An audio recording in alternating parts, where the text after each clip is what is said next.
What if the gods who shaped the world were not just figments of ancient imagination, but powerful entities still watching over humanity, their whispers echoing through time? The sun dipped below the horizon, casting a blood-red hue across the sprawling sands of the Nile, where tales of glory and treachery stitched the fabric of existence. Here, shadows danced beneath the looming pyramids, guardians of secrets buried beneath layers of time. The air thrummed with tension, as if the very earth knew that something monumental was brewing beneath its surface. A gathering storm loomed, an omen in the skies, thick with the scent of impending doom. Ra, the sun god, was losing his grip on the day, and the darkness heralded the awakening of ancient forces. In the distance, a lone figure stood at the riverbank, arms raised to the heavens, beseeching the gods for mercy. The whispers of the past curled around him, binding him to the legacy of pharaohs and the weight of their choices. Would he rise as a champion, or crumble under the weight of the divine? Beneath the shimmering surface of the Nile, a dark tide shifted. The souls of the departed awaited their judgment, the echoes of their cries merging with the roar of the water. Anubis, the jackal-headed guardian of the afterlife, stood vigilant, his gaze piercing through the veil between the living and the dead. The balance of Ma'at, the cosmic order, teetered on the brink. Each heartbeat pulsed with uncertainty, mirrored by the restless spirits yearning for resolution. Who would emerge victorious in the age-old battle between chaos and order? Across the sands, in a hidden chamber deep within the Great Pyramid, a secret was stirring, one that threatened to shatter the destinies of gods and mortals alike. A scroll, inked with ancient prophecies, lay undisturbed, waiting for the right hand to unseal its fate. Whose ambition would unleash its power? Would it be the cunning Set, harboring envy and revenge, or the nurturing Isis, longing to restore harmony? With every tick of the clock, the stakes soared higher, the sands of time slipping away like grains through desperate fingers. As the moon rose, casting an ethereal glow over the desert, a figure cloaked in shadow approached the pyramid. Heart racing, he felt the weight of destiny pressing upon him. The air crackled with anticipation, laden with unspoken promises and dire consequences. In this moment, where myth and reality intertwined, a choice would be made that could alter the course of history. Would he awaken the dormant gods or seal their fate in eternal slumber? Each breath echoed with the urgency of the unknown, the thrill of what lay ahead, pulsating like a heartbeat. The gods were watching, their eyes alight with a hunger for chaos or creation. In this world steeped in mystique, where every whisper carried the weight of ages, the line between hero and villain blurred. The sands of Egypt were alive, and with them, the relentless spirit of mythology, waiting for their story to unfold. What legacy would emerge, and who would write the final chapter in this age-old saga? A cool breeze swept through the narrow streets of ancient Thebes, carrying whispers of gods and pharaohs, legends woven into the very fabric of the city. The sun dipped low in the sky, casting long shadows that danced upon the stone walls, evoking an air of mystery. In the distance, a child giggled as he chased a beetle, unaware that the ground beneath him had witnessed the rise and fall of empires, the birth of deities, and the weaving of fates.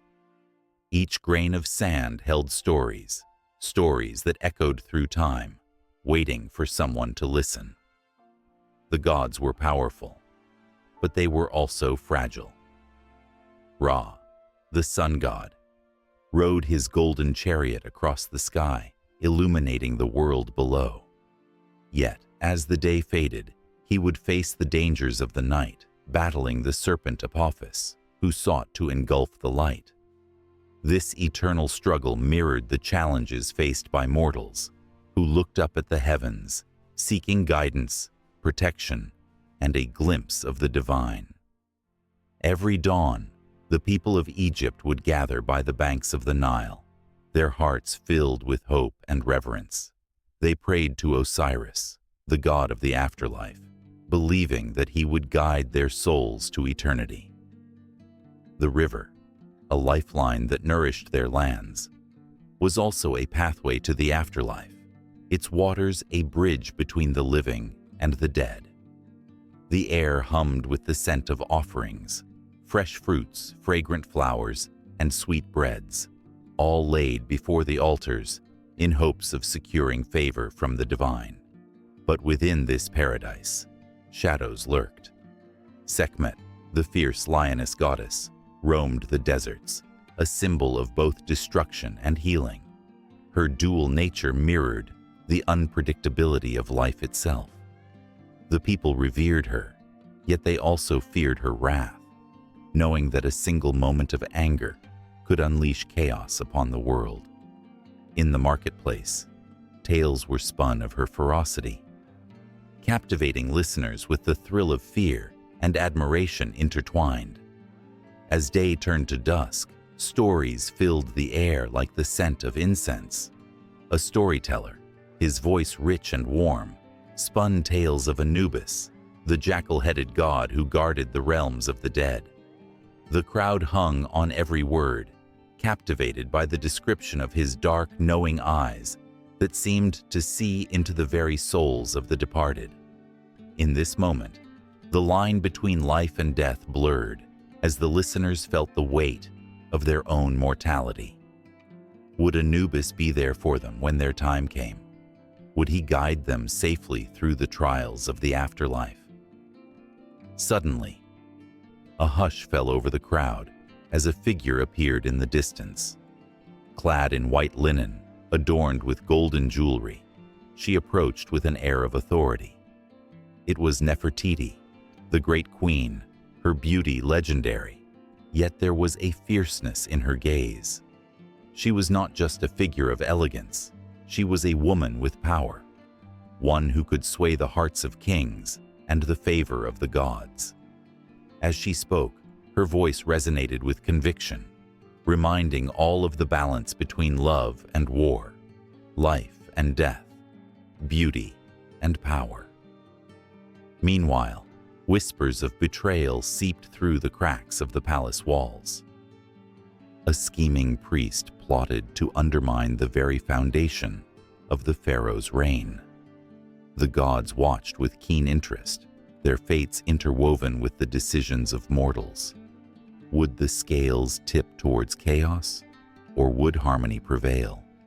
The tension hung heavy in the air, an invisible thread binding the destinies of all who dared to challenge the gods. In a hidden chamber, a young scribe discovered ancient texts, tales of Horus, the falcon-headed god, who rose to avenge his father Osiris. The story unfolded like a tapestry, revealing his battles against Set, the god of chaos and storms. Each victory was hard-won, and the young scribe felt a spark of hope ignite within him. He saw himself in Horus, struggling, fighting, yearning for recognition. With each stroke of his reed pen, he brought the past to life, knowing that these stories could inspire generations to come. As night enveloped the land, the stars twinkled like the eyes of the gods, watching over their creations. The people gathered around fires, their faces illuminated in the flickering light, sharing tales of divine intervention and miraculous occurrences. The warmth of camaraderie filled the night air, but a sense of foreboding lingered. An eclipse was on the horizon, a sign that the balance of the universe was shifting. Would the gods remain pleased, or would their displeasure bring calamity to the land? The high priestess, a woman of great wisdom and insight, sensed the unrest. She turned her gaze toward the heavens, seeking answers in the patterns of the stars. Her heart raced as she deciphered the omens, portents of love, loss, and the struggle for power. The threads of fate were weaving together, but the tapestry was frayed, threatening to unravel. The gods, fickle and unpredictable, could change the course of history with a single thought. In a distant temple, a sacred ritual unfolded. The air crackled with energy as the priests chanted ancient hymns, invoking the presence of the gods. As offerings were made, the people watched with bated breath, praying for blessings, healing, and prosperity. The flickering flames danced in the darkness, casting shadows that whispered of ancient secrets and untold power. With every passing moment, the stories of the gods intertwined with the lives of mortals, each twist and turn echoing through time. The past and the present collided, revealing the intricate dance of destiny, fate, and free will. The lines blurred between the divine and the human, forging bonds that would change the course of history forever. Each chapter waiting to be written, each heartbeat resonating with the pulse of a land steeped in myth and magic. As the moon rose high in the sky, casting a silvery glow over the ancient sands, the anticipation grew. What would tomorrow bring? Would the gods smile upon their creations, or would darkness descend? Only time would tell, and with each heartbeat, the story continued, weaving a tapestry of life, death, love, and power, capturing the essence of Egyptian mythology in all its breathtaking complexity. The endless cycle of creation and destruction, of joy and sorrow, lingered in the air, inviting all to partake in its eternal dance. In the beginning, there was nothing, an endless expanse of dark waters known as Nu. In this void, silence reigned, thick and heavy, as if holding its breath, waiting for the spark of creation to ignite. From this stillness emerged a solitary mound, the first land to rise from the depths of chaos. This mound, called Ben-Ben, was the cradle of all that was to come, and upon it stood the great god Atum, a figure of raw power and beauty, his very presence shimmering like the first rays of sun piercing through the darkness. Atum gazed into the abyss and felt alone, a profound loneliness that echoed in the silence around him. He longed for companionship, for the warmth of connection. From his own essence, he breathed life into the words, "Let there be." And thus, his heart swelled with purpose. He began to create. From the depths of his being, he spat out the air god Shu and the moisture goddess Tefnut. The moment they emerged, the world trembled. Life blossomed like a flower, bursting forth from the soil after the rain. Shu and Tefnut danced across the newly formed land, their laughter ringing like bells in the stillness. With them came the sun, warm and radiant, carving through the shadows and painting the world in hues of gold and amber. But it was not enough. Atum's thoughts turned inward, and with a wave of his hand, he created Geb, the god of the earth, and Nut, the goddess of the sky. Their union was electric, a clash of energies that sent ripples through the cosmos. As Geb fell into Nut's embrace, the universe sighed in relief, and the fabric of existence began to weave itself into a tapestry of life. Yet the dance was not without its struggles. The gods often clashed, their desires sometimes in conflict. Geb lay beneath Nut, yearning to touch her, but her father, Shu, kept them apart, holding Nut high above him like a precious jewel. The tension crackled in the air, a storm ready to break. Geb's heart ached with longing, while Nut's ethereal form shimmered with frustration. In those moments, the cosmos watched, holding its breath, waiting for the resolution to unfold. Hours turned into eons, and as time slipped through the fingers of the gods, the earth flourished. Life emerged from every corner. Plants reached for the sun, animals roamed the land, and humans began to carve their stories into the very fabric of the earth. Ra, the sun god, rose each day with a fiery chariot, illuminating the world and bringing warmth to the hearts of mortals. His journey across the sky was fraught with danger. The serpent Apep, the embodiment of chaos, lay in wait to swallow the sun.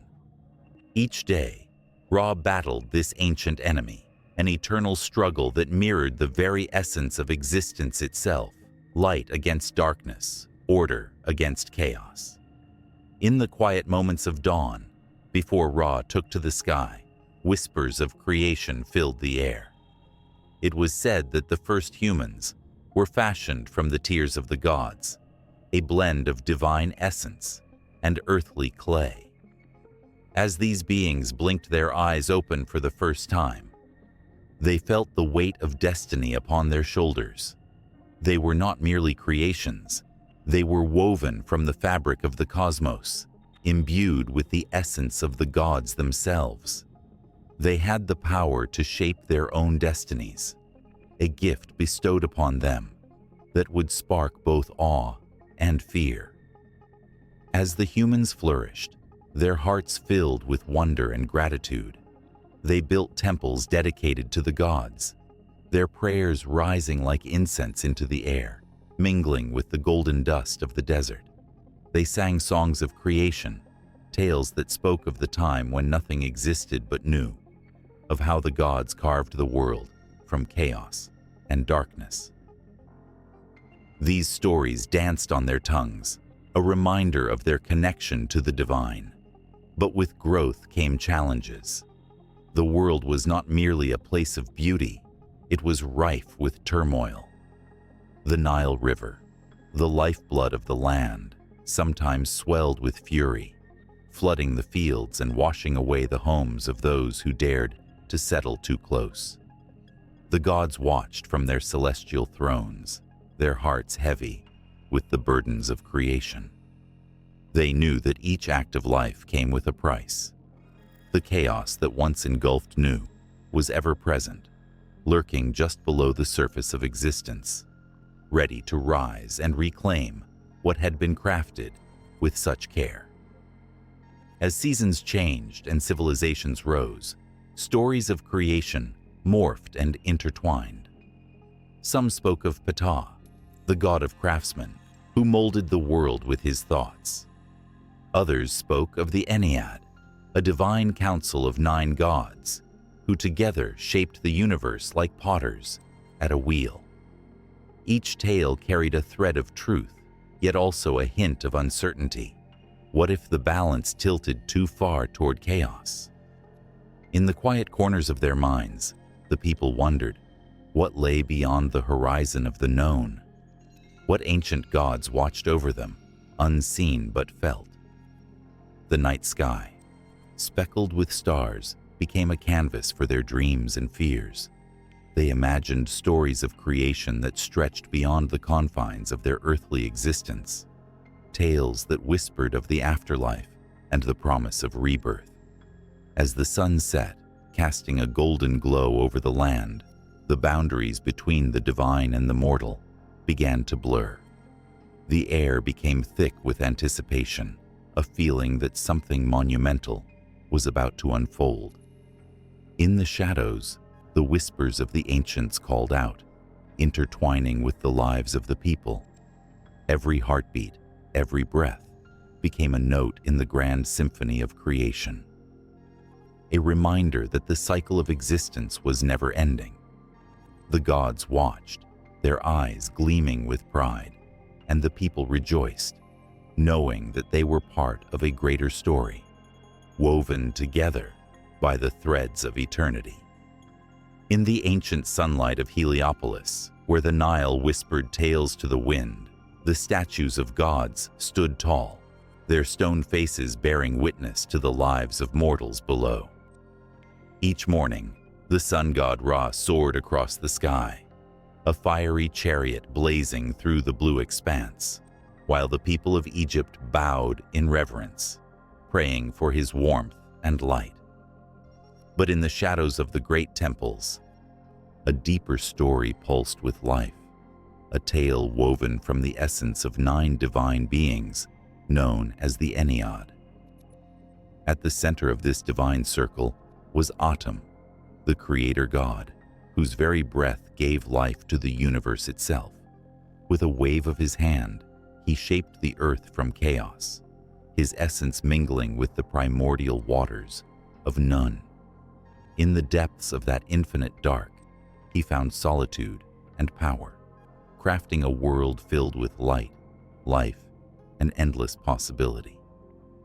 The stories whispered of how Atum, alone in the void, felt the weight of loneliness press against his heart. From that aching solitude, he birthed the first gods, the seeds of existence that would grow into legends. From Atum flowed a lineage of divine beings, each with their unique essence and purpose. There was Shu, the god of air, who exhaled the winds that carried the whispers of mortals to the heavens. He was a figure of strength, lifting the sky high above the earth, creating a space where life could flourish. As he stretched out his arms, his presence ignited the very air around him, bringing with it the promise of life and breath. Beside him stood Tefnut, the goddess of moisture, her form embodying the life-giving rains that quenched the thirsty earth. Together, they birthed Geb, the earth god, whose embrace cradled all living things, and Nut, the sky goddess, whose body arched gracefully above him. The love they shared was palpable, a cosmic dance of creation that enveloped the world in beauty. Yet beneath the surface, tensions brewed. As Nut stretched across the sky, Geb longed for her touch, and his yearning created a rift that echoed through the cosmos. From this sacred union emerged Osiris, the god of the afterlife, whose compassion for humanity knew no bounds. His gentle eyes reflected the dreams and hopes of every soul that walked the Nile's banks. Osiris taught the people about farming and the cycles of life and death, guiding them with wisdom and understanding. But tragedy loomed on the horizon, a darkness that would shatter the peace of the Ennead. Horus, the son of Osiris, was destined to rise against this darkness. A majestic falcon-headed god, he soared through the skies, his fierce determination igniting the hearts of all who witnessed his flight. Yet, lurking in the shadows, was Seth, the god of chaos, whose heart burned with jealousy and greed. Seth's anger erupted like a storm, and the battle for the throne of Egypt was set in motion, a tale of brother against brother, light clashing with dark, the eternal struggle for balance in a world teetering on the edge. In the midst of this cosmic chaos stood Isis, the goddess of magic and motherhood. Her heart was a tapestry woven with love and resilience, and she fought fiercely to protect her family. With every incantation whispered under her breath, she called upon the ancient magic that pulsed through the earth, a reminder that even in the darkest times, hope could flicker like a candle flame. Her tears fell like rain upon the dry earth, nourishing the land and giving rise to new life, a symbol of the unwavering connection between love and sacrifice. As the sun began to set, casting shadows long and deep across the temple walls, Nephthys, the sister of Isis, emerged from the twilight. A goddess of the night, she symbolized the unseen, the quiet strength that lay hidden in the shadows. Her presence brought solace to those who mourned, a reminder that even in death, there is transformation. She cradled the souls of the departed, guiding them through the darkness and into the light, her heart aching with the weight of her duties. The Ennead was not merely a pantheon of gods. It was a tapestry of emotions, a reflection of the human experience. Each god represented a facet of existence, embodying the struggles, joys, and sorrows of life itself. As they interacted with one another, their stories intertwined, creating a drama that resonated through the ages. The prayers of the people rose like incense, swirling into the heavens, hoping for favor from these powerful beings. With each passing day, the city of Heliopolis thrummed with divine energy, a heartbeat echoing through the stones of the temple. The priests, clad in white linen, performed rituals, their voices rising in song to honor the gods. The people came to offer their tributes, their hands trembling as they placed flowers and bread at the feet of the statues, their hearts heavy with hope and gratitude. They believed in the power of the Ennead, that these 9 gods watched over them, guiding their fates with unseen hands. But as the sun dipped beyond the horizon, a storm began to brew. The cacophony of nature mirrored the turmoil among the gods. The conflict between Horus and Seth escalated. The skies darkened with the fury of their battles. Thunder rolled, echoing the clash of their wills, and the earth trembled, a reminder of the fragile balance between order and chaos. The tale of the Ennead held its breath, caught in the moment between light and dark, waiting for the inevitable clash that would change everything. The people of Heliopolis looked to the heavens, eyes wide with fear and yearning, as the fate of their world hung in the balance. Ra's fiery chariot blazed a path across the sky, and in that moment, the gods felt the weight of destiny, the pull of their stories merging into a singular fate. The threads of their existence intertwined, each one a vital part of the grand tapestry of life, drawing all towards the inevitable conclusion that would reshape the cosmos. In the dim glow of twilight, where shadows lengthen and the air hums with ancient secrets, a mystical energy pulses through the land of Egypt. It is here, in the sacred city of Hermopolis, that the whispers of the Ogdoad beckon. These primordial deities, cloaked in mystery and enigma, once breathed life into the cosmos itself, shaping existence from the void. Each name, their very utterance, sends tremors through the fabric of reality. Nu, Naunet, Hauhet, Amun, Amaunet, Kek, and Kauket. They are not just deities. They are the essence of creation, the heartbeat of the universe. The Ogdoad stand at the beginning of everything, an intricate tapestry woven from the dark chaos that once enveloped all. Their world was one of water, darkness, and the formless void, a place where nothing existed, yet everything was possible. Nu, the god of primordial waters, held the potential of life within his depths. His partner, Naunet, was the reflection of the watery abyss, a reminder that from chaos springs the order of life. Even now, one can almost feel the cool embrace of their waters, inviting yet treacherous, a seductive call that stirs the very core of one's being. And Hauhet, the guardians of infinity and endlessness, embodied the vast expanse of time. Standing tall with the infinite horizon, and Hauhet, the ethereal counterpart, whispered of eternity, making the heart race with the thought of what came before and what lies ahead. They danced effortlessly between moments, reminding those who dare to listen that time is both a gift and a curse, fleeting yet unyielding. Their presence can be felt in the sigh of the wind, a fleeting reminder of the endless cycle of life and death, creation and destruction. The divine couple of Amun and Amaunet, shrouded in mystery and power, represented hidden potential, and the unseen forces that shape fate. Amun's breath brings forth the wind, a gentle touch that stirs the leaves, while Amunet hides in shadows, the darkness that cradles the stars. Together, they are the pulse of every secret and the promise of every dawn. The thrill of their presence electrifies the air, a reminder that not all is as it seems. Life is layered, intricate, and full of hidden meanings. Lastly, the enigmatic Kek and Kauket embodied the essence of night and darkness, where terror and beauty entwine. Kek, the male deity, embodies the mystery of the dark, while Kauket, his female counterpart, weaves shadows into a veil that cloaks the world. Their influence can evoke fear, yet also a deep comfort, for in night's embrace, dreams are kindled.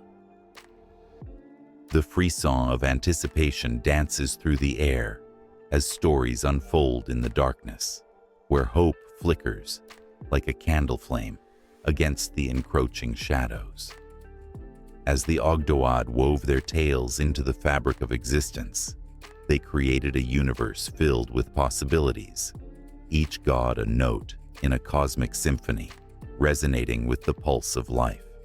Temples once stood as tokens of their power, their walls adorned with intricate carvings that told stories of creation, a canvas where myth and reality blurred.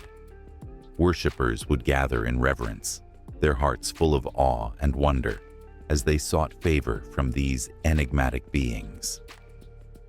The air would thrum with the energy of prayers, incense curling upward like tendrils of hope, reaching for the divine. In Hermopolis, the very ground thrummed with the power of the Ogdoad.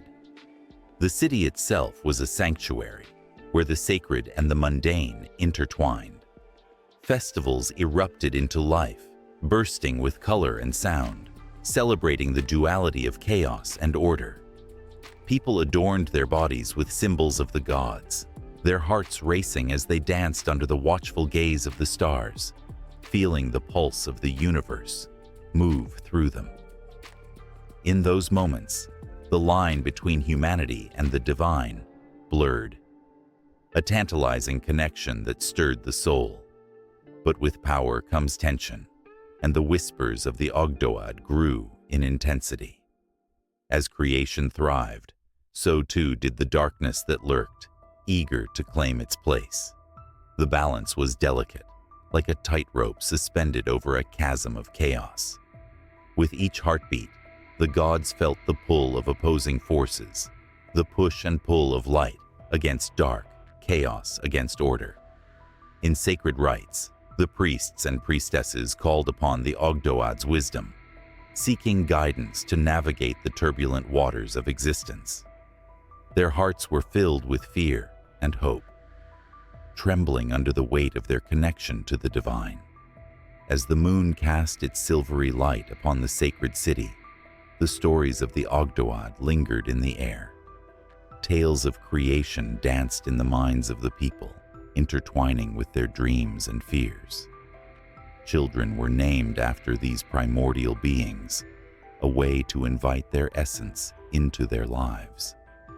In quiet corners, elders would recount the legends, their voices steady, yet filled with a tremor of reverence, as though they were in the very presence of the gods themselves. Yet, the mystery remains unsolved. What lies beyond the shadows of the Ogdoad? What new wonders and terrors await in the vast cosmos they helped create? As the stars shimmer like distant memories, a sense of anticipation crackles in the air. The passions of the ancients cling to the atmosphere, and the heart quickens. There is more to this tale. The Ogdoad pulse with life, holding within them secrets waiting to be unfolded, the promise of a deeper understanding, waiting just beyond the reach of perception, alive with the energy of creation, chaos, and balance. The night stretches on, the air thick with possibility, and the cosmos spins, ever onward, as the saga of existence continues to unravel. The first light of dawn crept over the horizon, casting a golden hue across the arid sands of ancient Egypt. It was a moment sacred to millions, a heartbeat that resonated with the pulse of the universe itself. As the sun broke free from the embrace of the horizon, the people of the Nile knelt in reverence, for they knew that Ra had risen. The air shimmered with energy, an electric charge that hinted at the power of the sun god, the undisputed creator, the one who breathed life into the world. Ra was not merely a deity, he was the embodiment of life and light. His presence was felt in every grain of sand, every drop of water, and every living creature. The Egyptians told stories of his journey across the sky, riding in his celestial boat, the bark of millions of years. With every sunrise, Ra renewed his promise to his people, to nurture and protect them. The warmth of his rays kissed the earth, coaxing the crops to grow, igniting the spirit of creation that coursed through everything. And in the shadows of the golden sun, darkness shivered. For without Ra, chaos threatened to swallow the world whole. Every temple built in his honor echoed with whispers of his might. Hieroglyphs adorned the walls, telling tales of his fierce battles against the serpent Apep, the embodiment of chaos. In those moments, the sky was not just a backdrop, but a battlefield, where light clashed against darkness.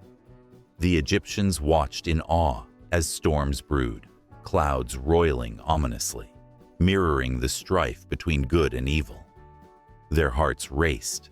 They felt the thrill of existence hanging in the balance, knowing that each day brought with it the possibility of annihilation or rebirth. The priests, adorned in white linen and painted with symbols of Ra, stood vigilant. They offered prayers and sacrifices, seeking to appease the mighty sun god. In their eyes flickered fervent devotion and fear, a blend that made their hearts pound. They felt the weight of the sun's relentless gaze upon them, a reminder that life was fragile and everything hung on the delicate thread of Ra's favor. The incense burned thick, filling the air with a heady sweetness that made time stand still. Each puff of smoke was a prayer rising to the heavens, a plea for the continuation of their existence. Ra was often depicted with a falcon's head, his eyes blazing with the fire of the sun. To the Egyptians, these eyes were a mirror to their souls, capable of seeing through any deception. When Ra gazed upon them, they felt naked and vulnerable, but also alive. Their fears, hopes, dreams, and sins laid bare before the Creator of all. It was said that when Ra closed his eyes at dusk, he descended into the underworld, carrying the weight of the world upon his shoulders, a god who felt the burden of humanity. During the festivals, the atmosphere became electric. The air buzzed with excitement, and the people danced and sang, their voices rising like the sun itself. They celebrated Ra's eternal cycle, each verse bursting with the joy of life. Children laughed and twirled, their innocence a testament to Ra's legacy. Yet, amidst the jubilation, a haunting tension lingered. The people knew that with every sunset, darkness encroached. The fear of Apep loomed like a dark cloud. Would Ra return? Could he overpower the chaos that threatened to shatter their world? The stories told of how Ra fought valiantly, plunging into the depths of the underworld, where shadows danced menacingly. But in those dark moments, the flames of hope flickered. In sacred texts, the narrative shifted. It became a dance between life and death, creation and destruction. Each dawn was a triumphant resurrection, a reminder that no matter how deep the darkness, light would return. In the temples, the prayers reached a fever pitch. The priests would chant incantations, their voices echoing off the stone walls, a symphony of devotion that pierced the veil of night. The heartbeats of the people synced with the rhythm of their words, creating a palpable connection to the divine. It was here, in the sacred silence that followed, where they felt Ra's presence the most. They closed their eyes and envisioned the sun illuminating their paths, guiding their steps and igniting their souls with purpose. But beneath the surface of worship, doubt began to creep in, like the shadows at dusk. The people wondered, could Ra truly protect them forever? What if the serpent Apep grew too powerful? What if the sun failed to rise? Eyes darted toward the horizon, searching for a sign. The tension crackled in the air, thick as the incense smoke that hung above the altars. As the day waned and dusk painted the sky in hues of orange and purple, an unsettling silence enveloped the land. The priests grew anxious, their hands trembling as they prepared for the nightly rituals. They poured offerings of grain and wine, their hearts pounding with every drop. Each flickering flame cast long shadows, creating an illusion of movement in the stillness. The tension was palpable. Everyone held their breath, caught between hope and despair. But as the last threads of sunlight slipped away, a single ray pierced the darkness, illuminating the temple's entrance. A collective gasp echoed through the crowd. Was it Ra's return, a promise that the sun would rise again? Or was it a fleeting glimpse that would vanish into the vastness of night? The suspense hung thick in the air as they waited, hearts racing at the thought of what was to come. The eternal dance between light and shadow, between life and chaos, was far from over. The story continued to unfold, teetering on the precipice of fate, where every sunrise was both a blessing and a challenge to the world they cherished. In the cool, dim light of a tomb, shadows flicker against the walls, whispering stories of the past. The scent of ancient oils and myrrh mingles with the damp earth, creating a tapestry of scent that evokes memories long buried. Here lies Osiris, the divine ruler of the afterlife, a figure cloaked in the rich fabric of time. His green skin, a symbol of rebirth, glimmers faintly under the flickering torchlight, hinting at the power he holds over life and death. Osiris was not just a god. He was a beacon of hope for the souls lost in the shadow of mortality. The ancient Egyptians believed that when one died, their soul would stand before the scales of Ma'at, the goddess of truth. It was Osiris's unwavering gaze that would judge their hearts, weighing the weight of their deeds against a single feather. Those who had lived righteously would find favor, welcomed into the lush fields of Aru, a paradise where the sun always shined and joy never faded. But for those who strayed from the path, the fate was grim, swallowed by the monstrous Ammit, a creature that thrived on the darkness of a soul. In the vibrant tales spun by the priests, Osiris was born to the sky goddess Nut and the earth god Geb, a being destined for greatness. He grew into a wise and just ruler, teaching humanity the arts of agriculture, the rhythms of the seasons, and the blessings of civilization. Villagers sang his praises as they tilled the fertile Nile soil, believing that Osiris's gifts brought them the bounty of life. Each harvest was a tribute to their beloved god, who had not only given them crops, but had also promised them something far greater, eternal life. But darkness lurked in paradise. Jealousy twisted the heart of Set, Osiris's brother and god of chaos. Set's ambition burned like a wildfire, consuming all in its path. Driven by greed, he plotted to overthrow Osiris. The tension built like a storm, crackling with the energy of betrayal. Set lured Osiris into a trap, crafting a beautiful coffin that precisely fit his brother's body. With a treacherous smile, he sealed Osiris inside and cast the coffin into the Nile, watching as the currents swept it away. The loss reverberated through the land, deep and painful. The sky darkened, and the laughter of children turned to whispers of sorrow. Isis, Osiris's devoted wife, felt the void in her heart grow wider with each passing moment. Her love for him burned brighter than the noonday sun, and she refused to accept the tragedy. With the determination of a lioness, she searched for her husband, traveling through the lands of the living and the dead. As she journeyed, the earth trembled beneath her feet, echoing the anguish of her spirit. She encountered many challenges, the ferocious winds of despair and the cold fingers of doubt, but her faith never wavered. Finally, she found him, the embodiment of love and loss, floating, lifeless, in a distant land.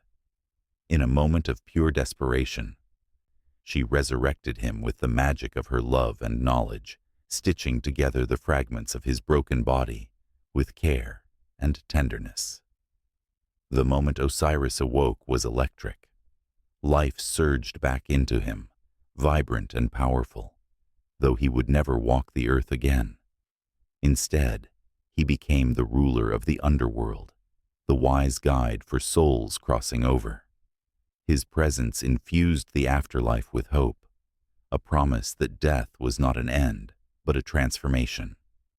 In his domain, he became a guardian, ensuring that every soul could find peace and belonging. The powerful story of Osiris was etched into the very fabric of Egyptian culture. Temples were built in his honor, adorned with brilliant frescoes depicting his resurrection and the eternal cycle of life and death. The rituals surrounding his worship filled temples with incense and prayers, as priests recited sacred texts that emphasized the journey of the soul. The annual mysteries of Osiris were celebrated with theatrical reenactments, drawing crowds who wept and rejoiced, caught in the spell of his story. The vibrant celebrations illustrated not just grief, but resilience, a celebration of life's cyclical nature. As the years passed, his legend grew, intertwining with the lives of every Egyptian. The belief in Osiris offered comfort, a promise that loved ones would be reunited in the afterlife, a vast green oasis where the sun kissed the earth and laughter echoed among the reeds. The image of Osiris became a symbol of hope, a reminder that within the darkness of loss lay the seed of resurrection, waiting for the right moment to bloom. Then came the whispers of the afterlife, shared around fires on cold nights, voices dropping to hushed tones as the stories unfolded. "Do you believe in Osiris?" children asked, wide-eyed and innocent, their imaginations ignited by the tales of adventure beyond the grave. Each story painted vivid pictures of the trials faced by souls and the kindness of Osiris guiding them home.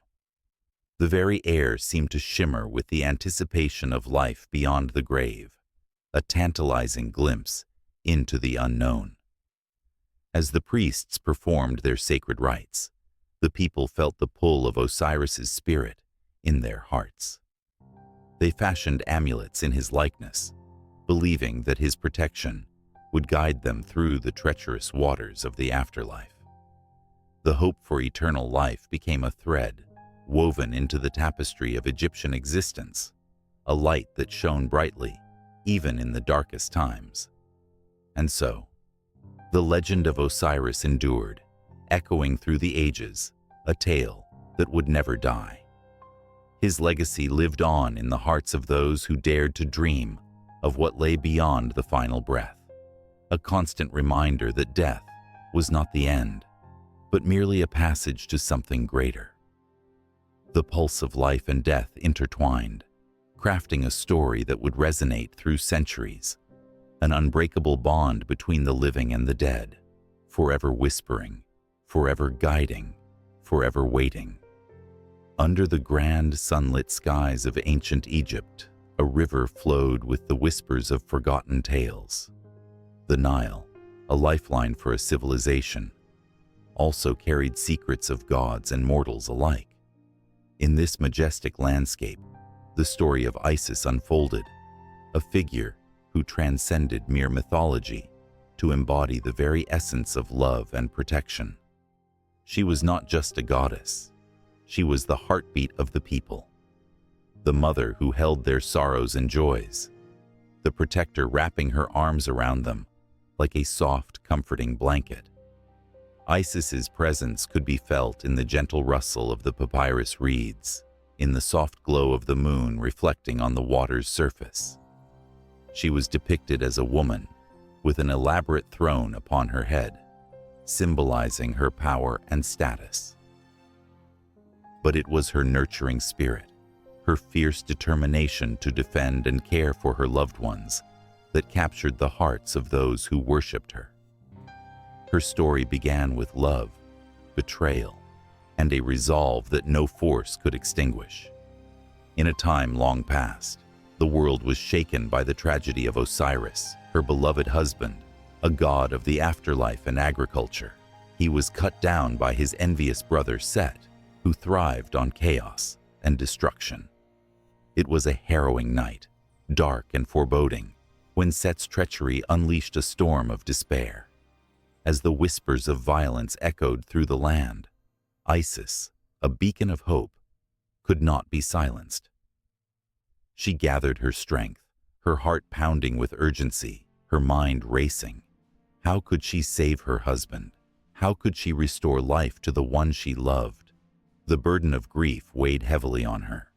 But Isis was not one to succumb to despair. She set out on a quest that would echo through the ages. With every step she took, the earth beneath her feet seemed to pulse with her determination. She traveled far and wide, seeking the fragments of Osiris's body, piecing together the puzzle of a love that death could not sever. The air crackled with tension as she encountered daunting challenges, each obstacle a testament to her unwavering spirit. Yet with each setback, the fire within her blazed brighter. In her most desperate hour, she was not alone. The goddess became a symbol of resilience, gathering allies from all walks of life. The women, inspired by her unwavering strength, rallied beside her. They shared their stories of loss, their fears, and their hopes. Together, they wove a tapestry of solidarity, framing Isis as not just a divine figure, but the ultimate maternal guardian for all who faced adversity. The bond they forged was palpable, an electric charge that filled the sacred air around them. Finally, in an act of divine magic, Isis found the sacred words that would breathe life back into Osiris. With tears flowing down her cheeks, she chanted the incantations, each word a thread woven into the fabric of existence. The moment hung suspended in time, as if the universe itself held its breath. And then, like the first ray of sunlight breaking through a stormy sky, Osiris stirred. The joy that flooded Isis's heart was overwhelming, a tide of love that washed over her, filling her with a warmth that could rival the sun itself. But Isis's journey didn't end there. With Osiris restored, she became a guardian of the afterlife, guiding souls with the same fierce love she had for her husband. Her arms, once outstretched in sorrow, now embraced the lost, offering them solace and hope as they transitioned into a new realm. Through her, the journey from death to rebirth unveiled itself, a harmonious dance that mirrored the cycles of nature, the sun rising and setting, the Nile flooding and receding. As the seasons turned, Isis's influence spread across Egypt, her image gracing temples and homes alike. She became the protector of women and children, a nurturing force in a world often marked by hardship. Women prayed to her for fertility, for safe childbirth, and for strength in times of strife. The echo of her name filled the air, a soothing balm for the weary, and in every prayer, in every whispered hope, her spirit thrived, intertwining with the very fabric of Egyptian society. Festivals sprang forth in her honor, where joyous laughter mingled with solemn remembrance. People adorned themselves with jewelry that depicted her, crafting intricate amulets meant to invoke her protection. In temples, priests chanted her praises, invoking the essence of the Divine Mother. Each offering laid at her feet, flowers, bread, incense, was a testament to her unwavering bond with her devotees. The connection between the goddess and her worshippers swelled with the intensity of 1,000 hearts beating in unison. But Isis's strength was not solely in her nurturing spirit. She was also a fierce warrior. When the balance of the cosmos trembled, when darkness threatened to suffocate the light, she donned her armor. With a fierce glint in her eye and a heart that burned with righteous fury, she stood against those who sought to bring chaos to her beloved world. Her power surged, a tidal wave that swept across the land, unyielding and unstoppable. In the shadows of her fierce presence, whispers of her legendary feats spread. Stories of battles fought and won, of foes vanquished through her cunning and strength, inspired generations. Her legacy became a living entity, a force that pulsed through the veins of those who believed in her. Each tale shared around flickering fires brought communities together, binding them in a collective admiration for the Divine Mother, who would always be there, watching over them. As her influence grew, so did the complexities of her character. She was a mother, a protector, but also a goddess who navigated the tumultuous waters of love and loss. Her relationships with other deities painted her as both compassionate and fierce, a balance of gentleness and power that resonated deeply with her followers. The divine family she nurtured, Osiris, Horus, and even her fierce nemesis Set, added layers to her story, making her a figure rich with emotion and conflict. In the corners of temples and in the quiet of homes, shrines were erected, candles lit in her honor. The flickering flames danced like her spirit, alive and vibrant. Each prayer sent out into the universe was a thread woven into the fabric of her existence, an affirmation that she was not just a myth, but a living, breathing protector. The souls of the ancients echoed through time, connecting with modern hearts, reminding all that the Divine Mother watched over them. And as the sun dipped below the horizon, painting the sky in hues of orange and purple, the legacy of Isis glimmered like the stars above. Her tale was far from over. It was a living testament to the power of love, resilience, and protection. In the whispers of the Nile and the rustling of the papyrus, her story continued to unfold, beckoning the curious and the faithful alike to lean in closer, to listen to the heartbeat of a goddess who would forever stand as a guardian of the light against the encroaching darkness.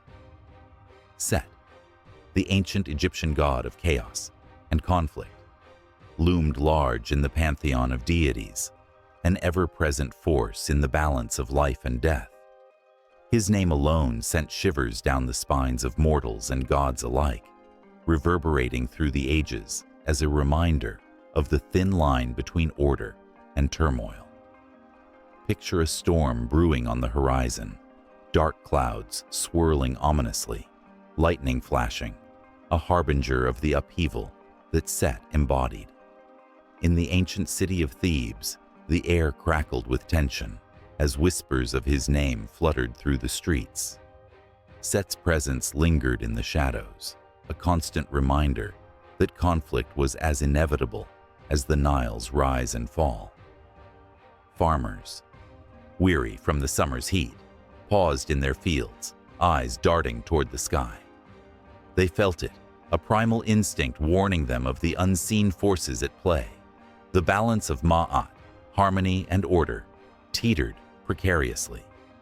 It was no ordinary day. This was the moment when the very essence of chaos would reveal itself. Set was often depicted with a head resembling that of a mysterious animal, its ears pointed and its snout elongated, a creature that did not exist in the normal world.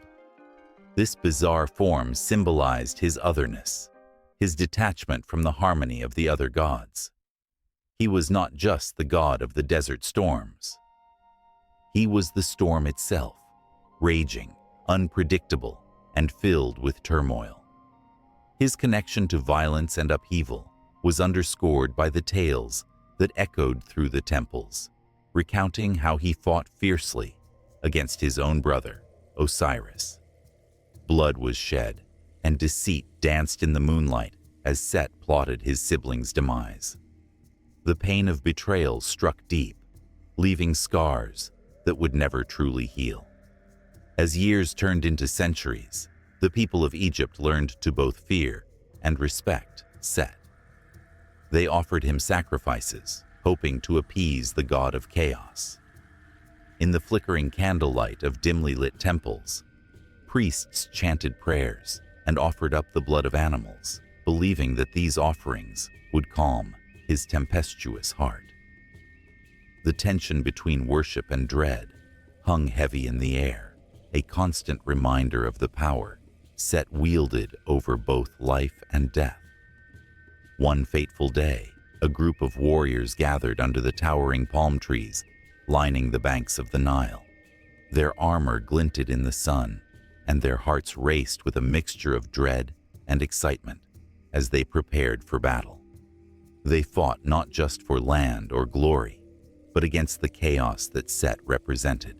As they marched toward the battlefield, the winds began to shift, the sky darkening as if Set himself were awakening from slumber. In the throes of battle, chaos erupted like a volcano, spilling forth its fiery wrath. The clash of swords rang in the air, and the cries of men echoed across the fields. Set reveled in the pandemonium, feeding off the fear and fury that surged like a tidal wave. He thrived in the uncertainty, his laughter like thunder, shaking the very ground beneath the warriors' feet. As one by one they fell, swallowed by the chaos, their hopes diminished. It became clear that Set was not merely a spectator.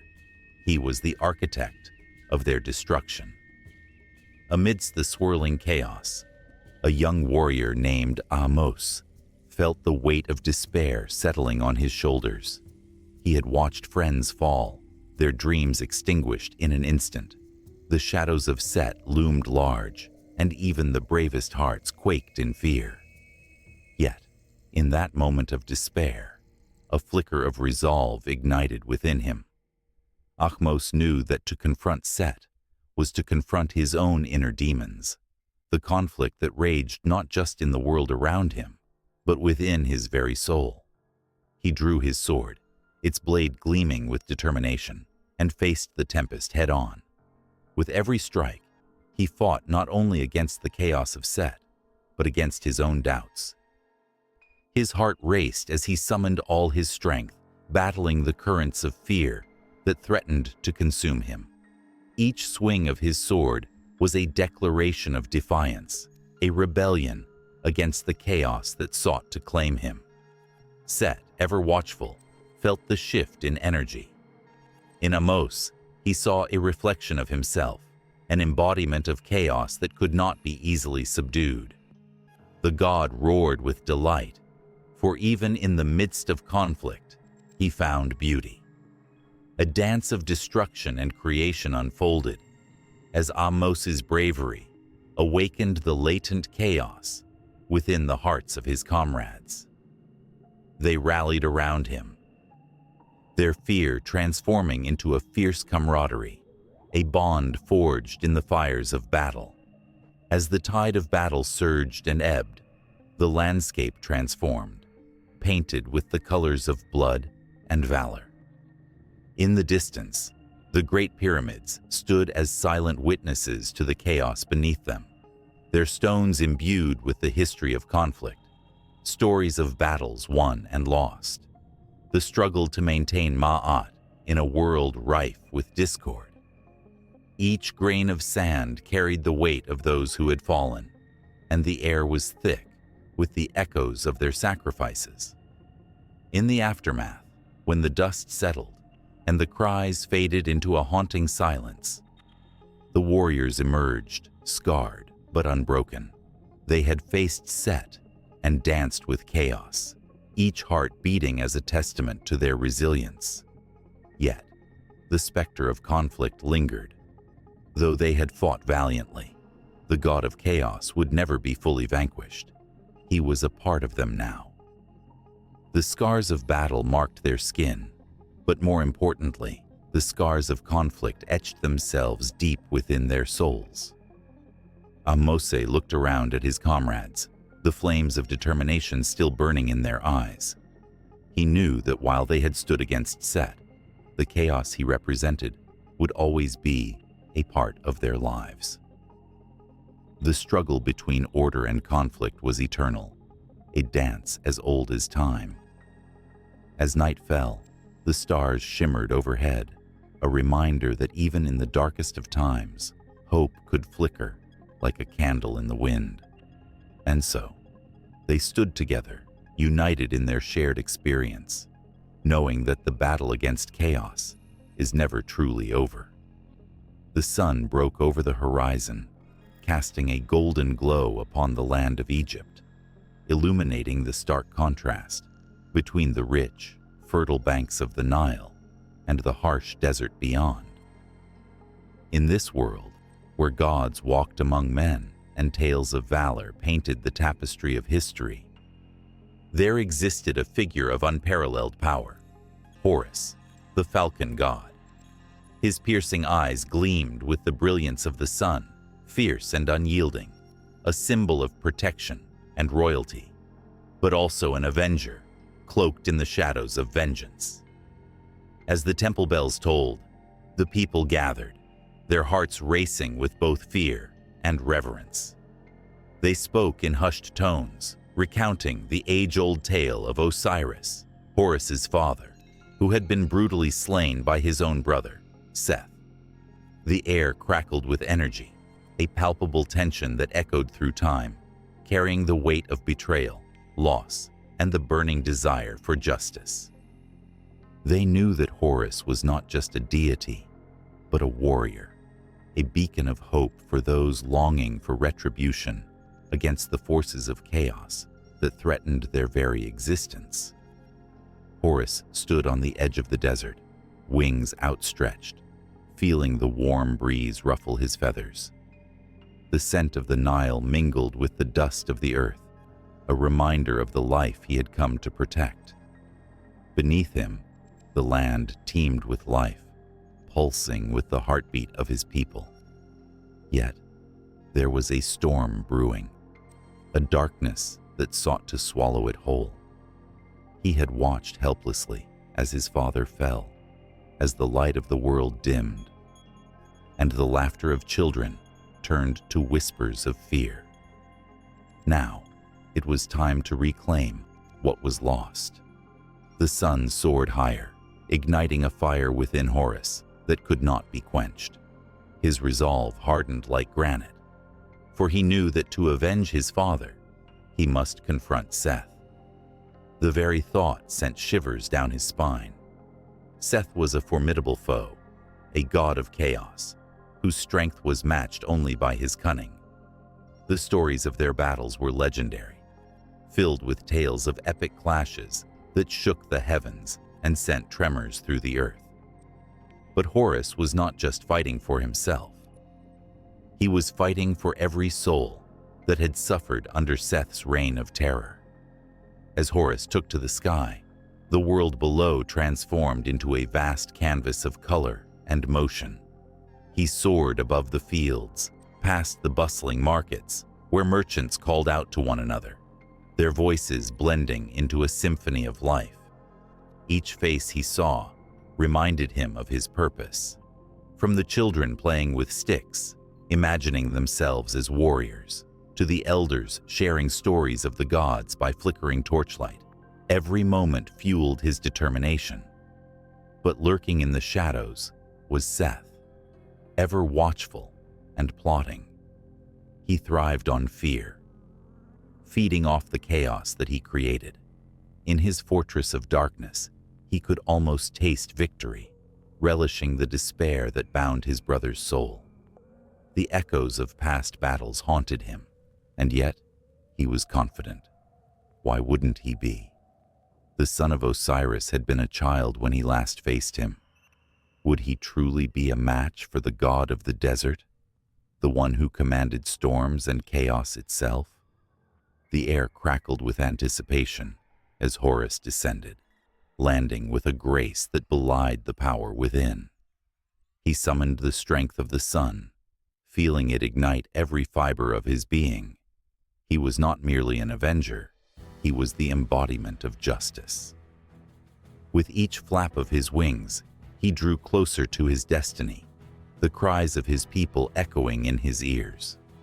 The faces of those who had suffered at the hands of Seth filled his mind, and he knew he carried their hopes on his shoulders. In the distance, the dreaded fortress loomed, a stark reminder of the chaos that had plagued his life. The ground shook as he approached, and a shadow fell over him. Seth had sensed his arrival, and with it came a primal fear that coursed through the air. Horus's heart raced, an electric current of adrenaline surging within him. He would not cower. He would confront the darkness head-on. Thunder rumbled, and the skies darkened as the two gods met. Seth stood tall, his figure a stark contrast to the brilliance of Horus. Their gazes locked, and the world seemed to hold its breath. In that moment, time stood still, the weight of their conflict palpable. Horus's heart pounded like a drum, each beat resonating with the cries of the innocent, the laughter of children, and the whispers of his father. With a fierce battle cry that echoed through the heavens, Horus charged. The clash of their powers erupted like a storm, a whirlwind of light and shadow. Dust swirled around them, and the very earth trembled beneath the force of their fury. Seth's laughter rang out, a cruel sound that sent shivers down Horus's spine. But the cries of his people surged within him, a wave of strength that fueled his resolve. As the battle raged on, every strike and parry told a story, the story of loss, of betrayal, and of unyielding hope. Horus fought not just for vengeance, but for the very spirit of the land. He was not just a god. He was a warrior, a symbol of everything that was good in a world that had been tainted by darkness. The skies crackled with energy as the two gods clashed, the storm of their conflict illuminating the night. Horus felt the weight of history on his shoulders, the legacy of his father urging him forward. The past was alive in every movement, every breath, a reminder that this battle was not just his. It was a fight for every soul that had ever stood against the tide of chaos. In that moment, amidst the fury of battle and the cries of the lost, Horus realized this was only the beginning. The storm was far from over. In the dim light of flickering torches, shadows danced across the walls of an ancient tomb, whispering secrets of a time long past. The air was thick with the scent of myrrh and incense, a heady mix that clung to the senses. In this sacred space, an artist's chisel met stone. An intricate carving of a jackal-headed deity, Anubis, came to life. His watchful gaze, fierce yet calm, seemed to pierce through time itself, ushering the souls of the departed into the afterlife. As the sun dipped below the horizon, casting golden rays that illuminated the walls of the tomb, the ancient Egyptians performed rituals, designed to appease this powerful god. Anubis, revered as the guardian of the dead and the master of mummification, stood silently among them, a symbol of hope and fear interwoven like threads in a tapestry. His presence embodied the thin veil that separated life from death, igniting a blend of dread and reverence in the hearts of those who acknowledged him. The dead lay wrapped in layers of linen, their bodies prepared for the journey ahead. Anubis was there at every step, his skilled hands guiding the embalmers as they prepared the deceased for eternity. The process was sacred, almost magical. Organs were carefully removed and preserved in canopic jars, each one guarded by a different deity, while the body was dried and treated with natron, a substance that would ensure it would remain intact for centuries. Each incision made was not merely functional, but part of a divine ritual, designed to please Anubis. The chants of priests filled the air, echoing through the chambers, calling upon him to watch over the souls and guide them safely into the afterlife. As the rituals unfolded, the air crackled with tension. The connection between the living and the dead felt palpably real, as if Anubis himself was hovering just beyond the veil. Families mourned, their voices rising in a chorus of sorrow and hope. Each tear shed was a prayer, each breath a plea for the deceased to find peace.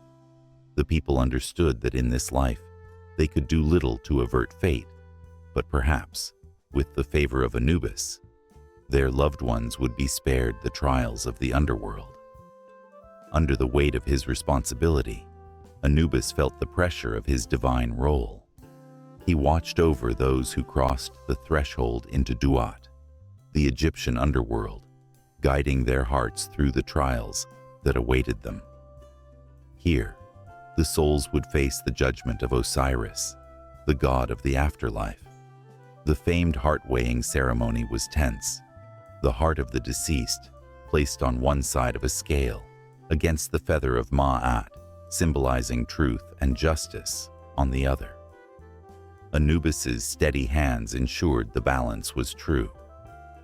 The outcome of this judgment determined everything: a life of bliss in the fields of Aru, or an eternity of anguish.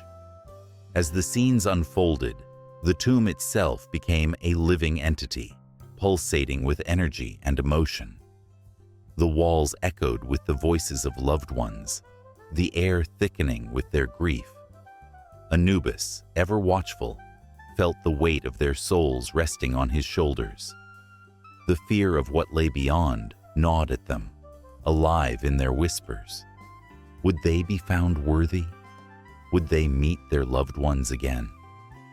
Anubis understood this fear all too well.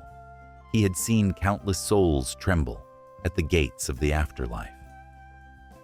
In a corner of the tomb, a young woman knelt before the altar, her heart heavy with loss. She clutched a small amulet, a token of her late brother, whispering prayers to Anubis. Her voice trembled as she begged for his protection, for strength in the face of her grief. Anubis felt a surge of warmth, a flicker of compassion.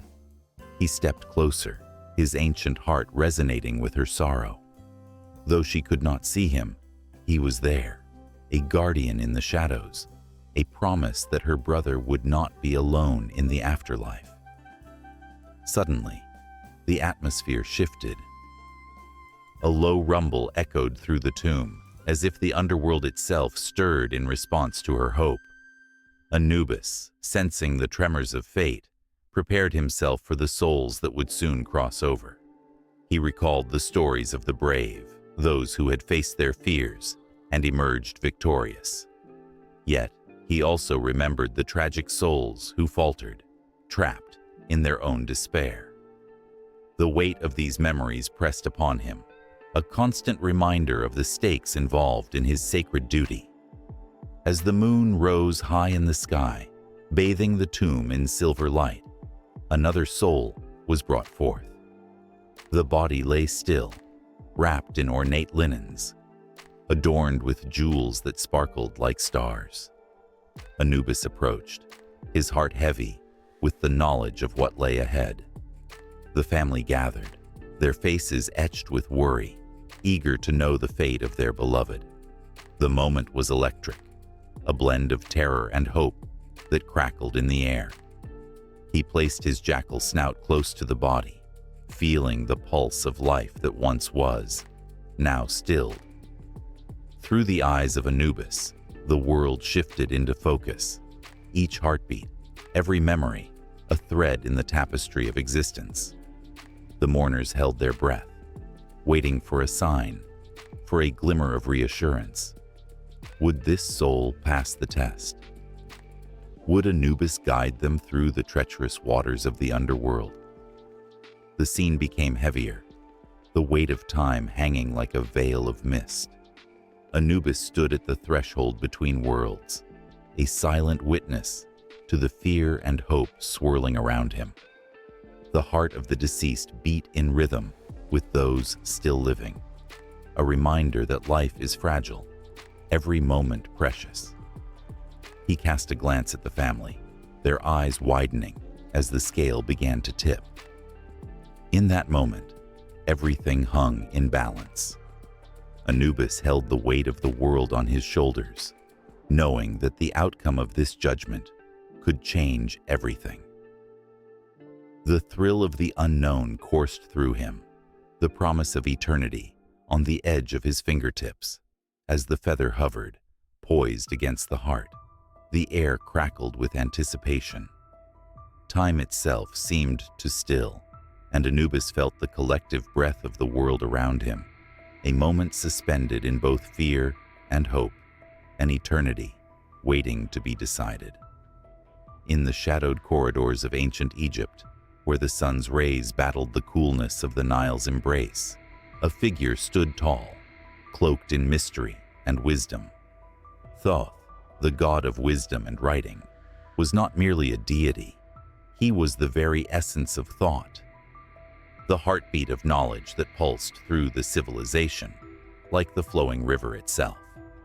His presence was felt not only in the grand temples, made of limestone and gold, but also in the quiet whispers of scholars and scribes who penned their thoughts under the flickering light of oil lamps. With the head of an ibis and a body that spoke of both human frailty and divine strength, Thoth watched over the world with eyes that held countless secrets. His beak, curved and sharp, was said to carve words into existence, each stroke of his pen a declaration of life, a preservation of memory. As the sun dipped below the horizon, the air trembled with unspoken truths, and the moon rose, casting a silver veil over the land, a fitting tribute to Thoth's dual nature, illuminating both the darkness and the light of human experience. In the great halls of wisdom, where scholars gathered, debates ignited like a blazing fire. There, the air thickened with passion and urgency. Men and women, driven by a hunger for understanding, would raise their voices in fervor, arguing over the nature of the universe, the rhythm of the stars, and the fate of the soul. They believed Thoth listened, his ethereal form cradling their words, weaving them into a larger tapestry of knowledge. It was said that he recorded every argument, every triumph, and every failure, ensuring that nothing was ever lost to the sands of time. But there was something more profound than mere knowledge in Thoth's realm. He was the guardian of the heart, standing watch over the scales that determined the fate of souls in the afterlife. When the last breath was exhaled, it was Thoth who guided the deceased to the hall of Ma'at, where the weight of the heart would be measured against the feather of truth. With bated breath, the souls would stand before him, their destinies hanging in the balance.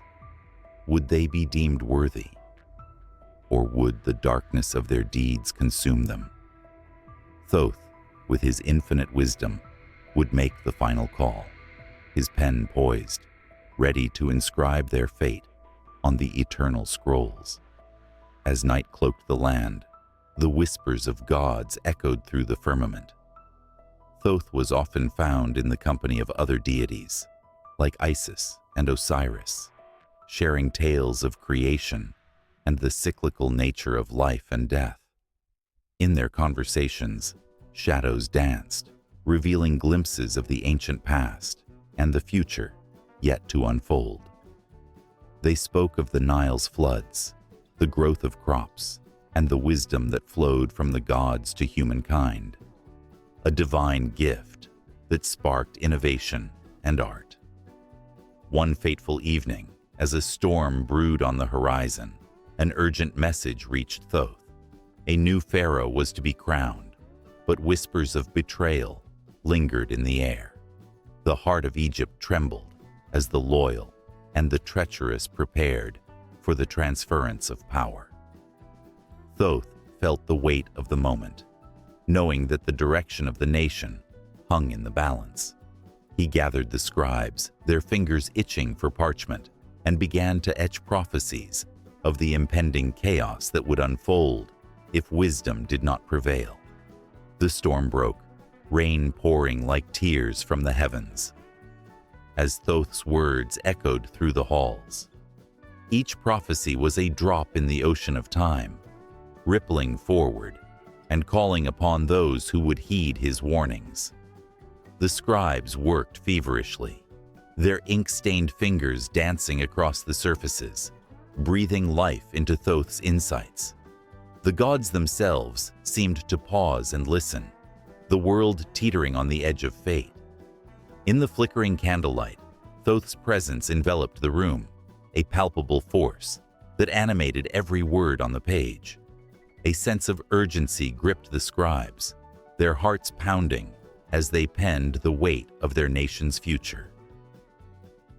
They could feel the energy of Thoth swirling around them, a current of inspiration that urged them to capture every detail, every nuance, in the delicate strokes of their brushes.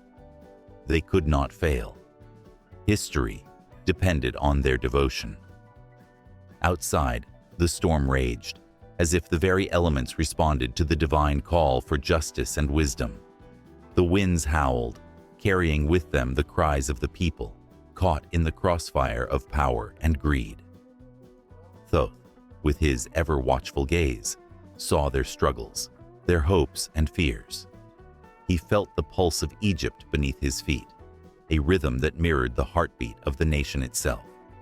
In that moment, the unity of knowledge and emotion ignited a fire within him, propelling him to act. His wings spread wide, shimmering like silver in the tempest, and in an instant, he was soaring high above the land. The wind whispered secrets into his ears, guiding him to the heart of the tumult. Thoth descended upon the gathering where the new pharaoh awaited, the air electric with tension and uncertainty. His presence alone was enough to command attention. Eyes turned, mouths fell silent. Here was Thoth, the keeper of wisdom, the scribe of fate. With a voice that resonated like thunder, he spoke. Wise rulers are born from the wisdom of their people. Each word dripped with authority, weaving through the crowd like silk threads. To lead is to listen, to understand, and to act with integrity. Beware the shadows that lurk in ambition. They are treacherous. The pharaoh, young and ambitious, felt a chill run down his spine. Would he heed the ancient god's warning, or would he forge ahead, blinded by the allure of power? The tension in the air thickened, a palpable entity that held the breath of the gathered masses. The flickering torches cast shadows that danced ominously around the figures, reflecting the turmoil within. With every heartbeat, Thoth pressed forward, the weight of history resting on his shoulders. He summoned the scribes, who stood ready, their parchments filled with Thoth's insights, to present them to the new ruler. As they unrolled the scrolls, The crowd leaned in, their hearts synchronized with the unfolding drama. Here were the voices of their ancestors, the lessons of ages past, and the hopes for a future steeped in wisdom. The eyes of the pharaoh widened as he grasped the importance of what lay before him. In that moment, the fate of Egypt did not just belong to him. It belonged to every soul who had ever walked the land. Every heart that had ever beaten with the desire for knowledge and truth. Thoth, with the wisdom of the ages coursing through him, knew this was just the beginning. The tides of destiny were shifting, and he would remain a vigilant guardian, ready to guide, to warn, and to inspire. The storm rumbled on, but in that charged moment of revelation, the winds of change began to whisper a new song, a melody of hope, unity, and wisdom that would echo through the annals of history, forever entwined with the fate of Egypt and the indomitable spirit of Thoth, the god of wisdom and writing. In ancient Egypt, the sun dipped below the horizon, painting the sky in hues of crimson and gold as laughter and music spilled out from homes and temples alike. It was an evening like no other. The air was thick with the sweet scent of wine and the sound of jubilant songs. At the center of this vibrant tapestry of life stood Hathor, the goddess of love, music, and joy, radiating a warmth that felt almost tangible. Her laughter was like a melody, weaving through the crowd, wrapping everyone in an embrace of happiness. With her cow horns curving gracefully around a sun disk, she was a vision that captured the heart. Clad in flowing gowns that shimmered like starlight and adorned with jewelry that glinted in the fading sunlight, Hathor was more than a deity. She was the essence of life itself. In her presence, sorrows disappeared, and the mundane became magical. People sought her blessings for love, her music to soothe their souls, and her joy to fill the emptiness within their hearts. Her temples were bustling hubs, where the clamor of musicians playing lyres and flutes mingled with the melodic chants of priests. Each note seemed to vibrate with the energy of the universe, as though Hathor herself were guiding the rhythm of their lives. The walls of her temples, intricately decorated with scenes of love and festivity, told stories of her divine influence. Couples came to pledge their love before her statue, believing that her watchful eyes would ensure their unions were blessed with happiness. One could see her devotees dancing, their bodies swaying in perfect harmony with the music, lost in the joyous release of their spirits. Each dance step was a prayer, a celebration of life, and a tribute to the goddess who embodied love in all its forms. They danced not just for themselves, but for their ancestors, their children, and the generations yet to come. It was a vibrant cycle of love and joy, echoing through time. In the quiet moments, as the festivities began to wane and the stars blinked to life in the vast Egyptian sky, Hathor's essence lingered. She was not just a figure of worship, she was a confidant to those who felt lost in the chaos of life. A young woman, heartbroken from the loss of love, sat quietly in one of the temple's alcoves, clutching a delicate necklace that had belonged to her beloved. Tears streamed down her cheeks as she whispered her pain into the stillness, hoping that somehow Hathor would hear her. As if summoned by her sorrow, the air shimmered, and suddenly the gentle strumming of a lyre filled the space. The notes enveloped the young woman, wrapping around her like a warm blanket. It was as if Hathor herself had stepped into her life, urging her to release the weight of her heart. The music soared, carrying her pain away like leaves floating on a gentle stream, reminding her that love, though sometimes fleeting, was also a profound blessing. In the bustling markets, merchants called out to one another, their voices a lively chorus. They traded not only goods, but stories of love sparked by Hathor's magic. A potter shared a tale of how his craft had flourished after he prayed to her for inspiration. His hands had created beautiful vessels, each one telling a story of love's endurance. The laughter of children rang through the air, their joy a testament to the goddess's influence. With each smile and embrace, the community felt the pulse of Hathor's presence, uniting them in an unbreakable bond of love and joy. And then, there were the feasts, grand celebrations that drew families and friends together, dedicated to the goddess who blessed their lives. Tables overflowed with food, and wine flowed like water. Amidst the laughter and songs, couples declared their love, children danced with abandon, and old friends shared stories that made their hearts soar.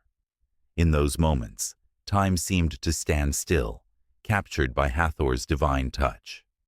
Each bite of bread, each sip of wine, was a tribute to the joy of existence, a reminder that life was meant to be cherished.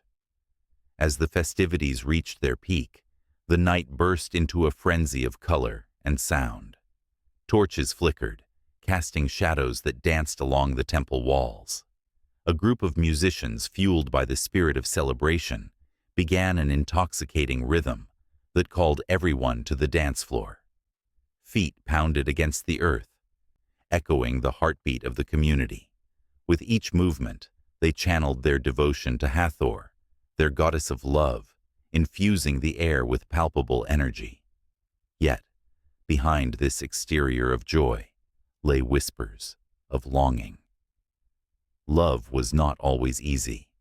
The goddess knew this too well. In her tales, she had witnessed the ache of unrequited love, the trials of couples torn apart by fate, and the heartache that life sometimes delivered. But she also knew that through adversity, love could grow stronger, wiser. Those who walked through the shadows would find their way back to the light, often guided by the very essence of her spirit. The night wore on, and as dawn broke, the glow of the sun washed over the land. The world stirred with new possibilities, and Hathor's influence permeated every corner of existence. It was in the gentle kiss of the morning breeze, the soft light of the sun rising on the horizon, and the laughter of children waking for a new day. She was ever present, a reminder that love was the foundation of life, and joy was found in the smallest moments. In that sacred land, where the Nile whispered secrets to the sands, Hathor's essence flowed like the river itself, deep, timeless, and enchanting. Her legacy was written not just in hieroglyphs or stone, but in the hearts of those who believed in her. Every song sung in her honor, every dance performed at her temple, was an echo of her enduring spirit. It was a promise that wherever love could be found, there too was Hathor, guiding them, celebrating with them, and reminding them that life was a beautiful journey, meant to be shared. And as the people of Egypt embraced a new day, each heart beat in rhythm with a single truth, an unbreakable connection to the goddess who filled their lives with love, music, and joy. The story of Hathor was far from over. Her influence would continue to ripple through time, shaping destinies, weaving lives together, and igniting the flames of passion in the hearts of all who dared to dream. In ancient Egypt, as the sun dipped below the horizon, a haunting roar echoed across the desert, a sound that sent shivers down the spines of even the bravest warriors. It was the voice of Sekhmet, the fierce lioness goddess, whose presence was a mixture of terror and awe. Her eyes blazed like molten gold, and with every flick of her tail, the air crackled with the energy of her dual nature, warrior and healer, destruction and reclamation. In the flickering candlelight of a humble temple, priests and priestesses gathered, their faces painted with the symbols of her might. They whispered prayers, their voices trembling, seeking her favor and fearing her wrath. The scent of incense hung thick, mingling with the earthy aroma of the clay and stone that surrounded them, creating an atmosphere charged with ancient power. Sekhmet was known to them not just as a goddess of war, but as a protector of the pharaoh, a force that drove the enemies of Egypt to their knees, a relentless lioness that prowled the battlefield. Every time she struck down an enemy, a piece of her spirit lingered in the air, a reminder of the ferocity she embodied. Yet, the same goddess who raged in battle was also revered for her healing abilities. The very blood she spilled in combat could transform into a balm, soothing wounds and bringing life back to the weary. In the intricate murals that adorned the temple walls, she was depicted not just wielding a sword, but cradling a sick child in her powerful arms. This duality fascinated and frightened those who worshipped her. How could one being contain such contrasting forces? A dark tale spread among the people, a cautionary story of Sekhmet's furious nature unleashed. When the sun god Ra grew tired of humanity's disobedience, he sent Sekhmet to punish them. Consumed by bloodlust, she transformed into a raging lioness, hunting down those who strayed from the path of righteousness. The earth trembled beneath her paws as she left a trail of devastation. Her roar, a symphony of vengeance. No one could escape her wrath, not even the bravest of warriors, and the cries of the fallen filled the night air. But as the night turned to dawn, the blood-soaked goddess found herself alone, surrounded by the death she had wrought. In that moment of solitude, something shifted within her. The realization of her own power and its consequences gripped her heart. She longed not just to destroy, but to heal, to mend what had been broken. In those quiet hours, she transformed once more, even as the echoes of battle still rang in her ears. She sought redemptive waters of the Nile, allowing herself to be washed clean of blood and fury. The priests, sensing her changing mood, prepared sacred offerings to calm her spirit. They danced around the altar, their movements graceful yet urgent, pleading with her to return from the brink. As they sang her praises, the air filled with the vibrations of hope. The goddess watched, her fierce gaze softening, and slowly, the warmth of compassion enveloped her heart. The legends spoke of a sacred ritual, one that could bring Sekhmet peace. They gathered the rare blue lotus, known for its healing powers, and burned it in her honor. The smoke curled into the sky, a fragrant whisper of forgiveness and renewal.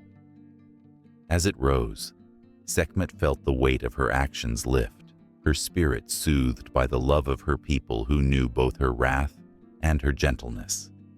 In the light of dawn, she transformed into a lioness once more, but this time, her roar was not one of anger. It was a mighty declaration of rebirth. From the ashes of her fury, she could create life. The first rays of sunlight illuminated her figure, casting a golden hue that reflected her divine essence. Those who witnessed this transformation spoke of it in hushed tones, their eyes wide with wonder. The goddess who once treaded the path of destruction had now become the protector of the nation. As her legend spread across the land, the people began to build temples in her honor, intricate structures that mirrored the complexity of her nature. In these sacred spaces, the lines between war and healing blurred, and people felt the pulse of her spirit in every offering they made. They understood that she was not merely a force to be feared, but a reminder of the balance that life demanded.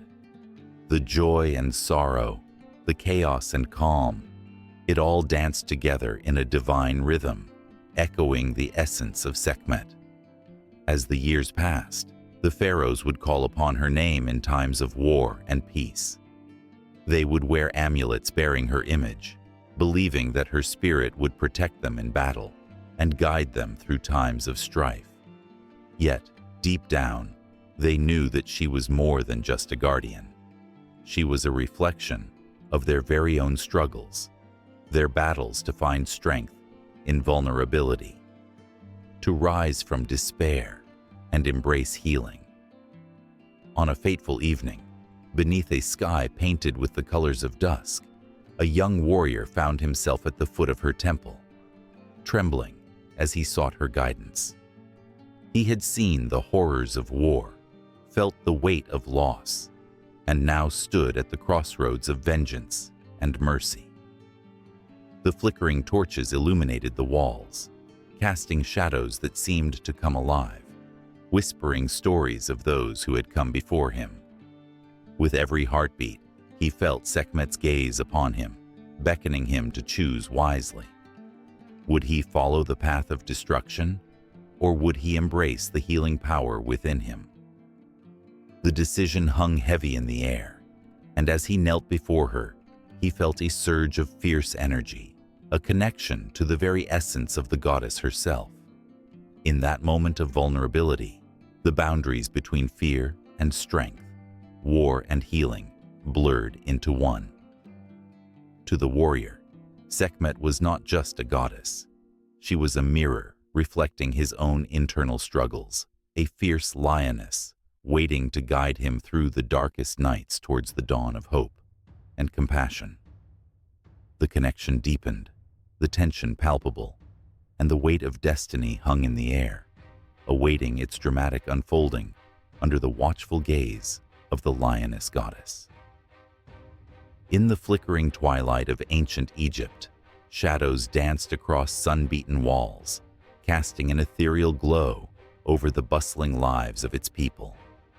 Within this vibrant tapestry lived a goddess who wove together the threads of home, love, and the warmth of family.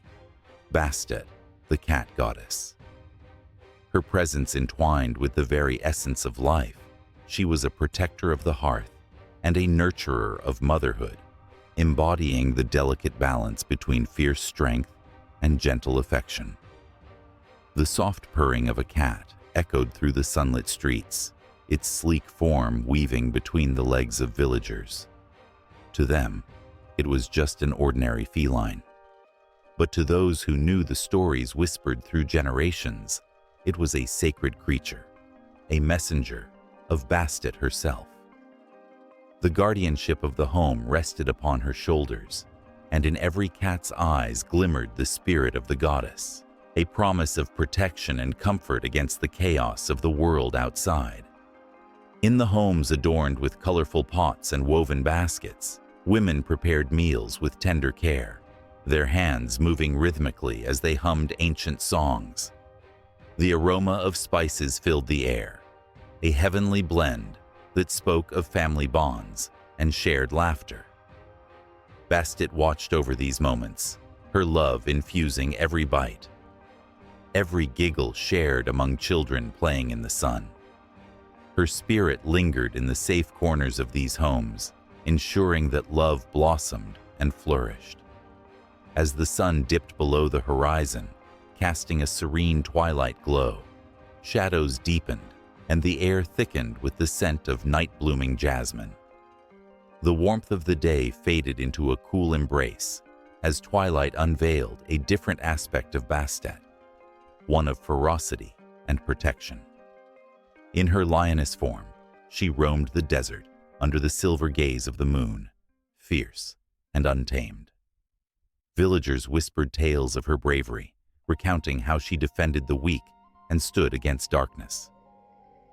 It was said that when a threat loomed, the wild roar of a lion could be heard, echoing through the sands as a warning to those who dared to disrupt the peace. But it wasn't only in battle. that Bastet revealed her might. Her strength lay in the nurturing that followed. Each new life brought forth in the village was cradled in her divine embrace. As mothers gathered to celebrate the births of their children, they invoked her name, seeking blessings and protection.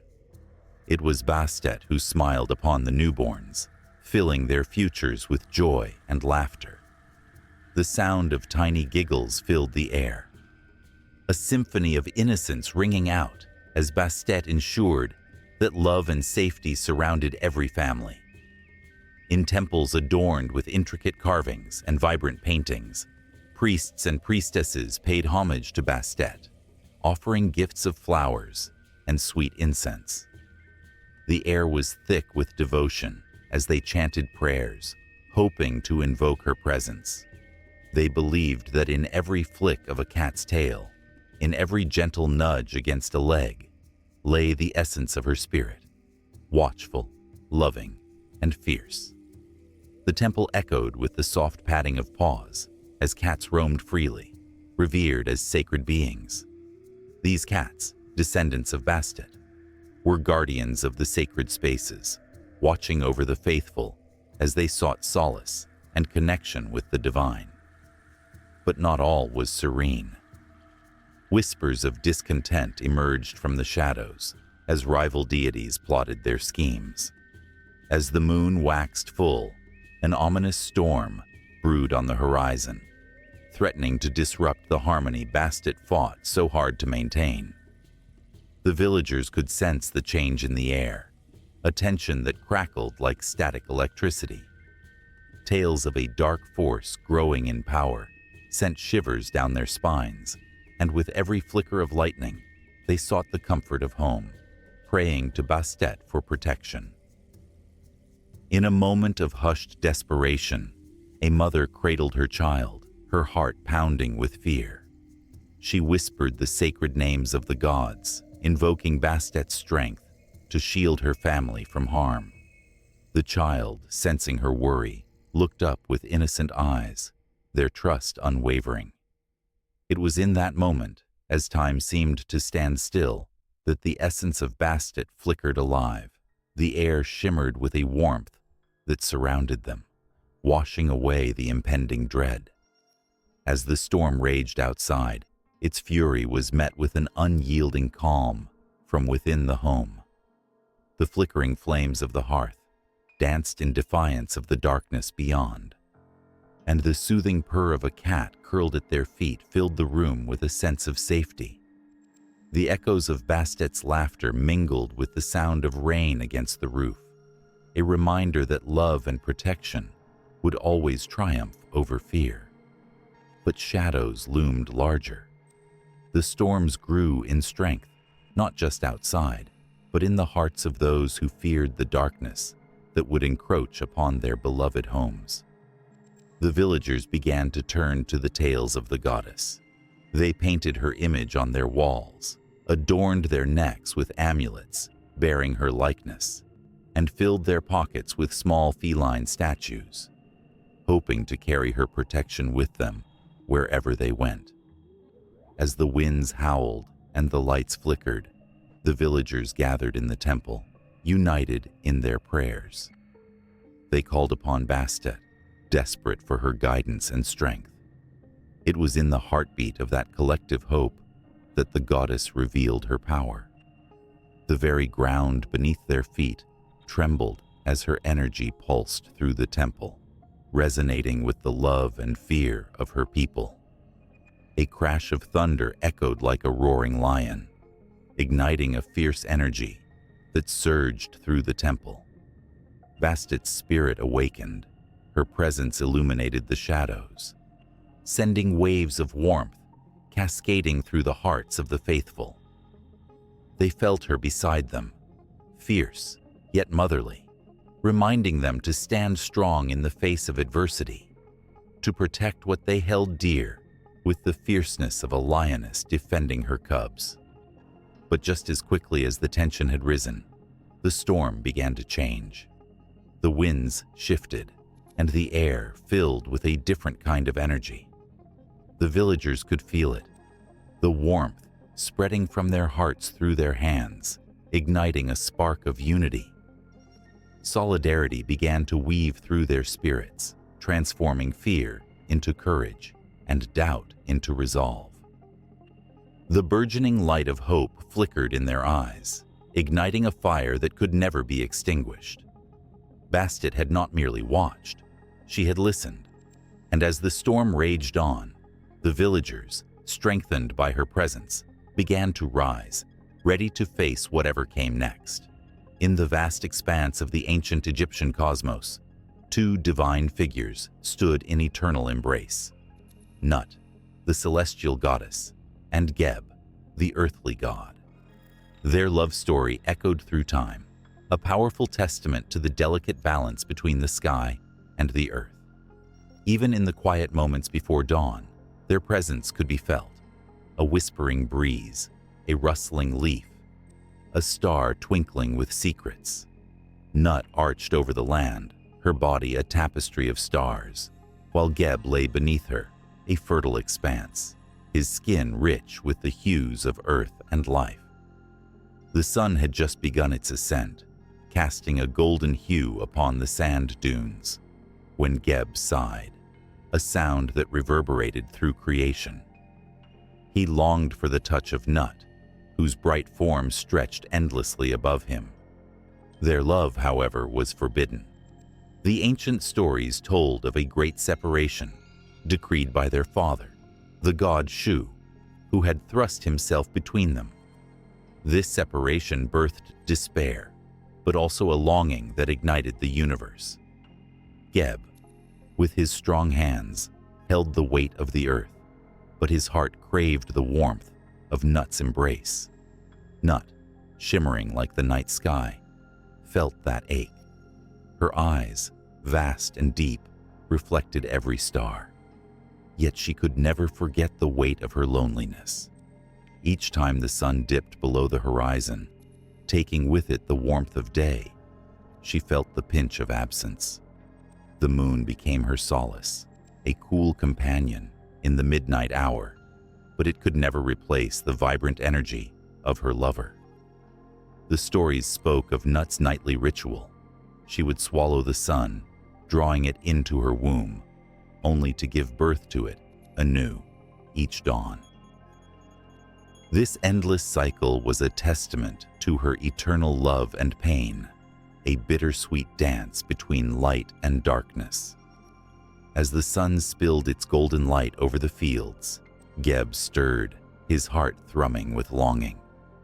He gazed up at Nut, who was adorned with the glittering jewels of the night sky. "Oh, my beloved," he whispered, "why must we remain apart? Why must I feel the weight of this world without your light?" His voice was a gentle rumble, like distant thunder, filled with the ache of yearning. Nut, hearing his call, arched her body, a graceful curve against the blue. "You know, dear Geb, that our love is the force that holds the world together. Without our separation, there would be no life. The seeds would not sprout, the rivers would not flow." Her voice danced through the air, soft yet strong like a summer breeze. The people of the land looked up to the sky, feeling the connection between the two gods, their hearts filled with both hope and sorrow. In every legend, a moment of tension created ripples across the cosmos. One fateful night, the darkness wrapped around the earth like a cloak, and Geb's sorrow reached a boiling point. He called upon the power of the earth, feeling the pulse of life beneath him. The trees swayed, the rivers surged, and the mountains trembled with his grief. Each heartbeat echoed his desire for Nut, each breath a plea to the universe. Suddenly, a brilliant flash illuminated the night. The sky split open, and stars fell like rain, each one a tear shed for their love. Nut cried out in delight and despair, her form shimmering with the energy of creation, while Geb's laughter boomed like thunder, echoing through valleys and across deserts. The world held its breath as the gods played their game of longing, but their joy was short-lived. Shu, ever watchful, felt the disturbance in the balance of nature. He descended upon them, a towering figure with winds swirling around him. "Enough!" he roared, his voice shaking the very foundations of the earth. "Your love threatens the harmony of all that is. You must remain apart." In that moment, time seemed to freeze. Nut's heart raced, and Geb's resolve hardened. They could feel the weight of their father's decree, yet the fire of their love burned brighter than ever. The earth and sky trembled, and the stars blinked in anticipation. "You cannot keep us apart. Our love brings life," Nut cried, her voice rising like a joyous hymn. Shu, unmoved, merely shook his head, the winds howling like stormy seas. "Your love is potent, but the balance must be preserved. If you wish to remain together, you must face the consequence." His words hung in the air, heavy and foreboding. As dawn approached, Geb looked deep into Nut's eyes, searching for a glimmer of hope. "What price are we willing to pay?" he asked, his heart heavy with the weight of the question. Nut, her essence glowing with determination, replied, "Whatever it takes, my love, for the world needs us. We shall forge a new destiny together." And in that moment, the universe held its breath. The stars seemed to shimmer more brightly. The winds paused, and the earth exhaled a long, soft sigh. The fate of their love hung in the balance, caught between the idea of eternal separation and the promise of a new beginning. As the first rays of the sun burst forth, illuminating the land with brilliant light, Nut and Geb joined hands in defiance of the cosmic order, ready to face whatever consequences awaited them. The earth quaked, the heavens roared, and the very fabric of existence was woven anew as they prepared to challenge the forces that sought to divide them. With hearts racing and spirits intertwined, Nut and Geb became more than just gods. They became symbols of love's unwavering strength against all odds. The world would never be the same again, as their journey into the unknown beckoned, filled with uncertainty and promise. The dance between sky and earth continued, a tale woven into the tapestry of time, forever echoing the boundless nature of love. The air was thick with an eerie stillness, as if the weight of countless souls lingered in the shadows. Here lay the Duat, a vast and mysterious underworld, where the boundaries between life and death blurred into an eternal dance of light and darkness. It whispered secrets to the living, beckoning them with a promise of understanding, but also a warning of the trials that awaited. Every heartbeat echoed the memories of those who had journeyed to this spectral domain, some trembling with fear, others filled with hope.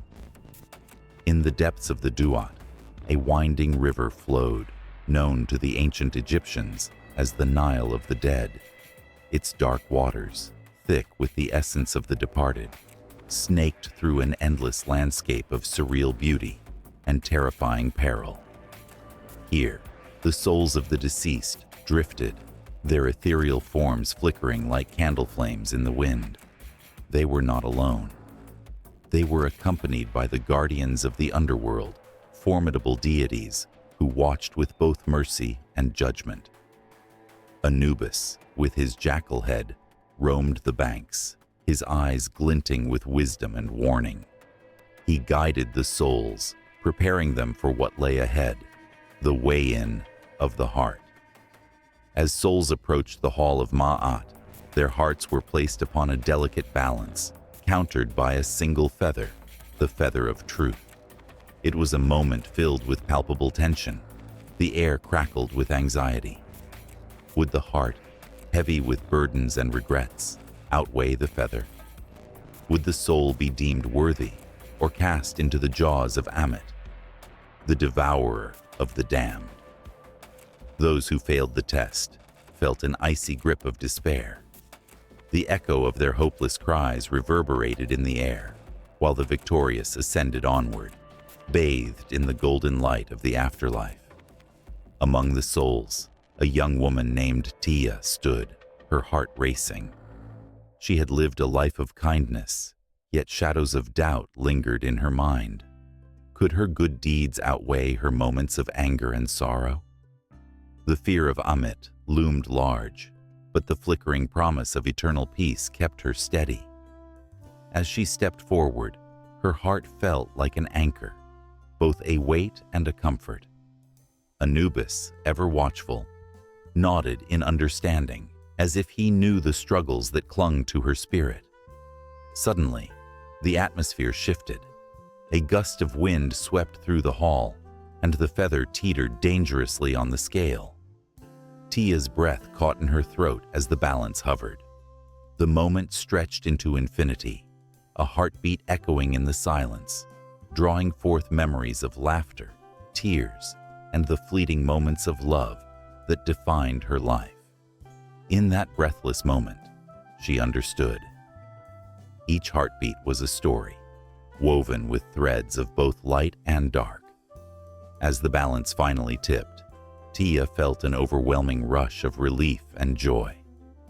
The feather glimmered, the heart was deemed light enough, and the paths of the duat opened before her.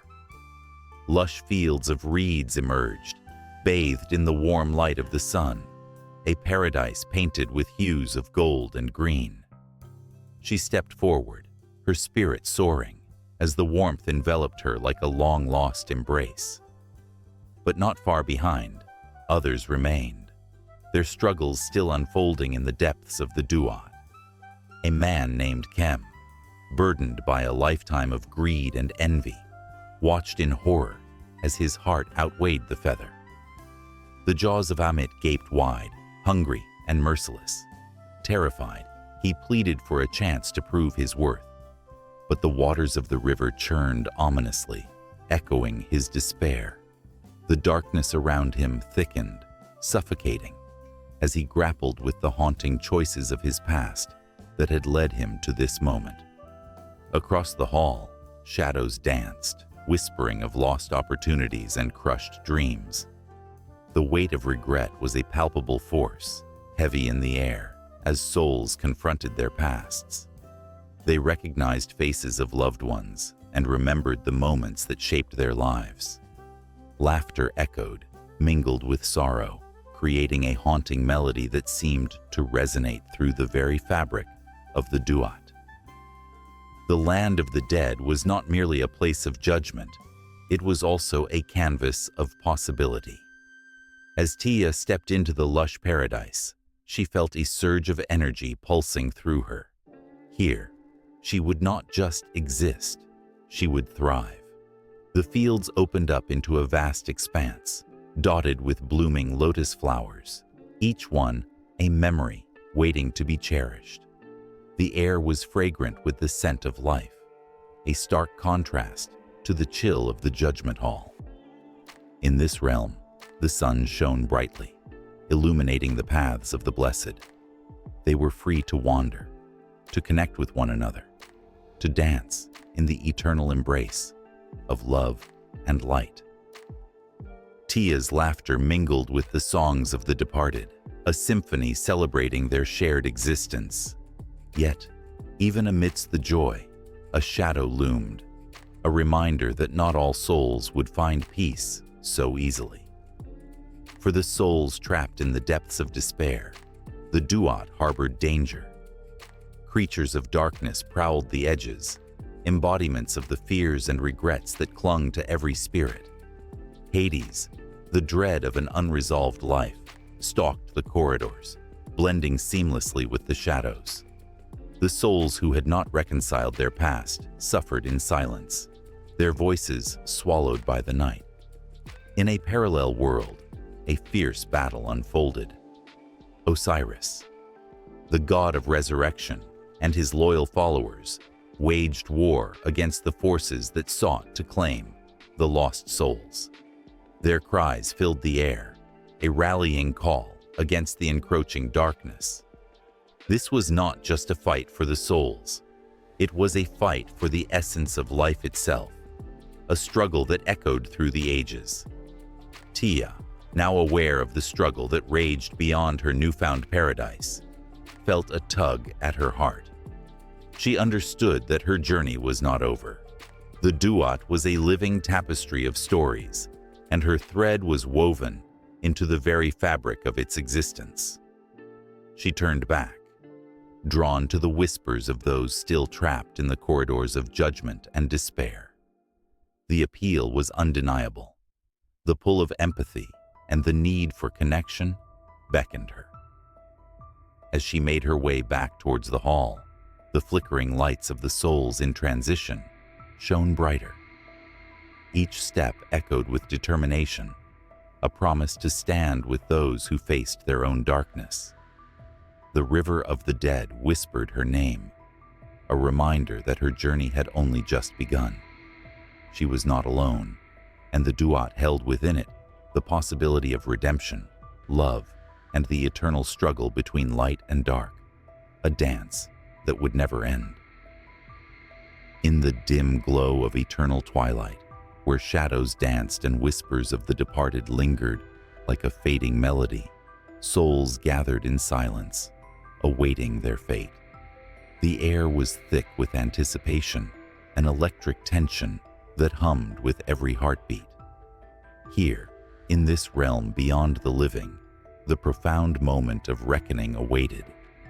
At the center of this solemn gathering stood a grand scale, crafted from glimmering gold, its surface polished to a mirror-like sheen.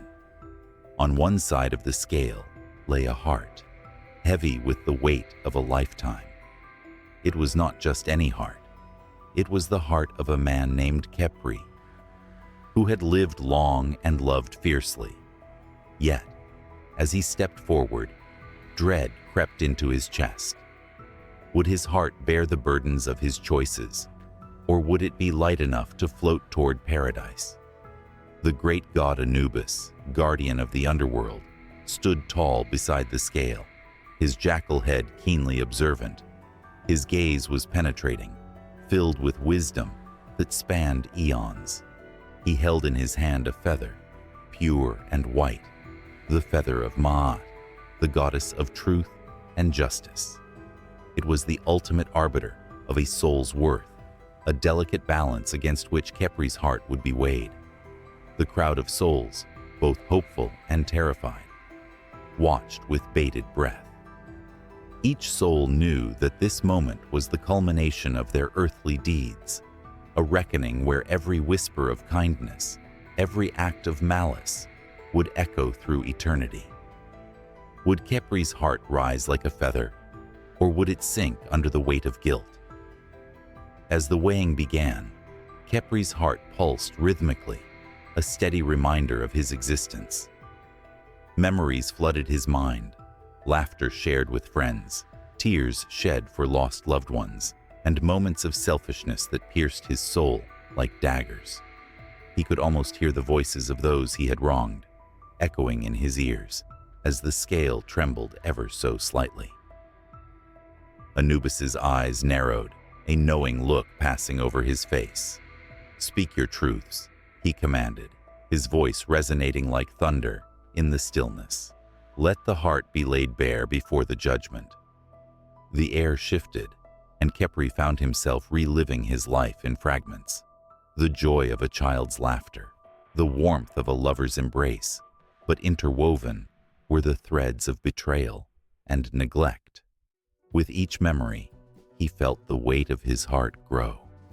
The heavier it became, the more he understood that the feather would not be swayed by mere intentions. It demanded a heart unburdened by regret. Around him, the spectators whispered, their breaths hitching in their throats. Each soul remembered their own judgments and their own choices. The fear was palpable. In this moment, Khepri was a mirror, reflecting their own hopes and fears. Would they, too, find their hearts wanting? The scale teetered dangerously, and Khepri felt panic rising in his chest. Would he be cast into the gaping maw of Ammit, the devourer of souls, a creature as fearsome as it was merciless, waiting to consume those deemed unworthy? The stories of those who had met such a fate were thick with despair, their echoes a chilling reminder of what was at stake. With a deep breath, Khepri steadied his resolve. "I have loved," he declared, his voice trembling yet firm. "I have cared for my family and my friends. I have given to those in need, but I have also faltered. I have made choices that scarred others, and for that, I am truly sorry." As he spoke, the crowd's murmurs began to fade. They leaned in, captivated. It was not just Khepri's heart at stake. His truth resonated with them all. They too had moments they wished to amend, hearts heavy with the weight of unspoken apologies and unfulfilled potential. Anubis remained stoic, his gaze unwavering. The feather hovered, ready to receive the heart's confession. Khepri felt a flicker of hope, the weight of his heart lessened by the honesty spilling forth like water from an unsealed vessel. He had faced his fears, laid bare his truths. Perhaps, just perhaps, the feather would honor his vulnerability.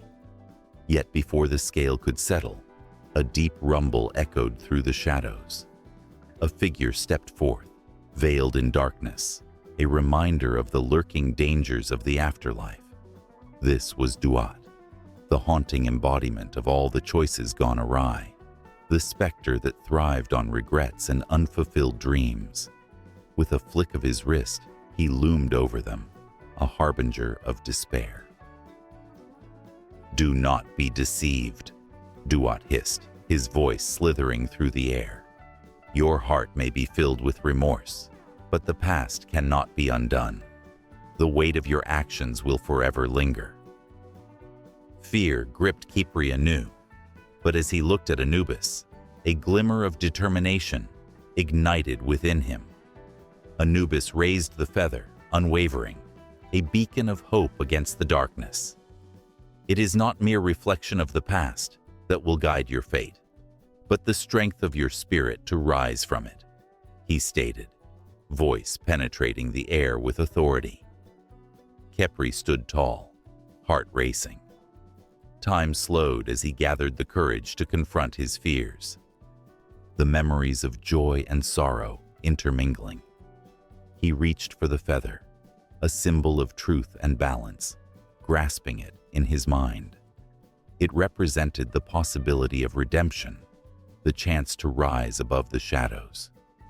As the scale began to settle, Khepri felt the gravity of the moment weigh upon him. Would the feather triumph, or would his heart succumb to the weight of his past? The spectators held their breath, caught in the web of emotions that danced like fireflies in the twilight.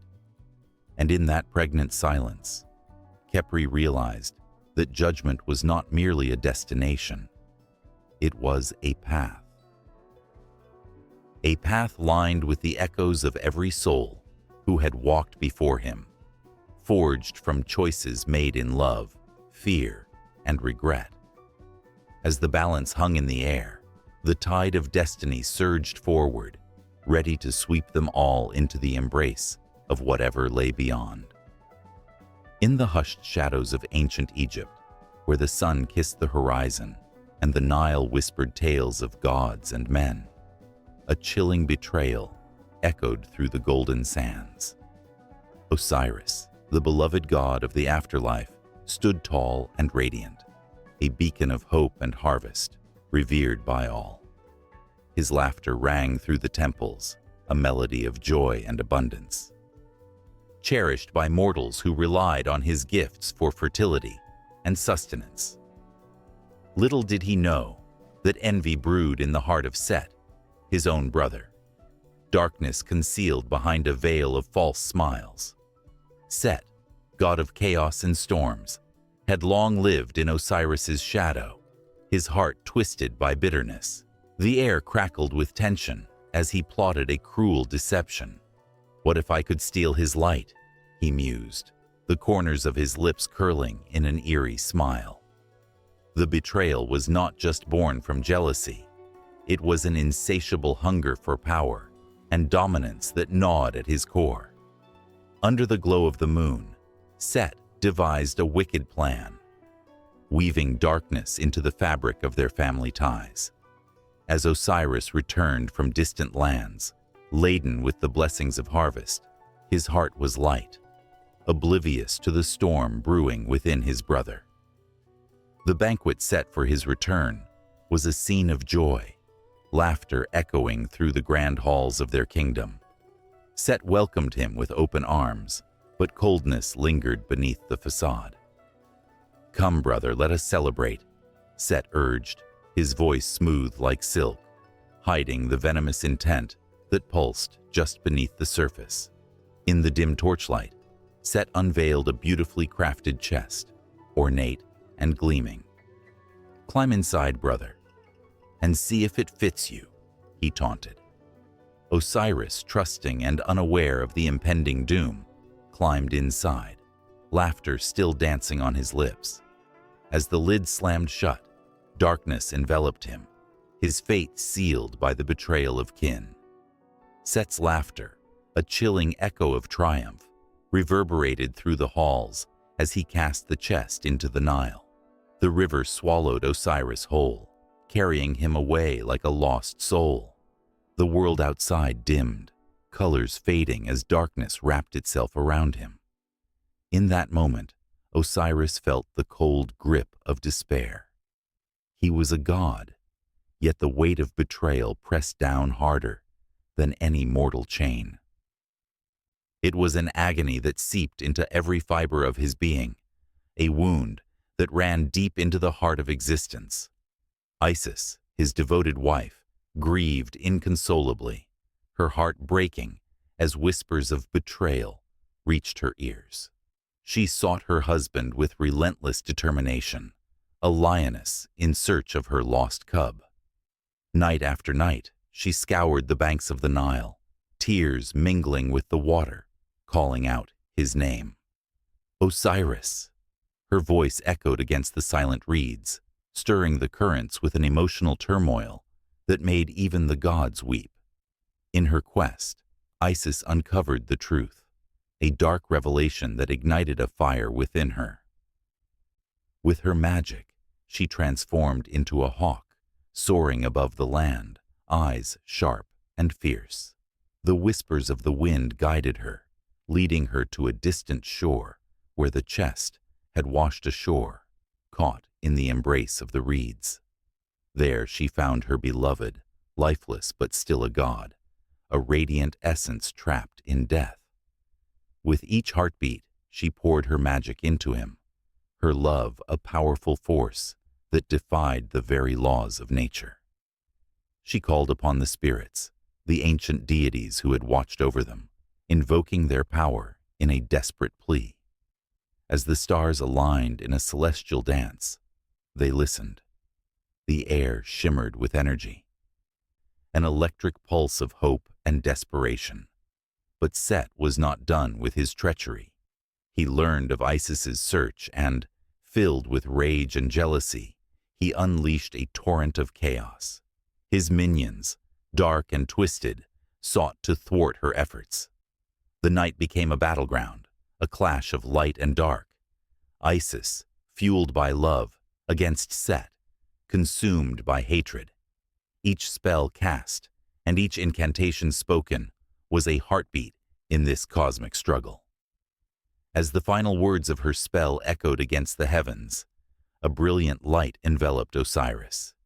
He stirred, breath returning to his lungs, a violent gasp that resonated through the air. He was reborn, but not unchanged. The god of the afterlife now walked a new path, a cycle of death and resurrection woven into his very essence. The balance had shifted. He would forever reign, not just in life, but in death, guiding souls through the dark waters of the afterlife. Yet the victory was bittersweet. Set's rage knew no bounds, And as Osiris stood reborn and radiant, his brother's fury ignited like a wildfire. This was a new chapter, one filled with conflict and chaos, as the brothers clashed once more. The air crackled with tension as they faced each other, a storm ready to break.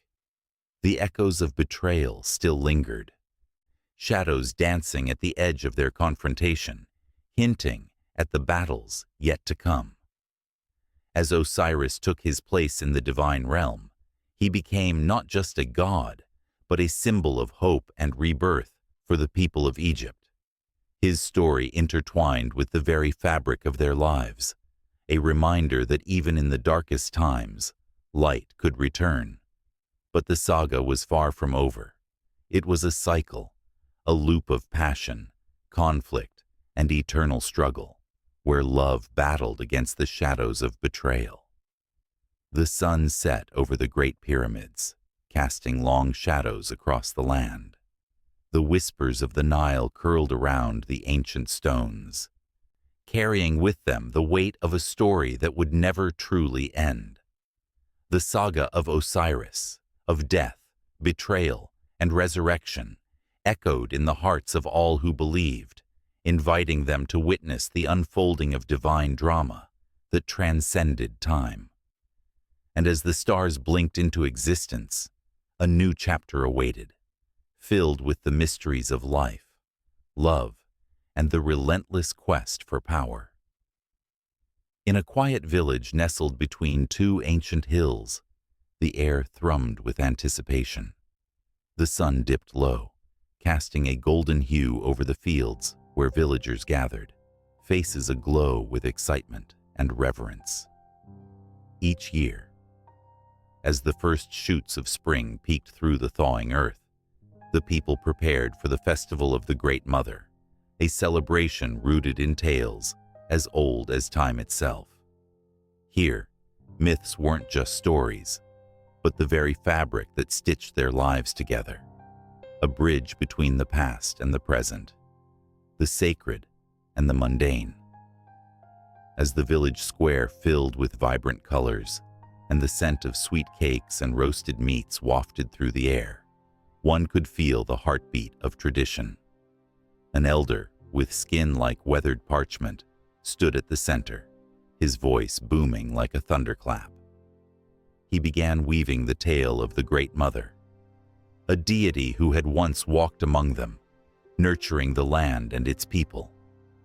The crowd leaned in, breath held in collective wonder, as if the very essence of the goddess hovered just within reach.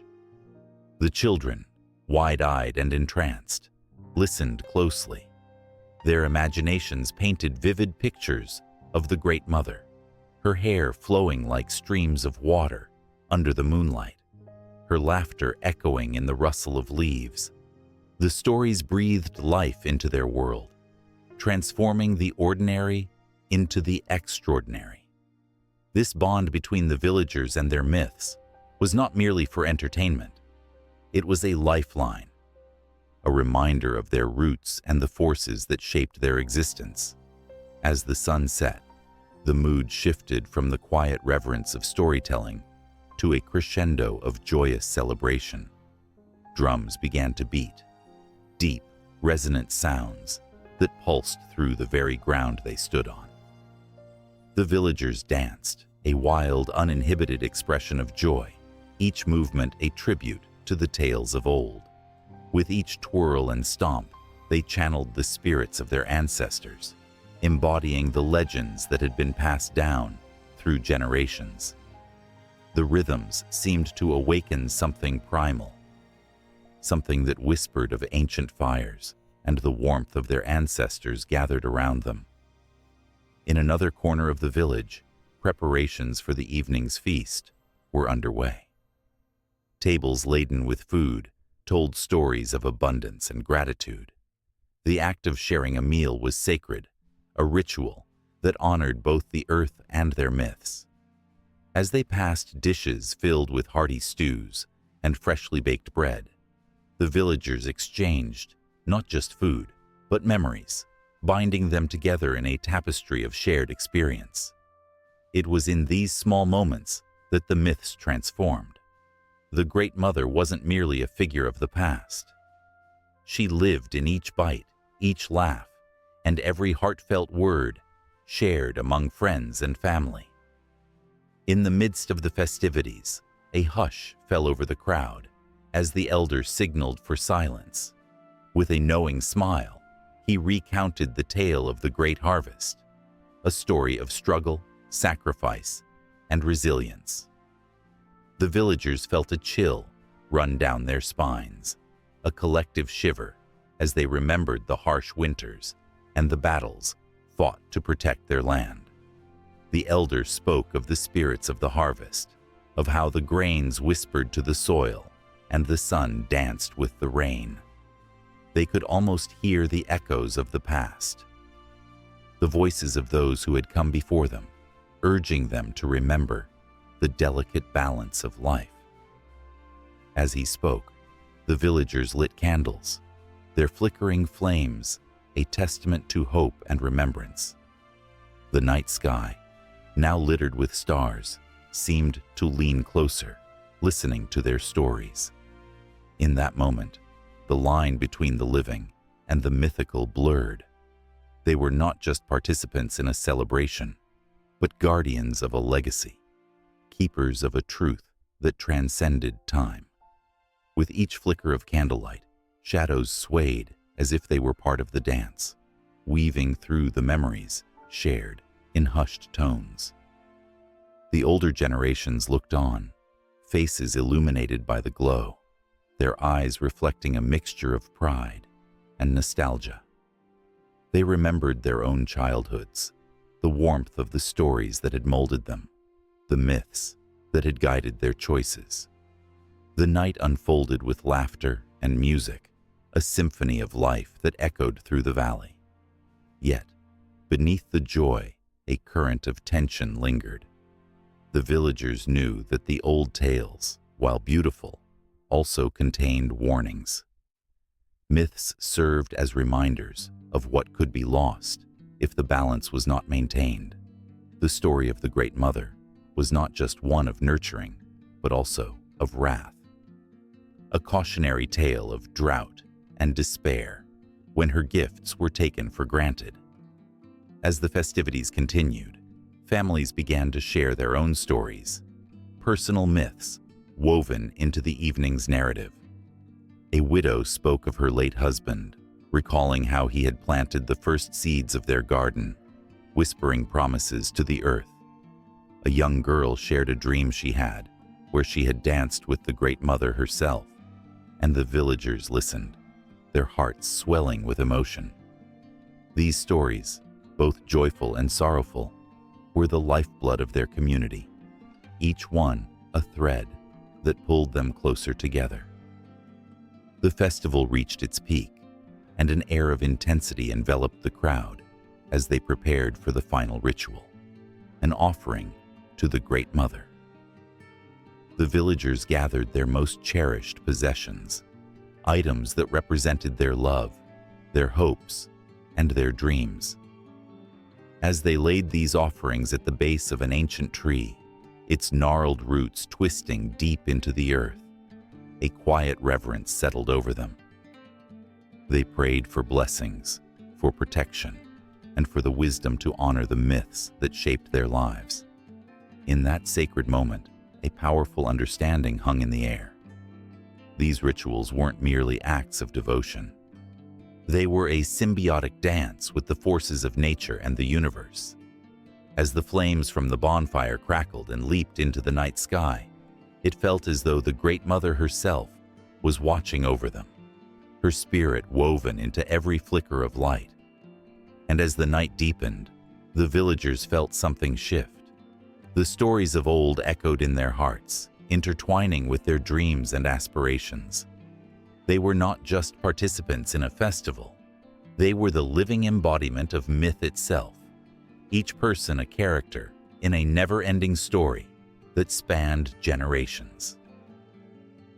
As the last embers of the fire glowed dimly against the vault of stars, they knew that the celebration would fade, but the power of their myths would forever light the way forward, guiding them into the unknown, where the next chapter awaited. In the flickering torchlight of a dimly lit chamber, a figure stood tall, adorned in glimmering gold and striking lapis lazuli. The air was thick with the scent of incense, a fragrant offering to the gods above. This was no ordinary man. He was a pharaoh, the living embodiment of the divine, a bridge between the mortal world and the celestial heavens. His presence commanded awe. And as he took a step forward, the shadows danced around him, whispering tales of power and majesty. From the bustling streets of Thebes to the serene banks of the Nile, the pharaoh was viewed not merely as a ruler, but as a god on earth. The people believed that every decision he made was infused with divine wisdom. Every decree echoed the will of the gods. The pharaoh's very existence was a testament to the connection between humanity and the divine, a connection that filled the hearts of his subjects with both reverence and fear. As the sun dipped below the horizon, casting a golden hue over the land, the pharaoh would often stand atop the grand pyramids, gazing out over his kingdom. His heart swelled with pride as he imagined the countless souls who looked to him for guidance. He was not just a figure of authority. He was the living Horus, the falcon god, who protected and guided the nation. With each wave of his hand, he signaled the order of the universe, ensuring harmony and balance. In temples adorned with intricate hieroglyphs, priests and priestesses recited sacred texts, their voices echoing through the hallowed halls. They sang praises to the pharaoh, heralding him as the divine son of Ra, the sun god. "You are the light that guides us, the heartbeat of the land," they proclaimed, their words swirling like the smoke of burning offerings. The pharaoh's heart raced at such declarations, for he understood the weight of their meaning. To be loved and feared in equal measure was both a blessing and a burden. Yet, beneath the layers of gold and silk, the pharaoh was acutely aware of the fragility of his divine status. A single act of failure could fracture the delicate belief system that supported his reign. The Nile's annual flood, the lifeblood of the land, was a reflection of his favor from the gods. If the river ran dry, the whispers would grow louder. Was he truly chosen, or had he lost the blessings of the divine? The notion sent shivers down his spine, igniting a deep-seated fear that he would one day be viewed as just a man, stripped of his godly title. As night cloaked the land, the pharaoh would retreat to his chamber, and the weight of the crown would press heavily upon him. Alone, he would gaze at the stars, his heart yearning for guidance. Did the gods truly watch over him? Did they feel his struggles? In those quiet moments, he was both powerful and vulnerable, a dichotomy that pulsed through his veins, like the very blood of Osiris, the god of the afterlife. The pharaoh's role as a divine representative was not just a privilege, it was a path paved with trials. He was tasked with maintaining Ma'at, the ancient concept of truth, balance, and cosmic order. To uphold Ma'at was to ensure that the chaos of the world did not overwhelm the hearts of his people. The rituals performed in his name were not mere ceremonies. They were lifelines, binding the pharaoh to the gods, each offering a desperate plea for favor and protection. In the vibrant marketplaces of Egypt, the tales of the pharaoh's divine lineage spilled from the lips of storytellers. Children gathered around, eyes wide with wonder, as they listened to stories of the great battles he had waged against chaos, of the enemies he had vanquished with the strength of the gods themselves. They imagined him, clad in shimmering armor, leading his people to victory, a true divine warrior. Yet the pharaoh knew that the greatest battles were not fought on the battlefield, but within his own heart. The voices of advisors echoed in his mind, each urging him to take a different path, to bend the will of the gods to his desires. As he grappled with these choices, the weight of expectations grew heavier, a constant reminder of his dual existence. He was both revered and scrutinized, an eternal dance between the divine and the human. In temples, the rituals grew more elaborate, each more fervent than the last. The people offered their hopes and dreams, their fears and desires. As the pharaoh stepped into the sacred spaces, his heart raced, his breath quickened. The chants of the priests layered over one another, creating an atmosphere thick with anticipation. They believed that their pharaoh could channel the power of the gods, that through him, their prayers would reach the heavens. The tears of the faithful streamed down their faces as they clutched talismans and statues of their divine king. The pharaoh could almost touch their fervor, a tangible force that surged around him. It was intoxicating and terrifying. He was their greatest hope, their ultimate connection to the divine, and he felt the weight of their faith pressing down on him like a mountain. One fateful day, a devastating drought struck the land, and the Nile threatened to run dry. Panic spread like wildfire. In the temples, voices turned to screams, and the air crackled with desperation. The pharaoh, adorned in royal garb, stood before his people, their eyes filled with fear and uncertainty. Could he still be their god? Could he still wield the power to bring forth life from the barren earth? With trembling hands, he raised his staff to the sky, calling upon the gods for mercy. The cries of the people echoed in his ears, each plea piercing his heart.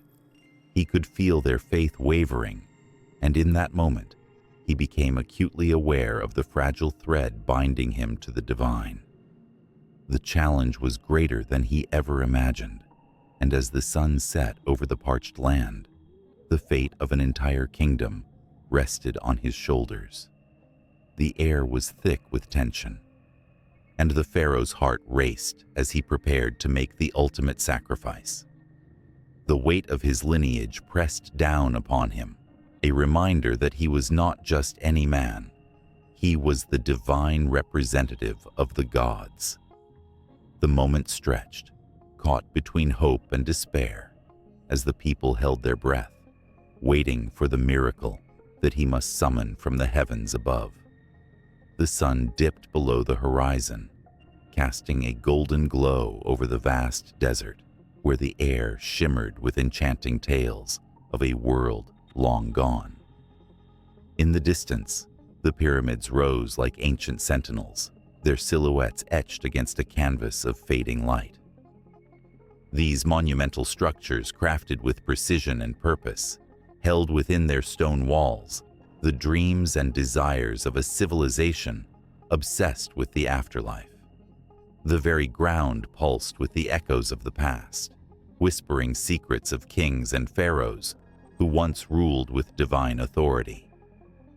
As night cloaked the landscape, the pyramids transformed into a silhouette of wonder and mystery. Each stone, carefully placed, told a story of ambition, sacrifice, and an unyielding belief in immortality. The air felt thick with the weight of history as the silhouettes of workers, their hands dirtied by labor, seemed to emerge from the shadows, tirelessly hauling massive blocks, dedicating their lives to the grandeur of their rulers. They knew that their toil was not just for glory, but for the promise of a life beyond this one, a life where the pharaohs could reign forever among the stars. Within these stone giants lay the tombs, chambers filled with treasures meant to accompany the departed into the afterlife. Gold glimmered in the flickering torchlight, and intricate carvings adorned the walls, each symbol and figure telling a story of rebirth and resurrection. The heartbeats of those interred echoed through time, a rhythmic reminder of their hopes and fears. Mummified bodies, wrapped in linen, lay peacefully, guarded by the ancient gods, while the scent of incense lingered, an offering to ensure a safe passage through the darkness of death. As the tales of the afterlife unfolded, the air crackled with a tension that was almost palpable. The ancient Egyptians believed that the journey to the afterlife was fraught with challenges. The Book of the Dead, a revered guide filled with spells and prayers, served as a beacon of hope for the souls navigating the treacherous waters of the underworld. It was not merely a collection of texts, but a lifeline, promising protection against the demons and dangers that lurked in the shadows. Each tomb was a carefully crafted map to the afterlife, a sanctuary where the living and the dead could intertwine in a dance that defied time itself. In the chamber of the Great Pyramid, the king's burial ground, the air felt electric with anticipation. Here, the pharaoh lay surrounded by riches, his body preserved as if to challenge the very fabric of mortality. The walls glistened with hieroglyphics, recounting his grand achievements and relaying the weight of his legacy. In this sacred space, the living would come to pay homage, to remember and to believe that their king was not truly gone, but merely in another realm, ruling over their lives from beyond the veil. Outside, the wind howled, carrying with it the cries of the past. It spoke of the laborers who sacrificed everything, the artisans who poured their souls into every brushstroke of paint, and the priests who chanted prayers that echoed through the chambers. Each note seemed to blend into the desert, creating a symphony of devotion that wrapped around the pyramids, a protective embrace that honored those who had come before. As twilight deepened, the stars began to shine, twinkling like diamonds scattered across a dark velvet sky. The ancient Egyptians understood the significance of the stars. They were seen as the souls of the departed, guiding the living toward a future that shimmered with promise. The pyramids, aligned with celestial bodies, stood as eternal monuments, mapping the journey from life to the afterlife. The careful placement of each stone was a testament to their belief that heaven was not an unreachable realm, but a destination woven into the very fabric of their existence. A shiver ran through the desert as the mysteries of the pyramids and tombs beckoned. What lay within these stone giants? What stories remained untold? The idea of the afterlife gripped the hearts of those who dared to ponder the fate of the souls entombed within. Were they at peace? Were they watching over the living? The air thickened with questions that lingered like the scent of sandalwood incense. Beneath the pyramids, secret passageways twisted and turned like the intricate patterns of fate. These hidden corridors, shrouded in darkness, held the potential for discovery, but also danger. The tombs were designed to protect against grave robbers, and the thought of curses that could befall those who dared to disturb the slumber of the dead sent chills down the spines of even the bravest souls. Legends spoke of the pharaoh's wrath, a powerful force that would rise to protect the sanctity of the tomb, a reminder that the afterlife was not to be trifled with. With each passing moment, the tension grew. The pyramids, witnesses to both glory and grief, silently called out for recognition. The world outside might forget their significance, but they stood resolute, a testament to human ambition and the relentless pursuit of eternity. The stones felt alive, resonating with the whispers of those who had once walked these sacred grounds. They conjured images of feasts celebrating the passage to the afterlife, where the living and the dead could gather, sharing stories and laughter that transcended time. As the moon reached its zenith, illuminating the pyramids in a ghostly light, the sense of wonder deepened. What ceremonies had taken place within these walls? What hopes had been buried alongside the pharaohs?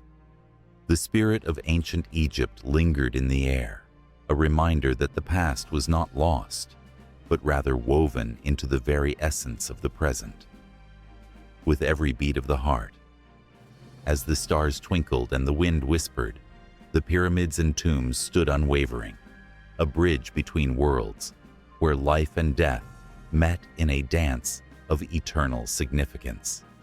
Each stone was a promise, each chamber a chapter in the grand narrative of existence. And as the night deepened, so did the questions, swirling like the sands of time, leaving behind a longing for answers hidden within the embrace of the ancient structures. The sun would rise again, casting light on the mysteries that lay beneath the surface, and the stories would continue to unfold, echoing into eternity. In the dim light of a flickering candle, an ancient amulet dangled from a string, its surface worn but still shimmering with the echoes of long-lost power. The air felt heavy, as if the very essence of those who had clutched it was still entwined in its threads. This small piece of ornamentation was more than mere decoration. It was a lifeline, a shield against the unseen forces that lurked in the shadows of life and death. Throughout history, countless souls have clung to the hope that these small objects could ward off the darkness. Ancient Egyptians believed that the scarab amulet, a symbol of resurrection and protection, would accompany them into the afterlife, ensuring safe passage through the treacherous realms of the dead. These beetles, revered for their ability to roll dung into perfect spheres, became a metaphor for renewal and the cyclical nature of life. Each scarab was imbued with prayers and incantations, wrapped in linen and placed over the heart of the deceased. The weight of the amulet was not just physical, it bore the weight of a family's hopes and dreams for their lost loved one. In distant lands, the Greeks turned to the power of the talisman. Crafted with care and intention, these objects often bore inscriptions or symbols that spoke to the gods, begging for their favor. A warrior would carry a piece of worn leather inscribed with a prayer to Athena, the goddess of wisdom and warfare, believing that her protection would grant him victory in battle. Soldiers marched into the fray, clutching small tokens, trembling with the fear of the unknown, but fortified by their faith in the talismans they carried. Each amulet became a silent companion, whispering promises of safety and courage, its presence a bulwark against the chaos of war. In the shadows of medieval Europe, the power of amulets took on a different form, woven into the fabric of superstition and fear. People adorned themselves with cross-shaped pendants, convinced that the power of the crucifix would repel malevolent spirits and the ill will of envious neighbors. Talismans crafted from the bones of saints were believed to hold divine power, capable of curing ailments or granting protection from harm. The fabric of society was stitched with the belief that these objects could alter fate itself. A mother would clasp a tiny silver locket containing a lock of her child's hair, praying fervently for their safety as they ventured into a world rife with dangers, both seen and unseen. As centuries passed, the allure of amulets spread across cultures, each group imbuing them with unique significance. In Asia, jade became the stone of choice, revered for its protective qualities. Carved into intricate shapes, these amulets were worn against the skin, a talisman believed to ward off evil spirits and bring good fortune. The vibrant green of the jade resonated deeply, a tangible connection to the earth and a symbol of balance. Families would pass these cherished objects down through generations, each amulet holding the stories of ancestors who had faced hardships and triumphed against adversity. Yet, not all amulets were created for protection. In some traditions, they served as conduits for the very essence of life and death, bridging the gap between the living and the dead. In ancient China, funerary items crafted as amulets were placed in tombs to guide the deceased on their journey to the afterlife. These objects, often made of paper or clay, transformed into vessels of memory, carrying the hopes of the living to the realm beyond. The vibrant colors and intricate designs were not mere adornments. They were invitations to the spirits, beckoning them to rest in peace. The tension surrounding these objects grew palpable when the belief in their power crossed paths with the inevitable darkness of human nature. There were tales of amulets turning on their owners, imbued with curses or misfortune. A bracelet worn for protection could become a harbinger of doom if misused or if it came to rest in the hands of someone unworthy. In desperate times, people turned to dark magic, crafting talismans that promised wealth or revenge, only to find themselves spiraling into despair. The thin line between protection and peril blurred, and the whispers of the past loomed large. Amidst this backdrop, the story of a cursed amulet emerged, a tale that sent chills down spines and ignited the flames of curiosity. It was said to have belonged to a powerful sorceress, one who had mastered the art of dark magic. Worn around her neck, the amulet glowed with an eerie light, a testament to her formidable abilities and the lives she had claimed. When she fell to betrayal, the amulet was buried with her, but not without a promise. It would seek out a worthy bearer. Years later, in a small village, a young girl named Ilara found a gleaming piece of jewelry half buried in the dirt. Drawn to its beauty, she slipped it around her neck, unaware of the darkness that clung to its past. Her life transformed overnight, filled with visions and whispers that promised untold power.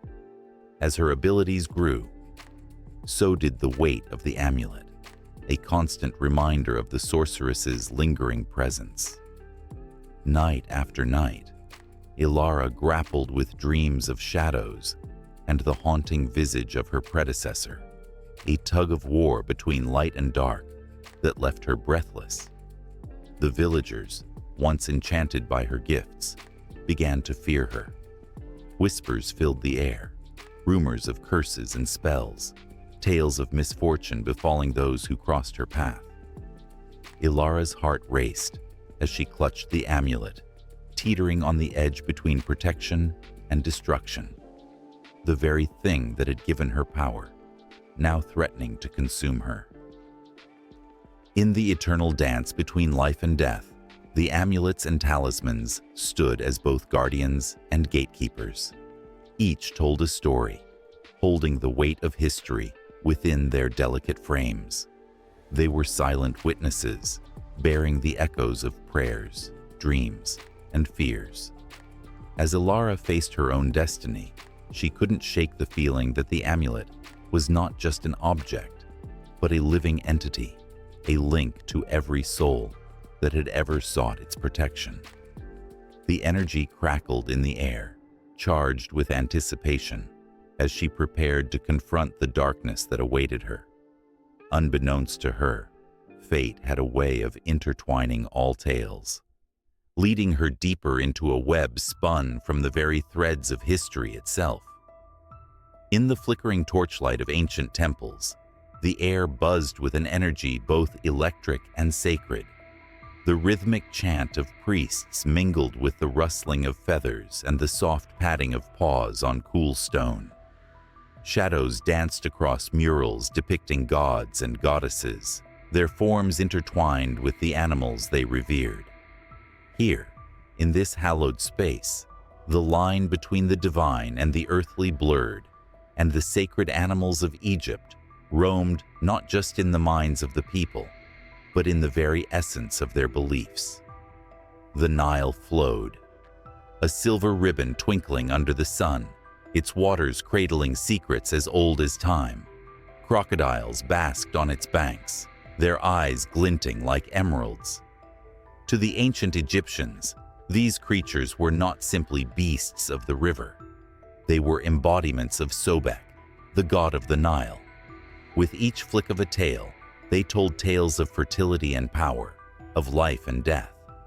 The water, revered as a giver of life, also held the ferocity of a predator. It was this duality that seeped into the hearts of the people, igniting both fear and reverence as they cast offerings into the flowing waters, hoping to curry favor with a god who could be both protector and destroyer. As the sun dipped below the horizon, the golden sky transformed into vibrant hues of crimson and indigo. It was a time when the great cat of the desert, the lion, took center stage. Majestic and fierce, the lion was revered as the embodiment of Sekhmet, the warrior goddess. Her power was palpable, a force that could incite both terror and awe. With her fiery mane and piercing gaze, she was seen as a protector of the pharaohs, a fierce guardian against chaos. In the heat of battle, the roar of a lion echoed in the hearts of soldiers, rallying them against their foes. As they marched forward, they felt her spirit surge through their veins, a potent reminder that they were not alone in their fight. Yet, it was not only the daunting creatures of the land that inspired reverence. The sky, vast and infinite, was a canvas painted with the graceful flight of falcons. Horus, the god of the sky, took the form of a falcon, his keen eyes watching over the world below. With each flap of wings, he swept away despair, bringing hope and clarity. The people looked skyward, entranced by the beauty of these birds, believing that their flight was a message from the divine. The winds carried whispers of protection. And in those moments, the faithful felt the pulse of the cosmos, a reminder that they were part of something greater. Amidst the golden sands, the gentle sway of a cow's tail caught the light. The sacred cow, embodying Hathor, the goddess of love and joy, was a symbol of nurturing and motherhood. Her gentle demeanor calmed the storms of life and brought forth abundance. As mothers cradled their children in their arms, they sang praises to Hathor, invoking her blessings for health and happiness. The warmth of the sun seemed to intensify in her presence, wrapping the people in a tender embrace. They believed that the milk from these sacred cows was a gift from the gods, nourishing not just bodies, but souls. And there, in the shadows of towering pyramids, the graceful form of the jackal emerged. Anubis, the god of the afterlife, walked with silent dignity, guiding souls through the treacherous journey beyond. The jackal symbolized protection in the realm of the dead, a comforting presence for those who feared the unknown. As families mourned, they adorned their homes with images of Anubis, hoping to ease their loved ones' transition. In the stillness of the night, they whispered prayers, a palpable tension hanging in the air, merging the earthly and the ethereal. The presence of these sacred animals evoked a rich tapestry of emotions, joy intertwined with fear, reverence with despair. It was a dance of light and shadow, each creature embodying the complexities of life itself. The people lived in a world where animals were not mere companions or sources of food. They were conduits of divine energy. Each interaction, every offering, reverberated with the weight of centuries of belief. In the bustling markets of ancient cities, vendors displayed amulets adorned with images of these sacred animals, ankh-shaped charms with falcons, lion-headed figures, and cow motifs hung like stars in the night sky, drawing the eyes of passers-by. The vibrant colors and intricate designs sparked conversations filled with excitement and wonder. Children listened intently as elders recounted stories of gods and beasts, their wide eyes shining with dreams of adventure and courage. As twilight deepened, the haunting melody of a flute echoed through the streets, beckoning crowds to gather around a storyteller. With every word, the air thickened with anticipation.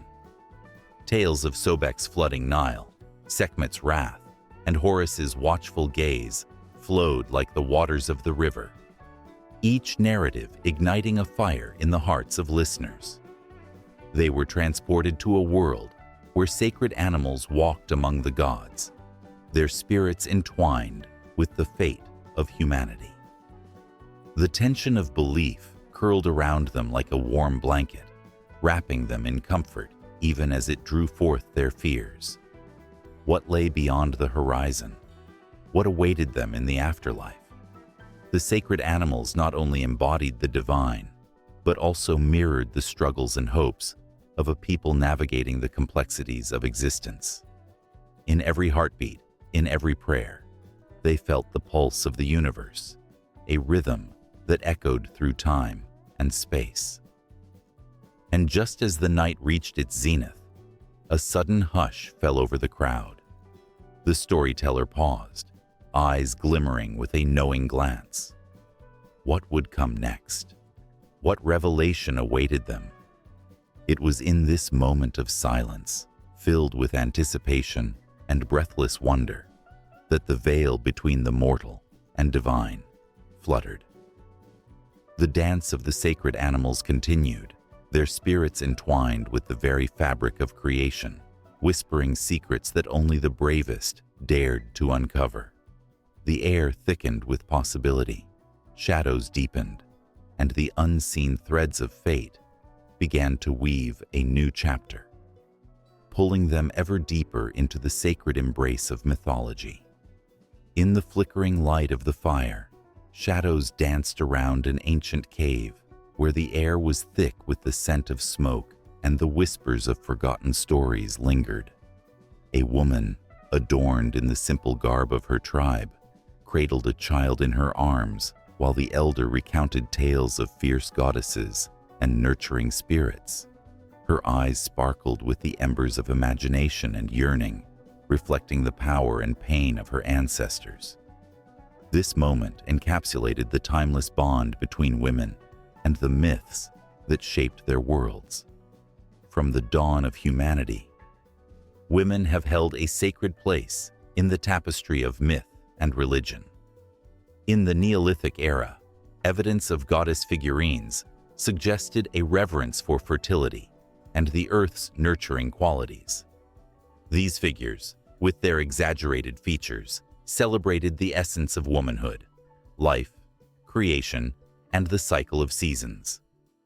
They were not merely symbols, they were the very fabric of belief, etched in the stone and clay by the hands of women who understood the rhythms of life in ways that transcended language. As civilizations blossomed, so too did the roles of women in religious narratives. In ancient Egypt, the goddess Isis emerged as one of the most powerful figures. She was a healer, a protector, a mother who would stop at nothing to find her lost husband, Osiris.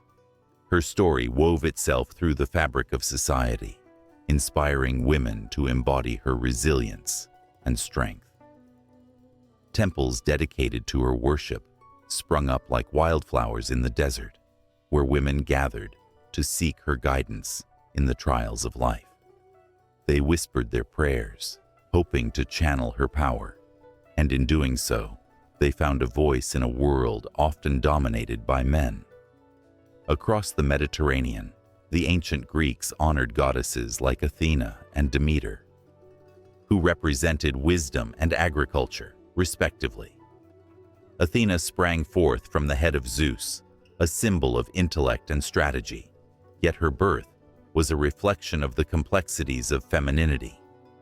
Women in ancient Greece were often relegated to the shadows, but through these divine figures, they found a narrative that spoke to their potential. In the mysteries of Eleusis, women celebrated the cycles of life and death, drawing strength from the myths that intertwined their existence with the divine. In the distant lands of the East, the Hindu pantheon flourished with the goddess Durga, a warrior who rode into battle on a lion, wielding weapons of power and protection. She was the embodiment of female strength and defiance, celebrated during the festival of Durga Puja, where women would gather to honor her spirit. These gatherings were not just ceremonies, but moments of liberation, where women found solidarity and a chance to reclaim their voices amid societal constraints. The drums would beat like heartbeats, echoing the fierce strength of Durga, as women danced and sang, infusing the air with hope and resilience. Meanwhile, the indigenous cultures of the Americas painted a different but equally profound picture. In many tribes, women were the keepers of tradition, the storytellers who passed down the essence of their people through generations. The Earth Mother was a central figure, revered for her nurturing spirit and connection to the land. Women performed rituals that honored the cycles of nature, ensuring that their families thrived. They were the bridges between the spiritual and the earthly, their hands weaving the threads of life with prayer and intention. Yet, for all their power, the stories of women have often been overshadowed by the narratives of men. In the annals of history, the voices of women were frequently silenced, their contributions reduced to footnotes in the grand tales of conquest and glory. But still, the myths persisted, whispered through the ages, a testament to the unbreakable spirit of womanhood. In every corner of the globe, women have found ways to reclaim their narratives, to redefine their roles in the sacred tapestry of belief. The Renaissance ignited a spark of change as thinkers began to question the status quo. The figure of Mary, revered in Christianity as the Mother of God, took on profound significance. Women, who had been sidelined in religious conversations for centuries, found new hope in her story. They identified with her strength, her compassion, and her unwavering faith. Churches became sanctuaries for women, spaces where they could gather, uplift each other, and restore their purpose within the spiritual realm. As time marched forward, the suffragette movement and the fight for women's rights intertwined with spiritual awakenings, leading to a resurgence of goddess worship and feminine spirituality. Women began to reclaim the divine feminine, celebrating the qualities that had been suppressed for so long. They gathered in circles, chanting the names of goddesses long forgotten, rekindling the flames of empowerment and unity. In the modern age, the narratives of women in myth and religion continue to evolve. Stories are being rewritten, and history is being reclaimed. From the powerful figures of feminist theology to the resurgence of goddess worship, women are reclaiming their rightful place in the narrative of spirituality. They are not merely characters in a story. They are the authors, the artists, the revolutionaries shaping the future. As the fire crackled in the cave, the woman holding her child felt a deep connection to the myths that had come before her. She understood that every story told, every ritual performed, was a thread in the rich tapestry of her ancestry. The power of women in myth and religion wasn't just a relic of the past. It was alive in her, coursing through her veins, igniting a flame of passion and purpose that would guide her through life's trials. With every heartbeat, she felt the strength of her foremothers, the resilience of those who had come before her, whispering through the ages. And as the elder's voice rose in intensity, recounting the tales of goddesses who had fought for justice and love, she knew that this was only the beginning of a new story, one that would transcend time, woven into the fabric of humanity's ongoing journey.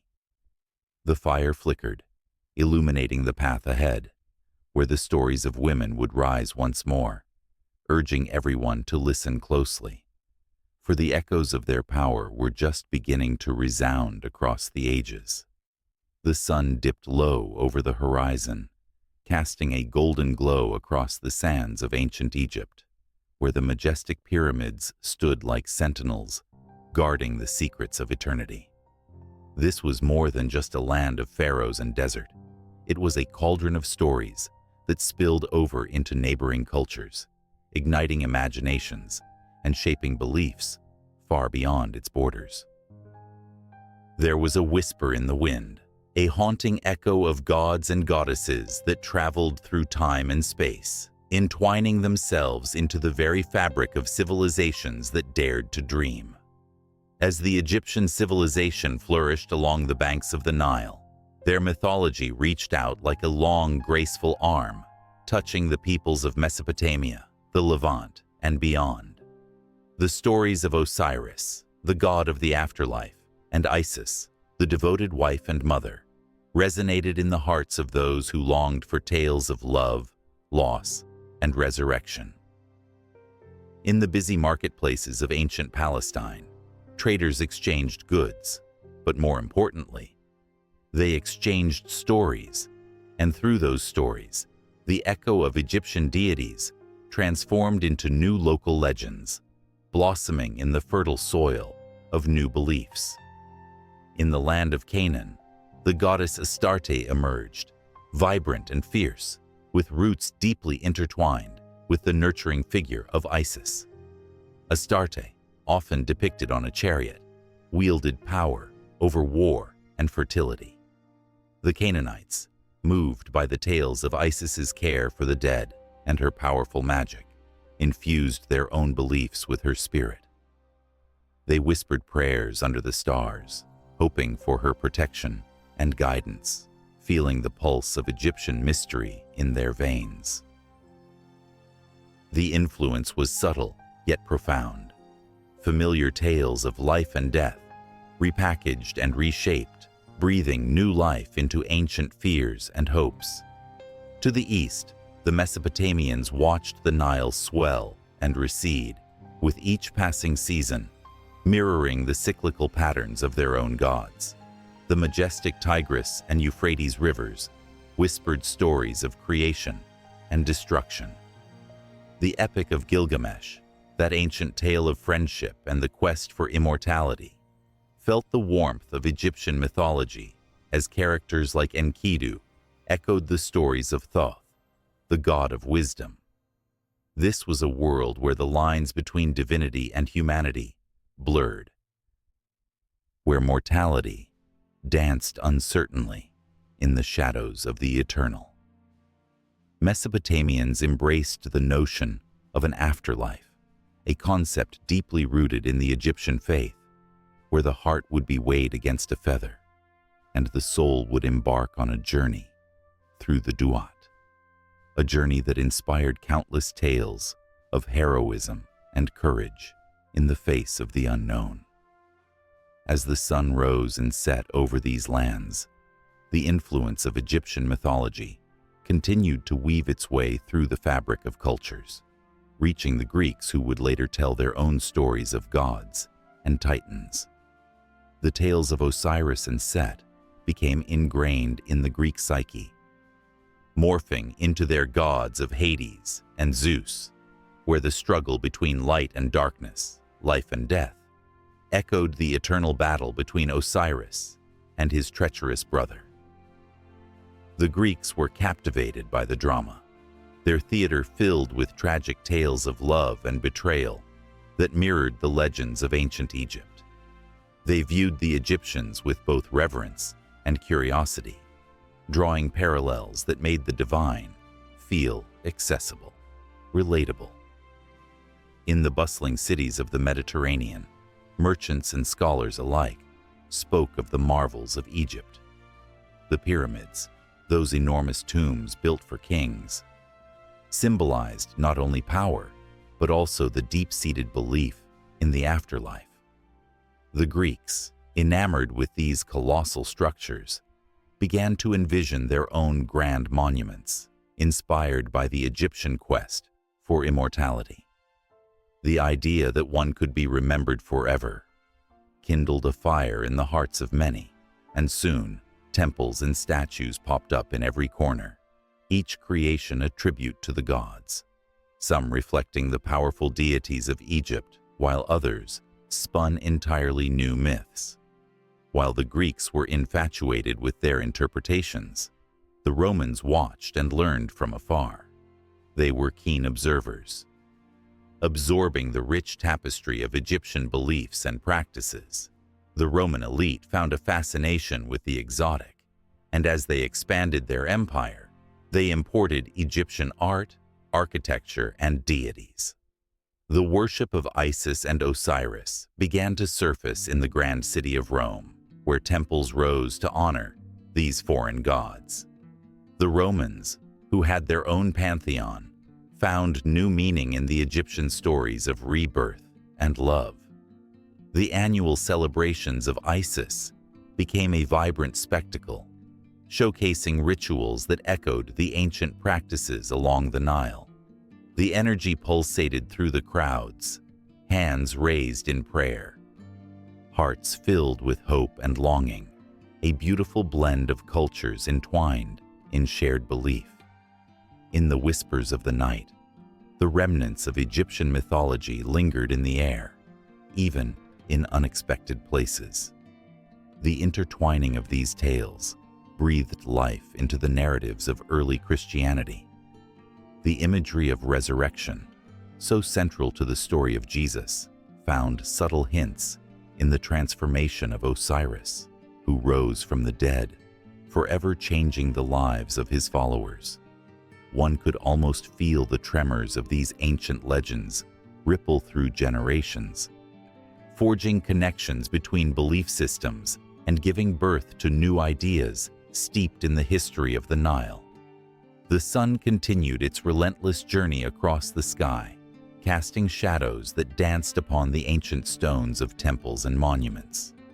In every culture touched by the glory of Egyptian mythology, the echoes of gods and goddesses resonated deeply within the human experience. The desire for understanding, for hope beyond the grave, for tales of love that transcended time and space, created an unbroken thread that linked civilizations together. The influence of Egyptian beliefs morphed and adapted, changing form, yet remaining profoundly familiar, like a cherished song that never fades away. And as the moon rose high in the velvety night sky, illuminating the silhouettes of ancient ruins, the stories that began in Egypt continued to ripple outward, steeped in emotion and meaning, waiting to be told anew. The rich tapestry woven with the threads of mythology, history, and human longing was far from complete. It beckoned to those who would listen, inviting them to embrace the journey of belief that spanned across time and cultures, binding them together in a shared human experience. The dance of gods and mortals was just beginning, as new tales awaited their turn to breathe life into the fabric of existence. Every story begins as a whisper, a mere flicker of imagination passed down through generations. In the quiet corners of ancient villages, around flickering fires, people shared tales that shaped their worlds. Myths emerged from the shadows of uncertainty, weaving together the fabric of humanity's deepest fears, hopes, and dreams. Yet, as time marched on, these stories transformed, much like the rivers that cut through mountains, reshaping the land with each passing year. In the cradle of Mesopotamia, the Epic of Gilgamesh arose, a saga of heroism and the quest for immortality. Gilgamesh, a king, battled gods and monsters, searching for answers beyond the veil of death. His journey revealed not only the strength of the human spirit, but also the inevitability of mortality. As centuries turned, the tale shifted, morphing with the culture that recounted it. The once fierce warrior became a symbol of man's struggle against the ephemeral nature of life, echoing through time in countless retellings, each adaptation a reflection of the era's beliefs and fears. Across the Mediterranean, the Greek myths spun tales of gods who walked among mortals, wielding their power with a flick of the wrist. Zeus, with his thunderbolt, was a figure of dominance, yet his stories began to soften. They morphed into lessons about morality, love, and the consequences of hubris. The mighty gods became flawed characters, embodying human emotions. The art of storytelling took root, and these myths evolved to serve a purpose, teaching those who listened about the complexities of existence and the thin line between glory and downfall. In the depths of the Norse wilderness, the story of Ragnarok unfolded, a fierce battle foretold to bring about the end of the world. As time advanced, however, the narrative shifted from one of sheer destruction to a cycle of death and rebirth.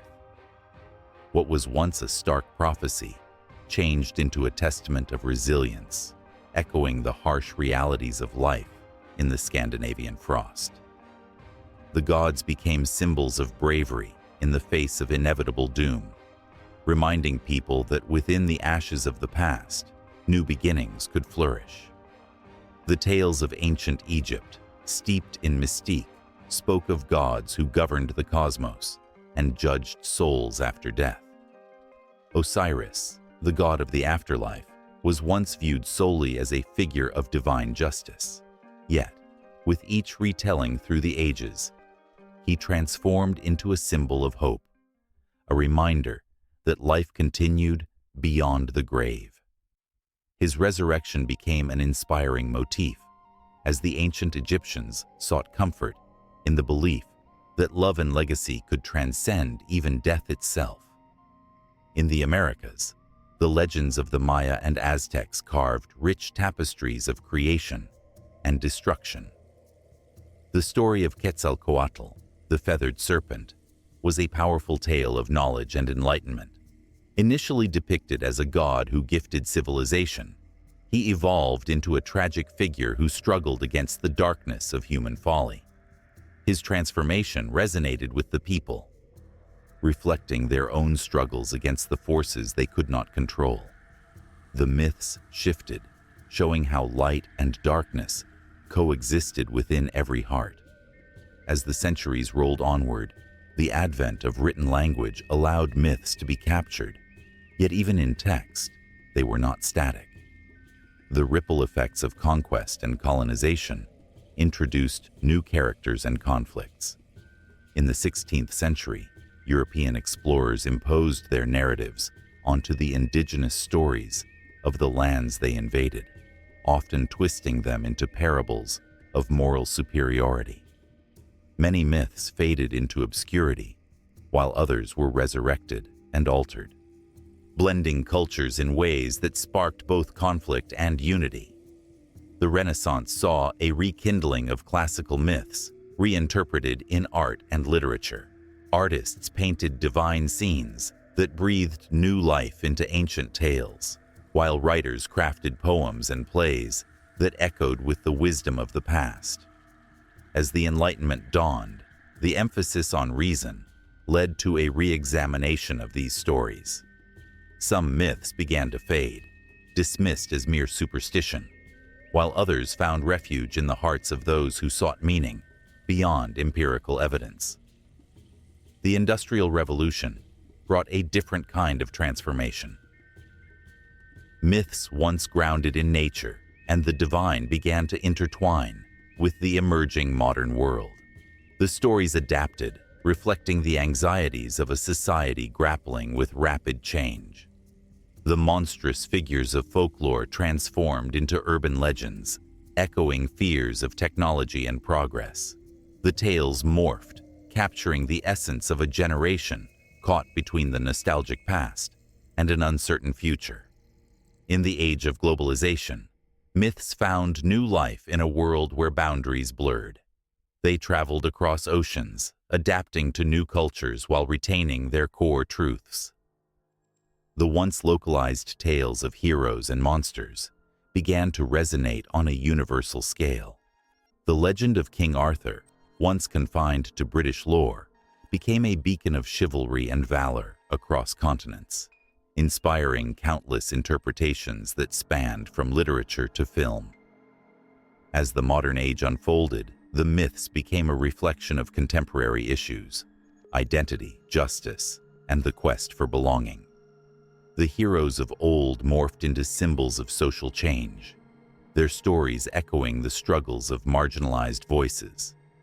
The power of myth lay not only in their past, but in their ability to adapt and inspire, reminding each generation that the stories we tell shape the world we inhabit. And as the sun set on another day, casting golden hues over the pages of history, the myths continued their dance through time, constantly evolving yet eternally familiar. They encouraged laughter, tears, and introspection. The lines between fact and fiction blurred, and the stories became a mirror, reflecting not only the world's history, but the ever-changing narrative of the human condition. In every twist and turn, the myths beckoned, leaving only a tantalizing hint of what was to come next, as if their very essence whispered, "This story is far from over." In the flickering candlelight of a dimly lit room, a scholar hunched over ancient scrolls, his heart racing as he traced the familiar hieroglyphics with trembling fingers. Each stroke brought forth the whisper of gods, the echo of pharaohs, and the pulse of a civilization that once filled the sun-drenched sands of the Nile with life and death. The weight of history pressed down like a heavy cloak, suffocating yet intoxicating, as the scholar felt the presence of the divine brush through the air, pulling him closer to the myths that shaped a culture. The walls of that room seemed to breathe, decorated with vibrant depictions of Osiris, the god of the afterlife, his green face radiating hope and rebirth. Beside him, Isis, the powerful goddess of magic, extended her wings in a protective embrace. Their stories were not simply tales. They were the lifeblood of an ancient civilization, captured in the strokes of an artist's brush, each line pulsing with emotion, each color swirling with meaning. The scholar could almost hear their voices, weaving through time as they spoke of love, betrayal, and redemption. In the dimmest corners of temples, artisans carved their devotion into stone, each chisel strike a prayer, each relief an offering to the gods. The great pyramids, standing like silent sentinels, were adorned with intricate carvings that told stories of the gods' creation of the world, of the sun rising each day and ushering souls into the afterlife. The grandeur of the art revealed a connection to the divine that was both sacred and profound, stirring emotions that transcended the ages. The scholar turned a page, revealing a fragment of the Book of the Dead, the ancient text guiding souls through the perilous journey after death. The words danced off the parchment like flickering shadows, conjuring visions of the heart being weighed against a feather by Anubis, the jackal-headed god. Fear gripped him as he imagined the fate of those deemed unworthy, their souls consumed by the ferocious devourer Ammit, a chilling reminder of the thin line between eternal bliss and eternal damnation. The stakes were high, and the weight of each decision was enough to send shivers down one's spine. Scenes of the great battles between Horus and Set spilled forth from the scrolls, filled with dramatic tension and the clash of wills.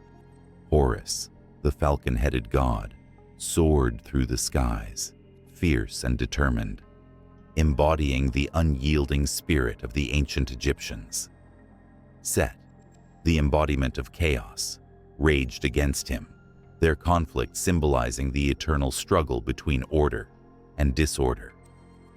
The tension was palpable, and the scholar could feel the thrum of the narrative, a relentless heartbeat that echoed through countless generations, inviting all who heard it to partake in the struggle for balance in the world. As the night deepened, the art morphed and echoed throughout the room, the colors transforming, the figures shifting as if alive. Each painting, every sculpture held a story waiting to be told. The deep blues of the Nile, the golden sands of the desert, and the brilliant reds of the sunset pulsed with emotion, telling tales of creation, love, and loss. The scholar imagined the artists, their hands stained with pigment and their hearts heavy with the weight of their subjects, pouring their souls into every piece, each stroke a connection to the divine. The wall-mounted frescoes, with their vivid colors and intricate details, transported him to a world where gods walked among mortals, where pharaohs were both king and deity, sacred and human. He could almost see the ancient festivals, feel the sun on his skin, and hear the joyous songs mingling with the prayers for the harvest. The merging of art and religion was a dance, a sacred ritual laid out in the very fabric of their existence, where each brushstroke and each note played resonated through the halls of eternity. Then there were the tales of love, blooming in the shadow of the pyramids, like that of Osiris and Isis, their bond forged in tragedy, yet shining a light that pierced the darkness of death. The tears shed for lost lovers echoed through the ages as the scholar envisioned the heart-wrenching moments of longing, separation, and reunion. Those stories transcended mere words. They were the very essence of what it meant to be human, leaving behind a legacy of emotion that rippled across time. As dawn broke, the first rays of sun spilled into the room, illuminating the pages and revealing the beauty of the words that had held him captive all night. The scholar stumbled upon verses that sang of the afterlife, a place where souls reunited in joy, where the sands of time could not erode the bonds forged in love and sacrifice.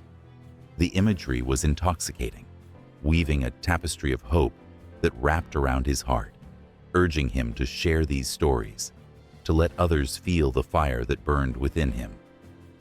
Yet, even as the light grew, shadows lingered at the edges of the room, hinting at the darker tales that remained untold.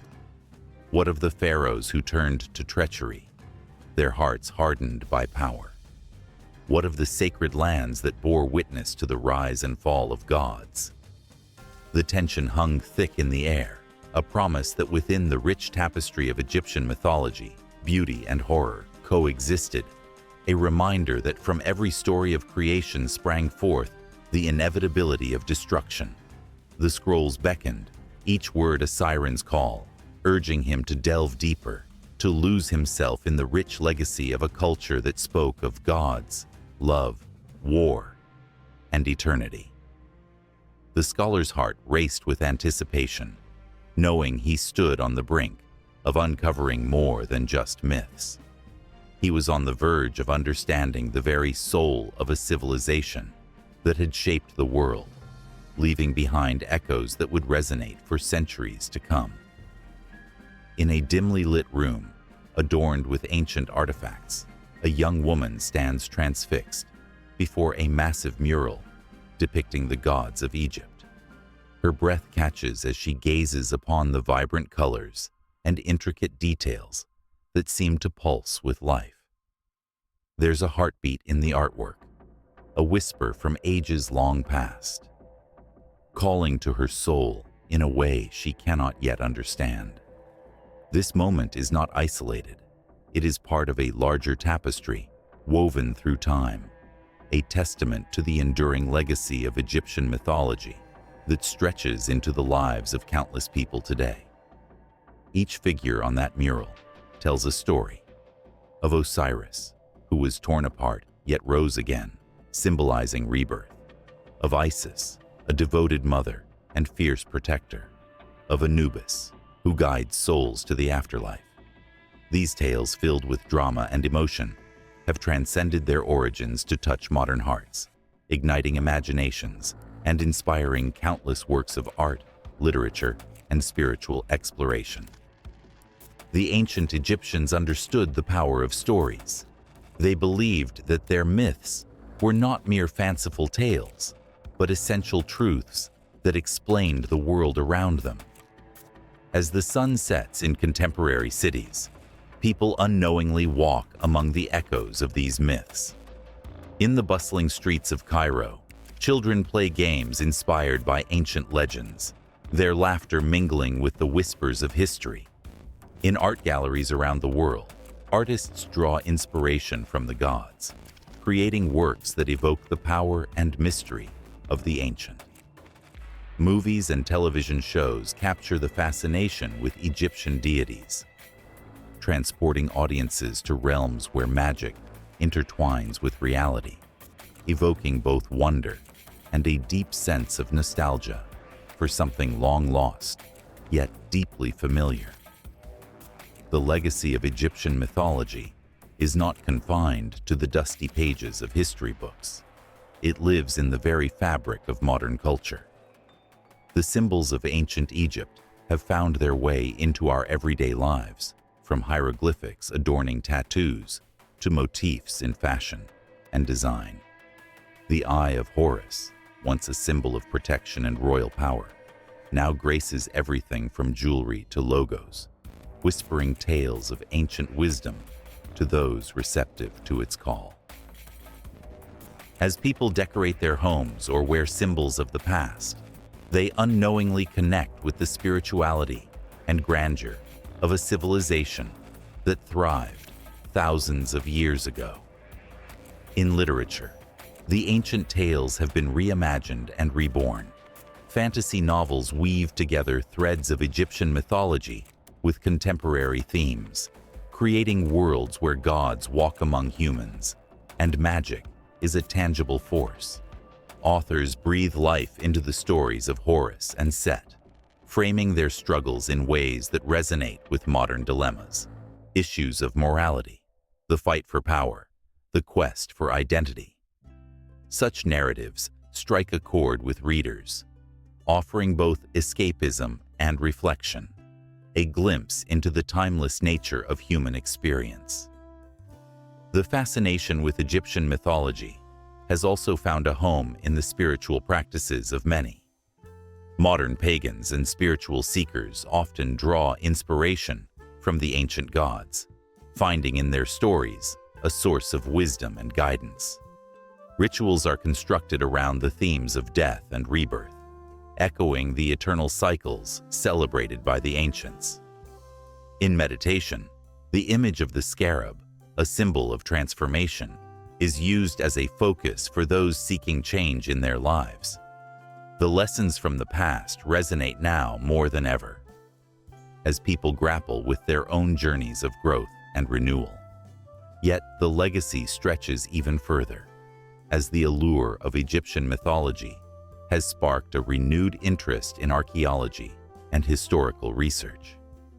Each new discovery, be it a tomb, a relic, or an ancient text, offers fresh insights into a culture that was both complex and profoundly human. Scholars painstakingly unravel the meanings behind the myths, seeking to understand how ancient Egyptians viewed their world.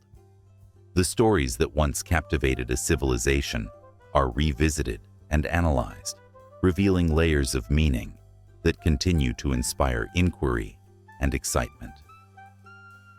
In the quiet of night, as the stars twinkle above, the spirits of the past seem to beckon.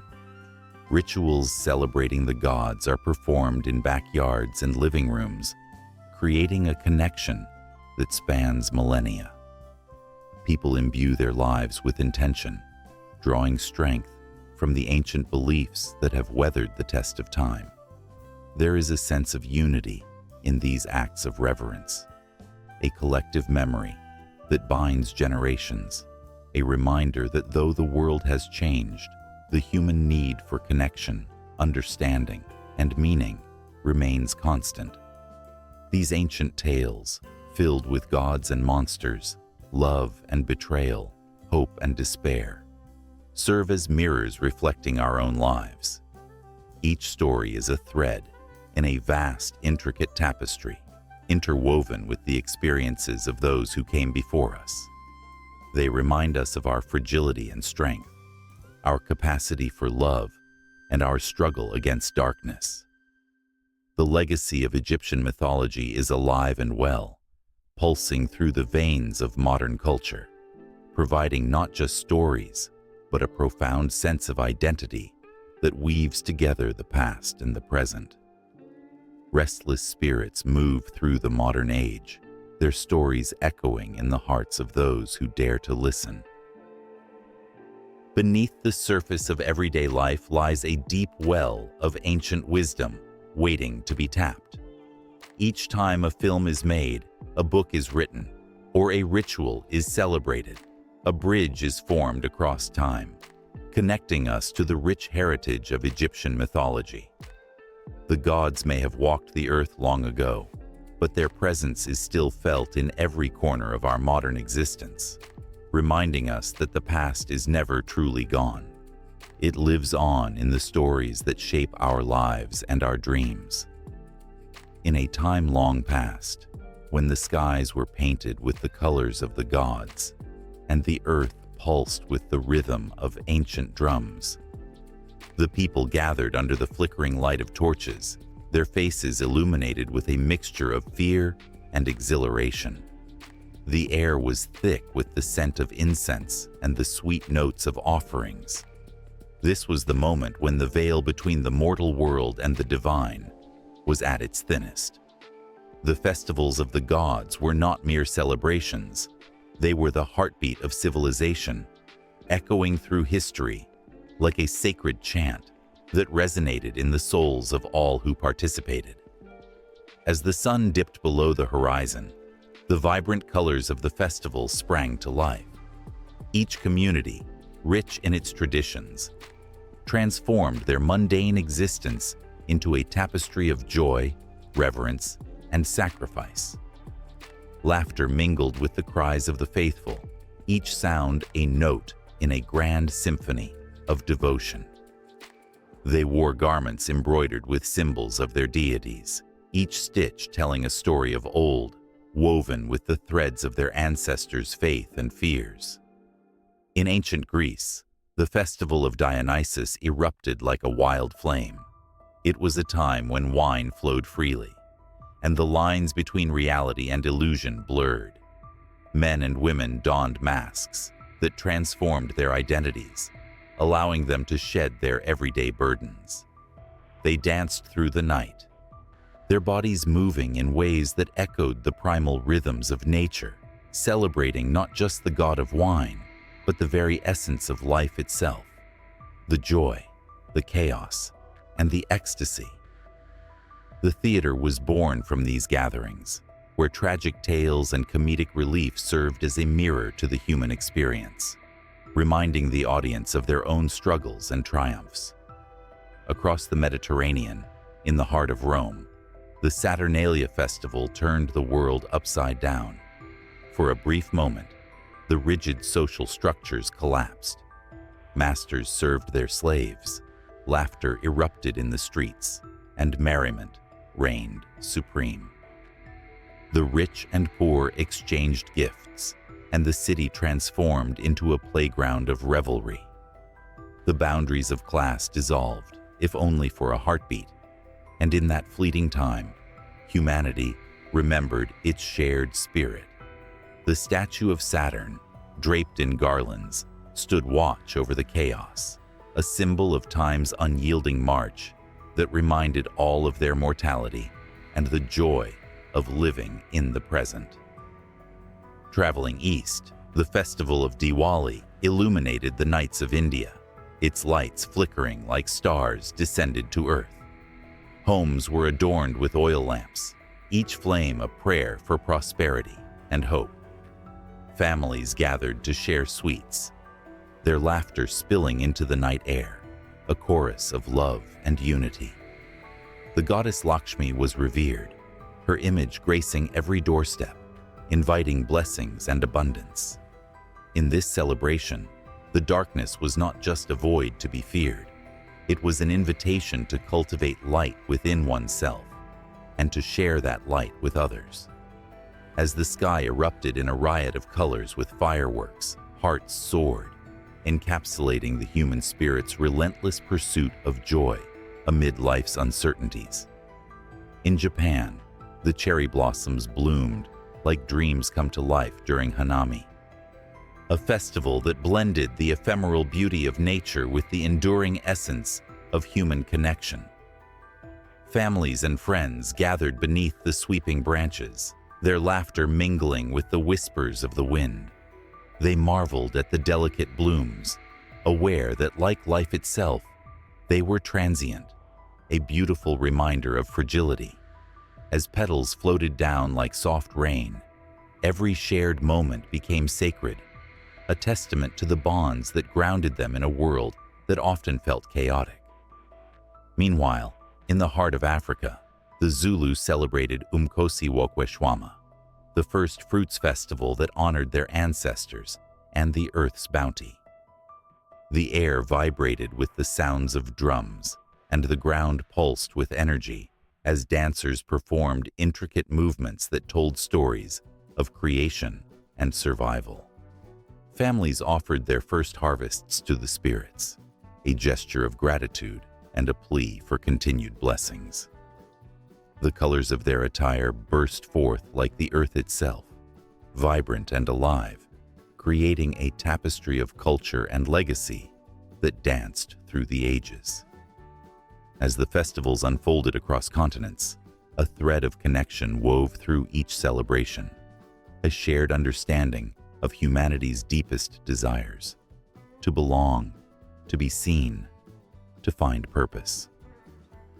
In that fleeting moment of devotion, the mundane morphed into the extraordinary, and the barriers of time and space fell away. Each festival was a reminder that beneath the surface, people were connected by their hopes, dreams, and fears, transcending the boundaries imposed by society. But not every celebration was free from shadows. The blood-soaked rituals of the Mayans during their sacred ceremonies reflected the weight of their beliefs. Offering blood was seen as an honor, a way to appease the gods and ensure the sun would rise again. The priests, adorned with feathers and jewels, performed elaborate dances, invoking the spirits with fervent prayers, and the crowd watched in hushed reverence, caught between awe and dread. Life and death danced hand in hand, reminding the spectators that every joy was shadowed by loss.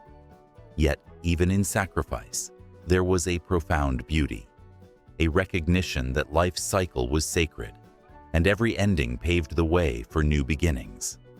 In the flickering light of torches, the rituals of the past whispered stories that echoed through time, each one a testament to the resilience of the human spirit. The air sizzled with anticipation, and as thousands lifted their voices in unison, the power of community filled the atmosphere. Each festival was a sacred moment, a reminder that, despite the chaos of the world, they were not alone. Together, they faced the unknown, their hearts beating in rhythm with the pulse of the earth and the echoes of their ancestors. weaving a legacy that would never fade. And as the last flickers of firelight danced into the stars, it became clear that these festivals were more than celebrations. They were lifelines to the divine, threads connecting the past to the present, the earthly to the celestial, and in every heartbeat of joy and every sigh of despair. The people were reminded that they were part of something greater, a cosmic dance that would continue long after the echoes of their laughter faded into the night. The sun dipped low over the horizon, casting a golden hue across the endless stretches of the Nile. The air was thick with the scent of papyrus and fresh bread from nearby bakeries, mingling softly with the whispers of the past. In this timeless land, where the gods walked among mortals and the river carried secrets of ages, the concept of Ma'at shimmered like a beacon of hope, a promise of order, truth, and justice that echoed through every corner of ancient Egypt. In the bustling streets of Thebes, merchants called out, hawking their wares, while children chased each other, their laughter a sweet melody against the backdrop of life. Yet beneath the surface of joy, a pulse of tension throbbed. The balance of Ma'at was fragile, a thread woven into the very fabric of existence, and the slightest disturbance could send ripples through the world. It was said that Ma'at, the goddess herself, was a solemn figure. Her feather, light and pure, symbolizing truth and righteousness, weighed against the hearts of the deceased in the afterlife. Those who faltered, whose hearts were heavy with lies and wrongdoing, would meet a fate far worse than death. The shadows of their deeds would haunt them eternally. In this realm, where every action was recorded and every word mattered, the high priests of Ma'at held a sacred authority. Clad in white linen, their hearts were burdened with the weight of responsibility. They were the guardians of truth, the enforcers of justice, and their presence commanded respect. With a mere flick of a wrist, they could sway the scales of fate, determining who would bask in the light of Ma'at and who would be cast into darkness. The air crackled with the potential for greatness or ruin. And the citizens of Egypt understood that their destinies lay in the balance, weighed against the unwavering principles of order and justice. A young scribe, tasked with recording the deeds of the people, felt the enormity of his duty as he dipped his reed pen into ink. His heart raced with each stroke, knowing that the stories he wrote would shape the fate of many. His fingers trembled slightly as he penned the tale of a nobleman accused of deceit. The accusations hung in the air, heavy as a storm cloud, and the scribe's breath hitched at the thought of the consequences. Would justice prevail? Would the scales tip in favor of truth? Or would lies weave their dark web and ensnare the innocent? In the midst of this uproar, the cries of the wronged echoed through the halls of the court. A woman, her face lined with sorrow, stood before the high priest. Tears glimmered like jewels on her cheeks as she recounted her tale, a tale of betrayal that threatened to shatter the fragile tapestry of her life. The priest listened intently, his gaze steady, embodying the very essence of Ma'at. He could feel the weight of her anguish, the desperate plea for justice resonating deep within him. The goddess, he reminded himself, watched over all, and it was his duty to ensure that her principles governed the land. As the trial unfolded, tension hung thick in the air. The nobleman's defense was as flamboyant as a peacock's tail, filled with flowery words designed to enthrall the audience. But the truth was a silent force, strong and unyielding. The whispers of the crowd swelled, a tide of anticipation that threatened to break. Would Ma'at smile upon the innocent, or would the deceiver find a way to slip through the cracks? Each heartbeat felt like a drum, reverberating through the chamber, amplifying the stakes. The high priest raised his hand, holding the feather of Ma'at aloft, the embodiment of truth in a world sullied by deceit. And then came the moment that shaped destinies. The nobleman stood before the scales, the feather resting delicately beside a heart, its weight a testament to a life lived. The crowd held its breath, the air electrified as the scales began to tilt, a subtle dance of fate unfolding before their eyes. Would the feather soar into the heavens, or would the heart sink into the abyss? It was then that the young scribe felt the tears of the woman beside him, each droplet a reminder of what was at stake. He couldn't turn away. He was ensnared by the raw promise of justice. The scales hung in a delicate balance, and the tension reached a crescendo. Hearts raced, breaths were held, and in that moment, time itself seemed to pause. The high priest's voice rang out, a clarion call that pierced the silence, declaring the outcome that would echo through generations. The crowd erupted, a mixture of relief and disbelief washing over them like the floodwaters of the Nile. Ma'at had spoken, and truth had triumphed, rippling through the hearts of the people, igniting a fire of hope that would not be extinguished. But even as the winds of victory swept through the streets, shadows lingered at the edges, whispers of discontent of those who sought to undermine the principles of Ma'at. The nobleman's defeat was a spark that could ignite a wildfire. As the high priest left the court, he felt the weight of their eyes, some filled with admiration, others with resentment. The ancient teachings of Ma'at were under siege, and he knew the battle for order, truth, and justice was far from over. The need to protect this fragile balance surged within him, a call to arms that demanded action. The sun set on Thebes, casting long shadows that danced like specters of the past. The echoes of the day lingered in the air, a mix of triumph and impending turmoil. The priest understood that the concept of Ma'at was not merely a doctrine. It was a living, breathing force that required vigilance and courage. With every decision made, every story told, the essence of Ma'at was reshaped, and the fight for justice would continue, an eternal dance between light and darkness, truth and deceit. As night fell and stars twinkled like distant dreams, the high priest made his way through the streets, a sense of urgency propelling him forward. The challenges ahead were daunting, but the fire of Ma'at burned brightly in his heart. The promise of order, truth, and justice awaited, a path fraught with trials and revelations that would shape the destiny of Egypt and its people. In the shadows, the unseen forces gathered, ready to test the limits of Ma'at, and the journey was far from over. As the sun dipped below the horizon, casting long shadows across the ancient earth, the air filled with an unsettling stillness. A lone figure stood at the edge of a burial mound, clutching a fragile, weathered bone, once part of a loved one, now a relic of a life long past.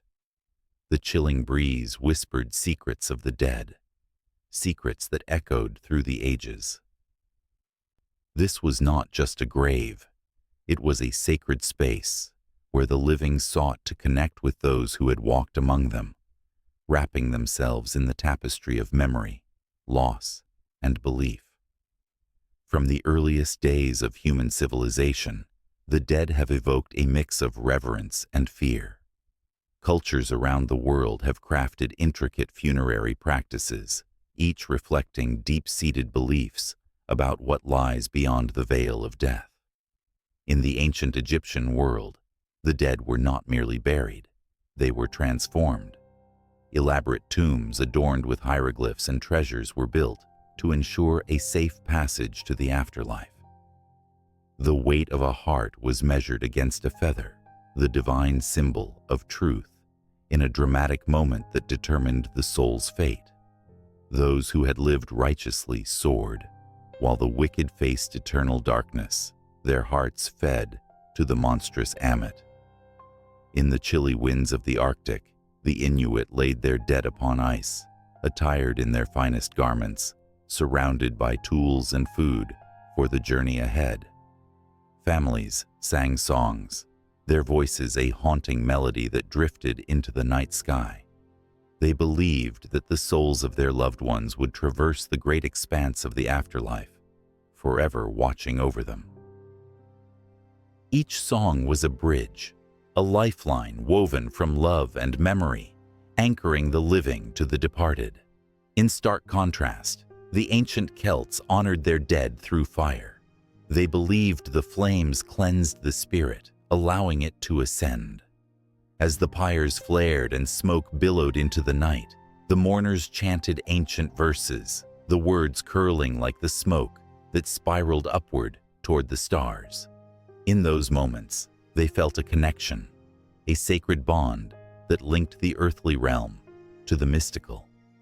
A mother, cloaked in sorrow, would clutch a small token meant for her child, a simple stone or a sprig of wildflower, to be cast into the flames.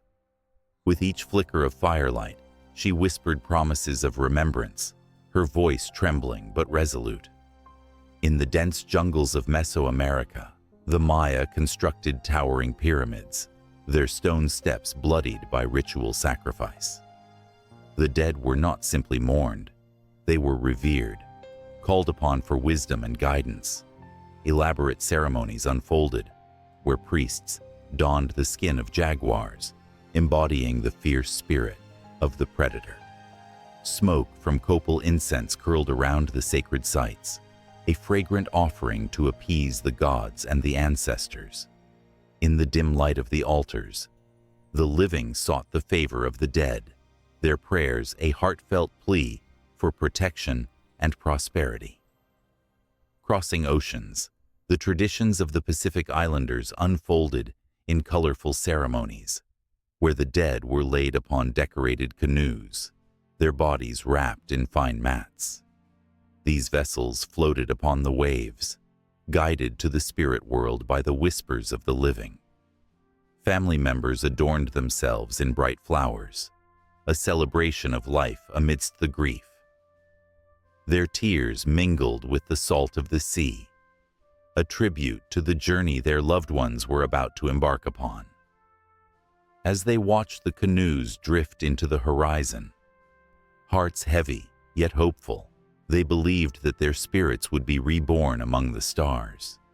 In the shadows of the catacombs beneath Paris, thousands of bones cluttered the walls, a chilling reflection of the city's past. Here, death was not hidden, but displayed for all to see.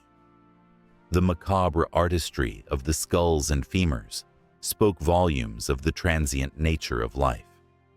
The living wandered through corridors lined with the remains of their ancestors, a constant reminder of mortality.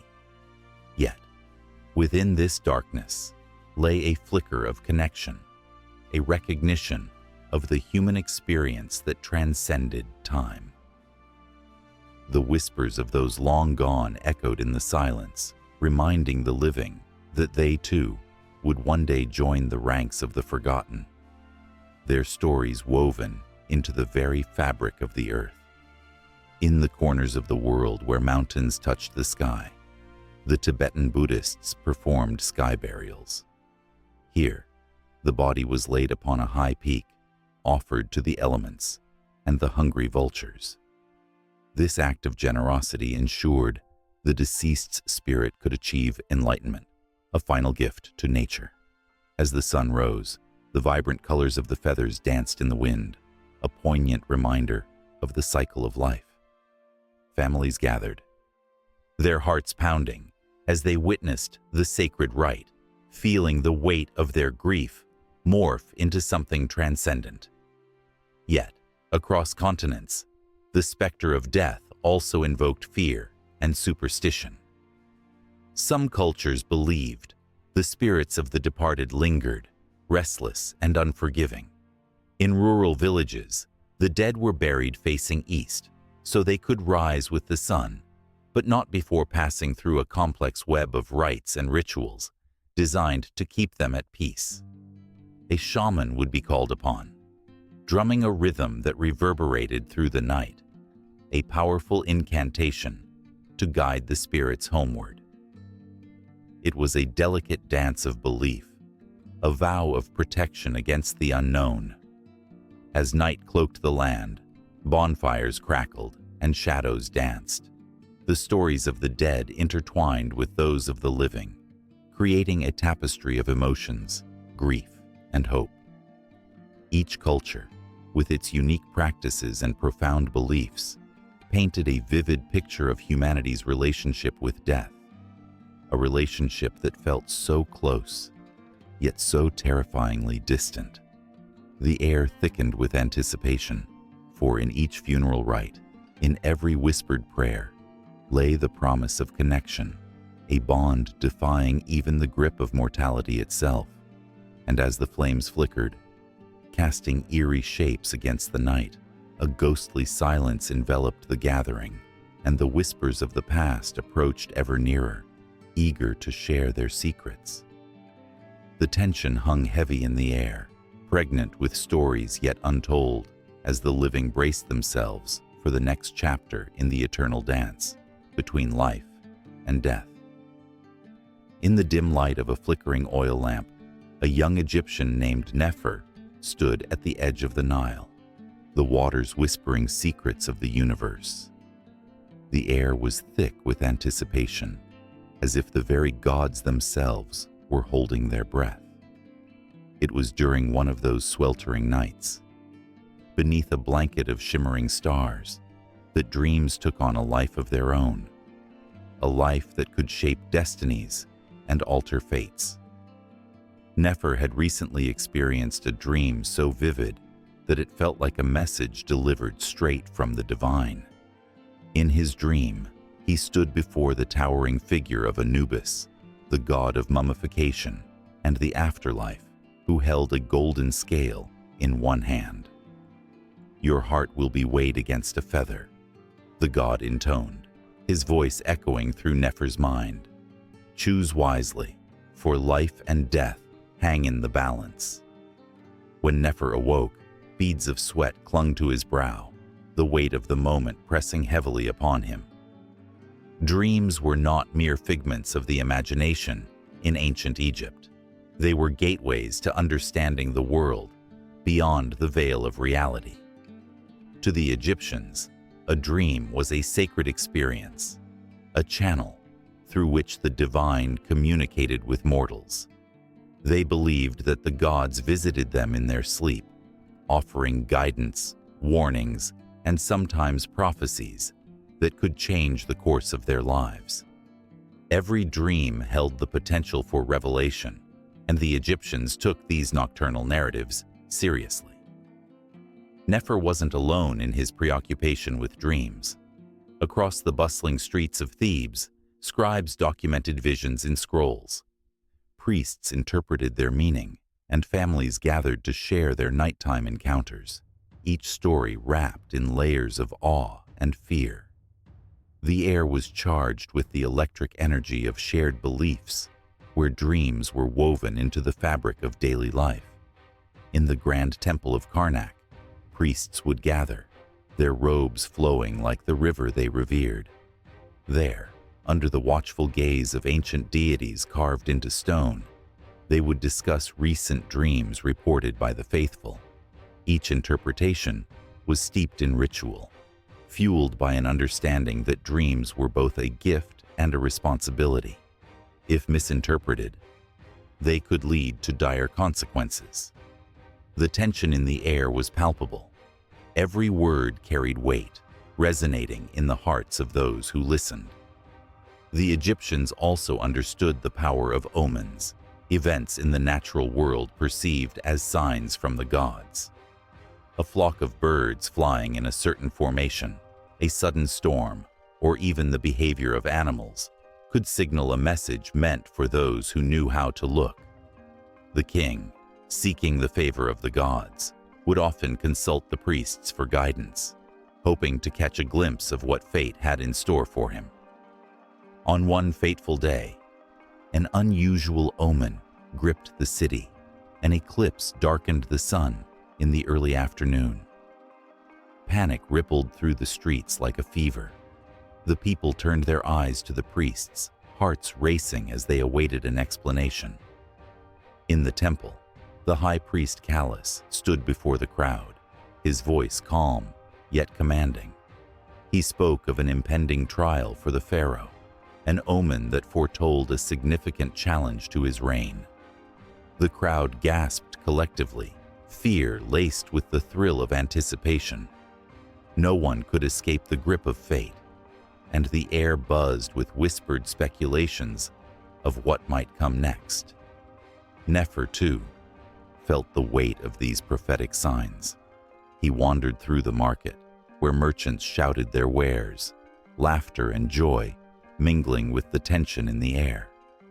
He paused before a stall adorned with intricate carvings of the gods, each figure seeming to watch him, judging his every move. The swirling patterns of their eyes sparked a memory of his dream. A knot formed in his stomach as the vivid image of Anubis returned, a reminder that destiny was ever looming. As dusk fell upon Thebes, Nefer found solace by the Nile once more. The gentle lapping of the water against the shore mirrored the tumult in his heart.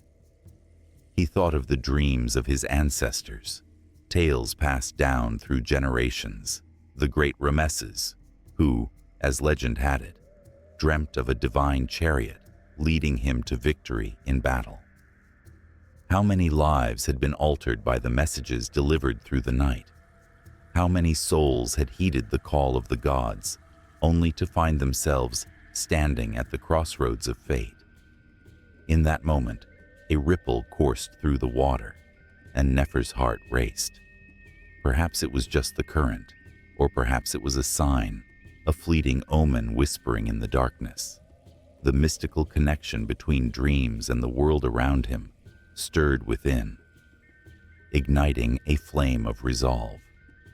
He understood now that every dream, every omen was a thread in the larger tapestry of life.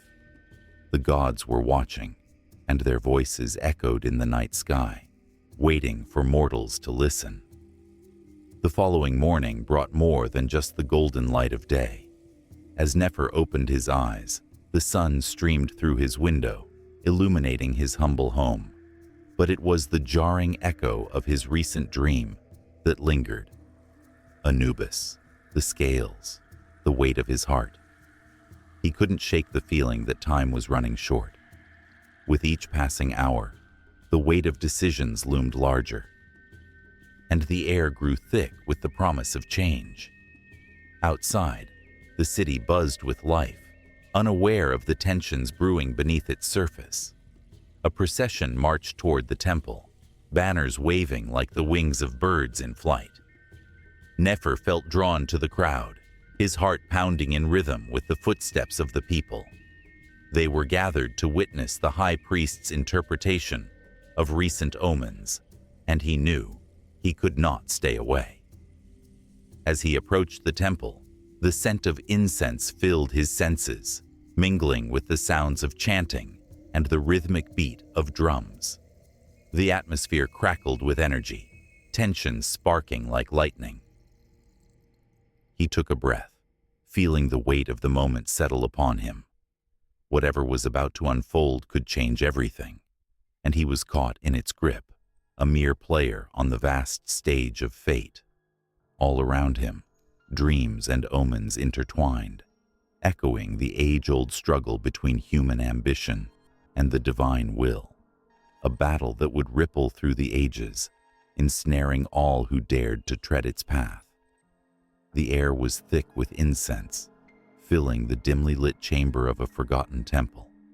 Shadows danced on the walls as flickering flames cast a warm glow over ancient stone. The faint sound of chanting echoed, a soft echo of devotion, layering the atmosphere with a sense of deep reverence. Here, in this sacred space, something powerful lingered, a force that seemed almost alive, wrapping itself around the hearts of those who dared to enter. Cults and temples have long been at the center of human existence, acting as both sanctuaries and strongholds of power. From the elaborate structures of the ancient Egyptians, standing tall against the desert sun, to the hidden groves where Celtic druids whispered secrets to the gods, these places of worship have shaped civilizations. The very stones of these temples tell stories of longing, hope, and of a fervor that often swept individuals into the arms of something greater than themselves. In the heart of ancient Mesopotamia, ziggurats rose like stairways to the heavens, their stepped designs symbolizing a bridge between earth and the divine. Priests, draped in flowing robes, led the faithful in rituals that included sacrifices, a practice both chilling and compelling.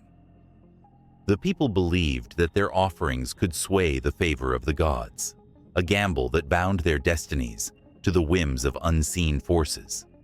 Every drop of blood spilled was a prayer, a plea for prosperity, and the satisfaction of divine wrath. Moving through the ages, one can hear whispers of the cult of Dionysus in Greece. This wasn't merely a sect about wine and revelry. It was a celebration of life's ecstasy and chaos. Followers would gather in the woods, their faces painted with wild colors, and their bodies adorned with natural elements. They danced, lost in a trance, surrendering themselves to the intoxicating spirit of the god. It was a fervor that overcame any sense of inhibition. For a moment, they were free from the chains of society. But that freedom came with a price, one that was often paid in shadows and secrets. The Temple of Delphi stood as a beacon, a site where mortals sought the prophetic words of the oracle. Pilgrims traveled from far and wide, their hearts racing with anticipation and fear. They believed that the Pythia, shrouded in mystery, spoke the truths of the gods. The air was thick with tension as they listened to her cryptic prophecies, their futures hanging in the balance. Some left elated, while others carried the weight of foreboding, knowing that fate was fickle and often merciless. As the sun set on ancient Rome, the cult of Mithras emerged from the shadows, a secretive brotherhood cloaked in secrecy. Men gathered in underground chambers, where they shared meals and performed rites that harkened back to the sun god's mysteries. Each initiate, passing through trials, was reborn into the light, a promise that echoed through the ages. But what lay beneath the surface of such brotherhood? Jealousy, ambition, and even betrayal simmered just out of sight, as men vied for power among the flickering candles and whispered prayers. Temples dedicated to ancient deities are not mere relics. They are woven into the very fabric of human emotion and aspiration. The great temple of Karnak in Egypt stood as a testament to the grandeur of the pharaohs, a place where the divine was tangible. The walls were adorned with hieroglyphs, a language of power etched in stone, telling tales of gods, kings, and the afterlife. As visitors walked through the grand halls, they could almost hear the chants of priests echoing through time, calling forth the blessings of Amun-Ra. But the allure of these sacred places is not just in their grandeur. Beneath the surface lies the dark side of devotion. The cult of the ancient Aztecs, for instance, practiced rituals that shook the very core of humanity. The heart of a sacrificed victim, offered to the sun god, was not just an act of worship. It was a desperate plea to ensure the sun would rise again. In the minds of the Aztecs, their very existence depended on the balance of life and death, a cyclical dance that demanded both reverence and fear. Traveling further, one stumbles upon the enigmatic practices of the ancient Druids. Hidden within the groves of oak trees, they gathered to honor nature and the cycles of life. But their rituals were shrouded in mystery, often misunderstood by outsiders who feared their connection to the earth and its elements. The stones of Stonehenge, bathed in mist, are not merely a monument. They are a reminder of a time when humanity sought harmony with the cosmos. The Druids understood that power lay in knowledge, and they guarded their secrets fiercely, passing down wisdom through the ages while the world around them changed. As the narrative of cults and temples unfolds, it becomes clear that these places are far more than structures of worship. They are epicenters of emotion, ambition, and sometimes manipulation. The allure of power often twisted the threads of faith, drawing the vulnerable into intoxicating depths. The desire for belonging, for connection to something greater, can lead even the strongest among us down dark paths, where the light of reason flickers perilously close to extinction. Underneath the surface of every temple, every cult, lies a human story of love, betrayal, hope, and despair. The rituals may seem archaic now, but the emotions they sparked resonate in every heart. Each whisper of devotion carries with it the weight of history, echoing through time and reminding us that the desire for connection, for understanding, can lead us to both the highest peaks and the most terrifying depths. In the trembling silence of an ancient temple, where the air is charged with an electric energy, the past breathes life into the present. The power of belief can forge unbreakable bonds, but can also shatter lives in the pursuit of something that may never be fully grasped. And as the flames flicker and the shadows dance, the haunting question remains: what lies beneath the fervent cries of worship? The answer is a labyrinth of human emotion, a mixture of hope and despair, waiting to be unearthed in the pages of history, yet to be turned. In the flickering light of a fire, shadows danced across the walls of a humble dwelling. The air was thick with the scent of burning wood, and the soft murmur of anticipation filled the room. Children huddled close, their wide eyes shimmering with wonder, while elders leaned in, their faces a tapestry of wisdom and age. It was here, in the presence of a storyteller, that the pulse of ancient myths came alive. The storyteller, her voice rich and melodic, weaved intricate tales of gods and heroes. With every word, she painted vivid images of fierce battles, divine interventions, and the eternal struggle between good and evil. Each story was a thread, woven carefully into the fabric of their culture, a lifeline connecting past to present. These were not mere tales. They were the heartbeat of a community, the very essence of their identity. Across the seas and regions, in bustling markets and grand temples, scribes worked tirelessly, their fingers ink-stained and calloused. They possessed an ancient knowledge, a skill that transformed spoken words into sacred texts. With meticulous care, they inscribed the myths that defined their civilizations. In Egypt, they pressed reeds onto papyrus, and in Mesopotamia, they etched cuneiform onto clay tablets.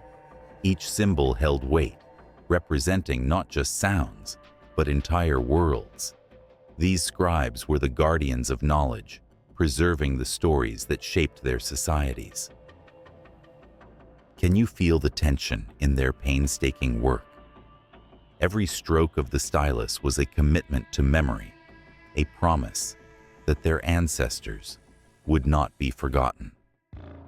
When a new story emerged, they rushed to write it down, knowing that the sands of time threatened to erase even the most powerful legends. In the grand halls of ancient Greece, tales of gods like Zeus and Athena echoed through the ages, preserved by both bards and scribes. The poets, with their mesmerizing recitations, brought the myths to life, leaving listeners teetering on the edge of belief. Meanwhile, scribes meticulously transcribed these performances, ensuring that the whispers of the past would not fade into oblivion. And what of the days in the cold stone chambers of the monasteries? Monks, draped in their humble robes, toiled for hours under the flickering light of candles. They were the scribes of the Christian faith, copying texts that held the weight of spiritual belief. But they were also storytellers, interpreting the myths and parables that spoke of redemption and love. The act of writing was sacred, a ritual that bound them to their faith and to the stories that had shaped their world. The power of a single story could ignite a rebellion, alter the course of history, or unite a nation. Imagine the fervor of the people as they gathered to hear the epics of their heroes. These narratives were imbued with emotion, capturing the struggles and triumphs that resonated deeply within the souls of the listeners. The flames crackled as the storyteller's voice rose and fell, enrapturing young and old alike, as each tale unfurled like a precious scroll. Yet, as empires rose and fell, the role of the scribe and storyteller became even more critical. In times of chaos, when battles raged and the world appeared to unravel, stories offered solace. They became the whispers of hope that traveled through the hearts of the weary. The scribes and storytellers were the keepers of light, illuminating the darkness with tales of courage, love, and sacrifice. Think of the day when the last great library of Alexandria burned, a cataclysm that sent tremors through the ancient world. As flames licked at the scrolls, countless myths and stories danced into ashes. But even amidst the despair, scribes throughout the lands took to their pens, their determination fueling a revival of written word. Each scroll they crafted was an act of defiance, a refusal to let the past slip away, unremembered. In every corner of the world, from the rise of the Silk Road to the shores of the Americas, scribes and storytellers flourished. They were bound by a single purpose: to preserve the myths that defined humanity. The tales of creation, the epics of heroes, and the lessons of the ancients were carefully etched, shared, and passed down through generations. With every tale spoken, with every line written, they constructed a bridge across time, linking the past to the present. The warmth of shared laughter, the sorrow of loss, and the joy of triumph echoed through these stories. The characters lived and breathed with the audience, their joys and struggles resonating within every heart. As the sun dipped below the horizon, casting a golden glow over the land, the storyteller's voice faded into a whisper. Children lay curled up, dreaming of bold adventures while elders nodded off, faces softened by the weight of memories. In these moments, the line between reality and myth blurred, creating an invisible thread that bound them all together. And just as the last word hung in the air, the scribes penned their final thoughts for the night, each stroke a gentle reminder that the stories would continue, even as the world changed. The ink dried, solidifying the connection between people and their myths, ensuring that the essence of their culture would never be forgotten. In the shadows of the flickering firelight, a new story was waiting to be told, a tale of love, loss, and the relentless passage of time. Each character would emerge from the depths of history to speak once more, calling out to those willing to listen. And within this endless cycle of storytelling, the myths lived on, breathing life into the hearts of those who dared to dream. In the ancient world, when the sky seemed close enough to touch and the stars whispered secrets to those who dared to listen, humans gazed upward with a mixture of wonder and fear. The celestial bodies, glowing with ethereal light, were not mere rocks floating in the dark. No, they were symbols of a cosmic order, a connection between the divine and the mortal, binding gods and humans in an intricate dance that shaped existence itself. Within this vast tapestry, gods walked among men, their feet brushing against the earth with a grace that left trails of divine dust. These were not distant, indifferent beings cloaked in mystery. They were protectors and destroyers, nurturers and temptresses, weaving the fabric of life's joys and sorrows. Each time a storm raged or a harvest flourished, it was a reminder of this delicate, often tumultuous relationship, a reminder that humanity was at the mercy of forces beyond their comprehension. The stories of old whispered through the ages, tales of mortals who dared to challenge the gods and the consequences that followed. There was Prometheus, who stole fire from the heavens to gift it to humanity, igniting not just flames in the hearth, but a blaze of knowledge and ambition. In his defiance, he became a symbol of human spirit, yet his punishment echoed through time, a stark warning that the divine could be both nurturing and wrathful. Chains of despair bound him to a rock, an eternal reminder that every gift carries a price. In the echoing halls of ancient temples, priests and priestesses, the chosen intermediaries of the divine, performed sacred rituals, their voices rising like incense to the heavens. With each chant and offering, they sought to appease the capricious gods, who could bring both abundance and despair. The people gathered, hearts pounding, minds racing with anxiety and hope. Would the rains come this season? Would their crops flourish, or wither beneath the scorn of the deities? Each prayer was a thread, woven into the fabric of existence, a plea for balance in a world governed by cosmic forces. The gods had their favorites, often choosing mortals to reflect their own splendor. Heroes like Hercules, destined to perform 12 impossible labors, were sculpted from human flaws and strengths, embodying the eternal struggle between destiny and free will. Every victory and every defeat carved out the essence of humanity, showcasing their resilience and vulnerability. The tales of these heroes became the heartbeat of civilization, a continuous loop of triumph and tragedy, love and loss, echoing the grand designs of the cosmos. But the gods were not merely figures of reverence. They were also beings of passion, swayed by their whims. The tales of love affairs and betrayals danced in the air, tales of gods mingling with mortals, creating demigods who could bridge the two worlds. From the unions of Zeus and mortal women sprang forth heroes like Perseus and Achilles, whose fates were forever intertwined with the divine. Their legacies were marked by glory and tragedy, reminding humanity that the line between the sacred and the profane was thin and ever-shifting. In the quiet moments of reflection, as dusk fell and the stars emerged, humans contemplated their place in this grand design.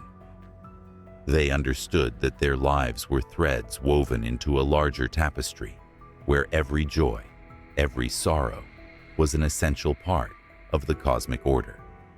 The ancients sought not just to appease the gods, but to understand them, engaging in philosophical debates under starlit skies.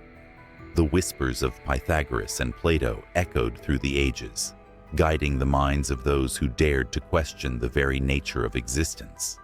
Yet, the gods were also capricious, and the balance of power was ever fragile. The stories of wrath were as profound as those of love. The great floods, the plagues, these were not mere accidents of nature, but divine retribution. When humans strayed too far from the path of piety, the heavens roared in anger, reminding them that they were not alone in the universe. The consequences of their actions rippled through time, binding them to an eternal cycle of sin and redemption. The festivals that marked the changing seasons were grand celebrations of this intricate relationship, where the boundaries between the sacred and secular blurred. People danced, sang, and feasted, offering their gratitude to the gods for the blessings of the earth. Yet, beneath the joyous veneer lay a simmering tension, a constant awareness that the divine forces could just as easily withdraw their favor, plunging humanity into chaos. As the sun set on one such festival, a chilling wind swept through the crowd, carrying whispers of an approaching storm. The skies turned ominous. Dark clouds gathered, as if the gods themselves were displeased. Panic flared in the hearts of the revelers, and their laughter transformed into desperate prayers, hands clasped in anxious supplication. They looked skyward, hearts racing, knowing that this moment could shift from euphoria to despair in the blink of an eye, a reminder of the fragile thread connecting them to the divine. Then, there were the oracles, the seers who claimed to converse with the gods, offering glimpses of the cosmic order to those willing to listen. Through ecstatic trances, they foretold the futures of cities and individuals, warning of impending doom or heralding great victories. People traveled great distances, their hearts filled with hope, seeking answers to questions that lingered in their souls. But the oracle's words were often cryptic, warnings wrapped in riddles. The truth could be both a gift and a curse, leaving individuals to grapple with their fate in a world dictated by forces beyond their understanding. As the last echoes of the festival faded and darkness enveloped the earth, the humans returned to their homes, hearts still pounding with a mix of fear and reverence. They understood that their existence was a symphony, composed of divine notes and human rhythms, a melody that would continue long after they were gone. The gods watched, their eyes like stars, ever present, ever watchful, a constant reminder that humanity was never truly alone. In this cosmic order, the dance between gods and humans was not simply a story. It was the very essence of life itself, an unfathomable bond that connected every soul. As the night deepened, the stars continued to twinkle, holding ancient secrets within their luminous glow, inviting humanity to ponder their destiny in a universe full of mystery and wonder. And so, the tale continued, a cycle of celestial drama destined to unfold, beckoning the next chapter in the cosmic saga. In the beginning, there was silence, a void stretching endlessly, where time held no meaning, and existence was a mere whisper away from oblivion.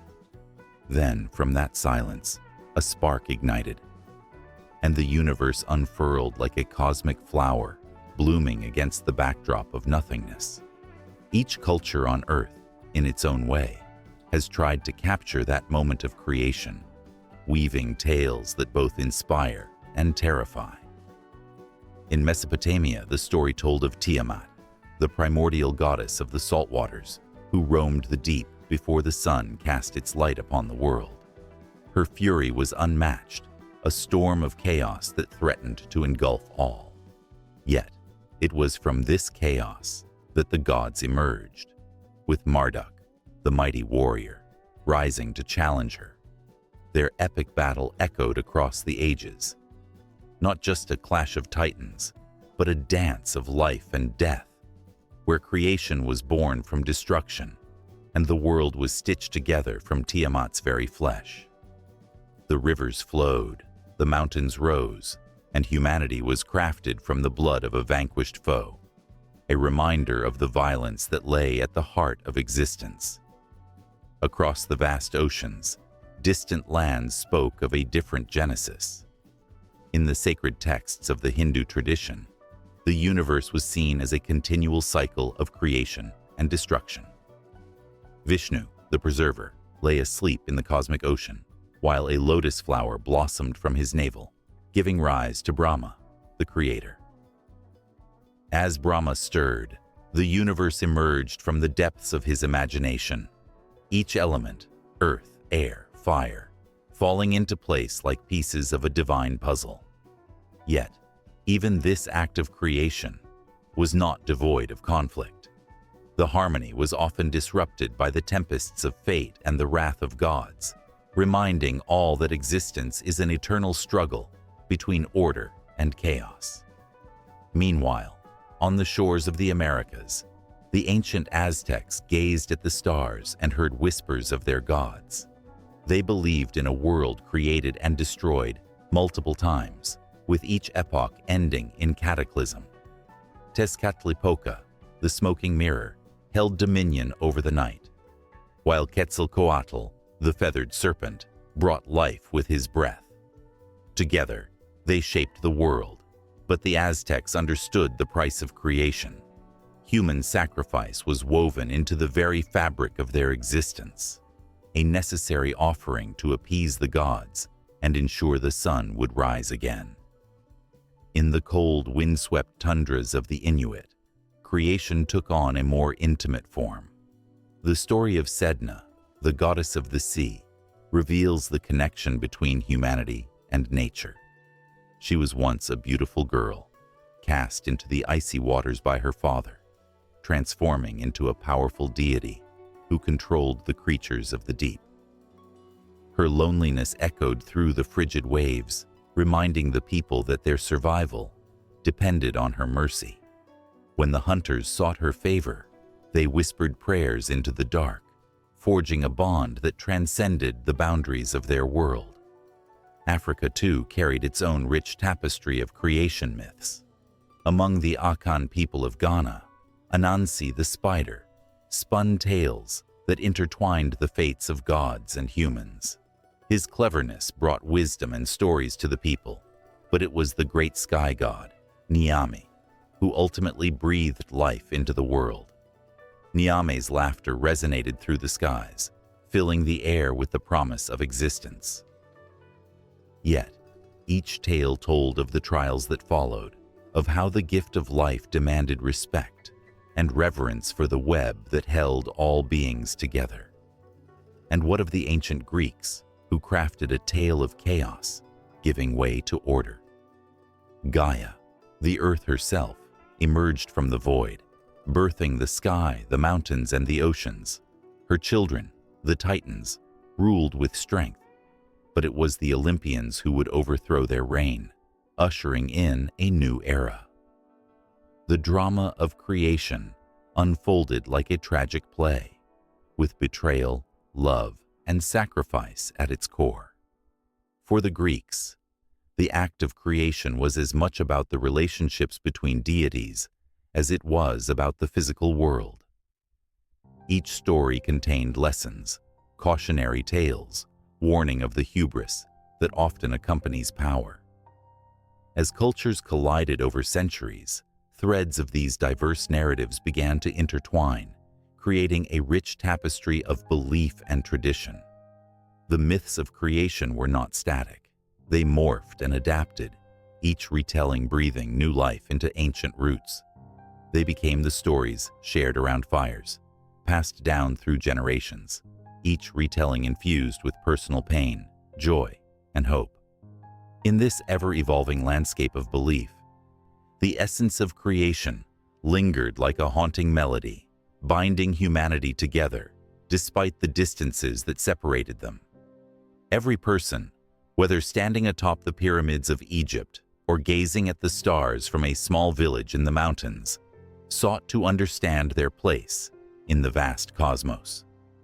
The stories of creation became a shared language, a way to navigate the unknown, to face the fears of existence with courage. As the echoes of these myths swirled around the world, they hinted at something deeper, an unquenchable thirst for meaning in the chaos of life. The tales held truths that transcended borders and time, weaving a continuous thread that connected all of humanity. Each creation myth, with its unique flavor and style, began to resonate with others, revealing a universal longing for connection, understanding, and belonging. Yet beneath these tales lay an undercurrent of tension, a struggle between light and dark, order and chaos, creation and destruction. As the stories unfolded, new characters would emerge, and old gods would clash, reminding all that creation is not a singular act, but a dynamic process, fraught with emotion and conflict. The tales whispered of hope, but they also warned of the price that must be paid. And so, the mythological landscape stretched on, a vast expanse where dreams and fears danced together like shadows in the fading light. With every heartbeat, humanity sought to understand the mysteries of their existence, compelled by an innate desire to connect with the divine and the natural world around them. The myths of creation, though diverse, shared the same core, a longing to belong, to make sense of the universe, and to find a home within its vast, unfathomable depths. The sun dipped low over the horizon, casting an orange glow that clung to the ancient stones of temples. The Nile flowed steadily, its waters whispering secrets of a time when gods walked among mortals. As the shadows lengthened, the air buzzed with converging cultures, each carrying tales from distant lands.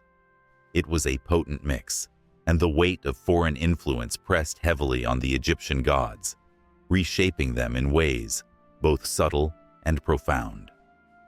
A traveler stood at the foot of the colossal statues of Ramses, his heart racing with the thrill of history, wrapping around him like a warm cloak. He could almost hear the echoes of voices from beyond the Mediterranean and the Red Sea, from places like Greece, Nubia, and the far reaches of the Levant. These lands, with their own godly pantheons, had swept into Egypt like a tidal wave, leaving marks that would last for millennia. The Egyptian gods were not immune to this influx. Amun, once a local deity of Thebes, became the supreme god, drawing attributes from foreign deities. His name, once whispered in the quiet corners of temples, grew to resonate across the sands, merging with the vigor of the sun god Ra. This fusion created a divine figure so magnificent that it stretched beyond borders, captivating hearts and minds in lands far and wide.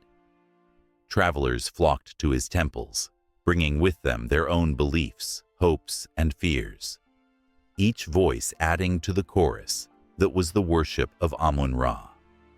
As the years passed, the divine landscape shifted. The goddess Isis, revered as a nurturing mother and fierce protector, absorbed qualities from the Hellenistic world. Greeks spoke of Demeter and Persephone, goddesses of fertility and the harvest, and Isis began to take on new layers, her stories intertwining with those of foreign lands. She became a universal figure, embodying the essence of motherhood and renewal, a beacon of hope in tumultuous times. The worship of Isis soared, transcending borders and inviting devotees from all walks of life, uniting them in their longing for protection and love. Then came the pharaohs, who embraced the might of foreign gods. The Ptolemaic dynasty, with its Greek rulers, painted a new picture. They saw themselves as divine intermediaries, blending the cultures around them. The Serapis cult emerged, an amalgamation of Osiris and Apis with the Greek god Zeus. This new entity captivated the people, igniting fervor and devotion. Temples dedicated to Serapis sprung up, each one a testament to the power of syncretism, the blending of ancient beliefs, a tapestry woven from threads of history. In bustling markets, merchants exchanged not just goods but ideas. A trader from Syria spoke animatedly of Baal, the storm god, his voice rising above the clamor. The people of Egypt listened, intrigued by the strength of this foreign deity. Was it possible that Baal could invoke rain while their own gods controlled the sun? The seeds of doubt and curiosity took root, and soon Egyptian deities adapted to embody traits that resonated with the evolving populace. Among the mystics and priests, the whispers grew louder. Was it possible for Egyptian gods to share the stage with foreign beings? Anubis, the jackal-headed guardian of the afterlife, began to embody traits of the Greek god Hermes, becoming not only a guide for souls, but a trickster, a teacher of hidden wisdom. Temples dedicated to Anubis flourished, drawing in those who yearned to understand the mysteries of life and death. The boundaries blurred, the gods mingled, intertwined, and danced in a cosmic ballet that transcended earthly divisions. But not all was harmonious. Tensions simmered beneath the surface as the rich tapestry of foreign influences threatened to unravel the established order. The priests of the old gods felt their power waning, their rituals challenged by the vibrant faith of newcomers. In the shadows of grand temples, anxiety grew as the once unquestioned authority of the pharaoh, seen as the divine intermediary, began to waver. The foreign gods were gaining ground, their stories captivating the hearts of the people, drawing them away from the traditional pantheon. In this crucible of faith and identity, the goddess Hathor, known for her fierce love and nurturing spirit, took on new dimensions. She absorbed traits from the Phoenician goddess Astarte, known for war and love, becoming a symbol of duality that mirrored the conflict of the times. Devotees flocked to her shrines, seeking strength in love and solace in battle. Her followers sang songs that echoed in the night, each note resonating with heartache and hope, love and loss, a reflection of the world outside the temple walls. The clash of cultures intensified, each god wresting control of the narrative. The vibrant colors of foreign art began to adorn the walls of temples, depicting gods with familiar faces twisted into forms that sang of the exotic. Images of Amun and Serapis cohabiting a single altar became commonplace, a symbol of acceptance and adaptation. Yet, alongside this blending, whispers of resistance flared, igniting debates among scholars and priests. Could one truly honor multiple gods without diminishing the sanctity of their own? As the sun set on the temples of Karnak, the tension crackled like lightning in the air. The priests gathered, their robes fluttering like the wings of falcons. They spoke of purity, of the need to preserve the ancient ways, while outside, the streets pulsed with life. The people danced, celebrated, and worshipped under the influence of myriad gods, their hearts swayed by the stories that transcended borders, the allure of the new colliding with the weight of the old. The Nile continued its eternal flow, reflecting the chaos and beauty of a world in flux. The gods watched, perhaps bemused, perhaps troubled, as their realms expanded and contracted, reshaped by the influence of foreign cultures. The divine narrative was no longer a linear tale, but a rich, swirling tapestry, vibrant and full of life. Each thread, whether Egyptian or foreign, told a story, hinting at the unknown futures waiting to unfold. As new voices joined the chorus, the question loomed: where would this merging of worlds lead the faithful? Would the gods themselves evolve further, transcending their origins to become something far greater than their makers ever imagined? The sun began to set over the ancient Nile, casting a golden hue on the temples that had stood sentinel for millennia. The air was thick with the scent of papyrus and the whispers of gods long forgotten. The people of Kemet, once fervent worshippers of Osiris, Isis, and Ra, now found their faith shaking under the weight of foreign conquests. Can you feel it? The tremors of a civilization on the brink of change, where every stone in the temple of Karnak seemed to sense the impending doom of belief. A single figure stood at the edge of the river, a priest clad in linen, his heart heavy as he watched the water ripple with memories of a past that was slipping away. His ancestors had built pyramids that touched the sky, but now, as the shadows grew longer, he felt the pull of a different power. The Greeks had arrived, and with them came new ideas, like wild flames licking at the dry wood of tradition. The air crackled with uncertainty as their laughter echoed across the waters, a sound both enchanting and terrifying. In the bustling markets of Alexandria, the mix of cultures was palpable. Exotic spices and silks mingled with the scent of incense burnt in honor of Hathor. Yet amid the vibrant chaos, a dull ache settled in the hearts of the priests. They watched, helpless, as their sacred stories began to twist and intermingle with foreign tales, diluted by the sheer force of a growing empire.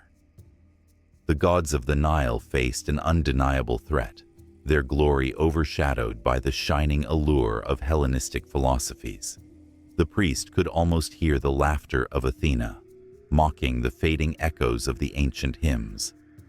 As Egypt fell under the control of powerful conquerors, the temples fell silent. The Grand Ramesseum, once filled with the chants of dedicated followers, now stood deserted, its stone walls echoing with solitude. Glorious hieroglyphs carved into the walls, once vibrant with stories of creation and eternity, began to fade like the beliefs of the people. The priest clenched his fists, the soft whispers of the gods now drowned out by the clamor of change. How could they abandon the tales of Ra's journey across the sky, the sacred balance of Ma'at, and the promises of the afterlife? In the courts of foreign rulers, the pharaoh's divine right had become a mere shadow of its former self. The Greeks, wise and armed with their own pantheon, offered new ideas that seduced the minds of the young and restless. The priest, feeling the tremors of desperation, sought the counsel of his fellow priests. They met in secret, shrouded in the dim light of a flickering flame, voices hushed as they spoke of their fears. "What will become of us?" one whispered, tears welling in his eyes. "Will our gods be reduced to mere stories in a book?" Each face around the dim circle reflected the same anguish. They reminisced about the festivals of the flooding Nile, where the offerings poured forth to nourish the land and souls. Yet now, as the sun dipped below the horizon, the weight of abandonment pressed heavily on their chests. The joyous processions had faded into memory, the vibrant colors of the past now dulled like old paint on crumbling frescoes.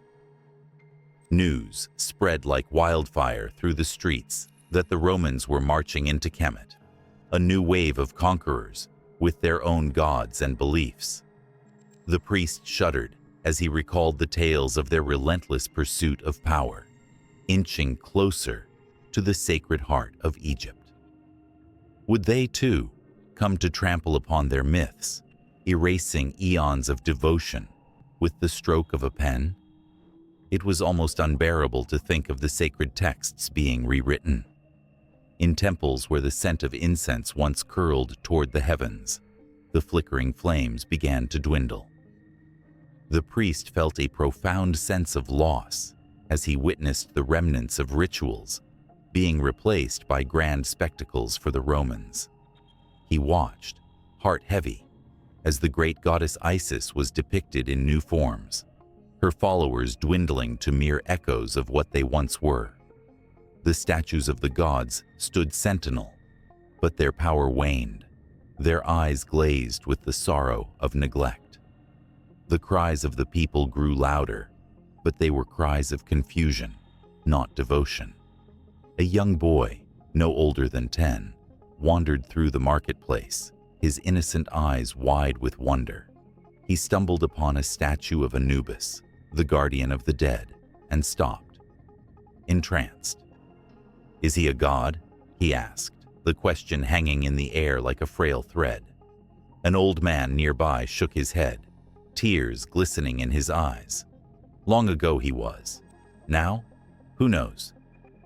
The boy's face mirrored the old man's grief, unaware of the weight of their shared history.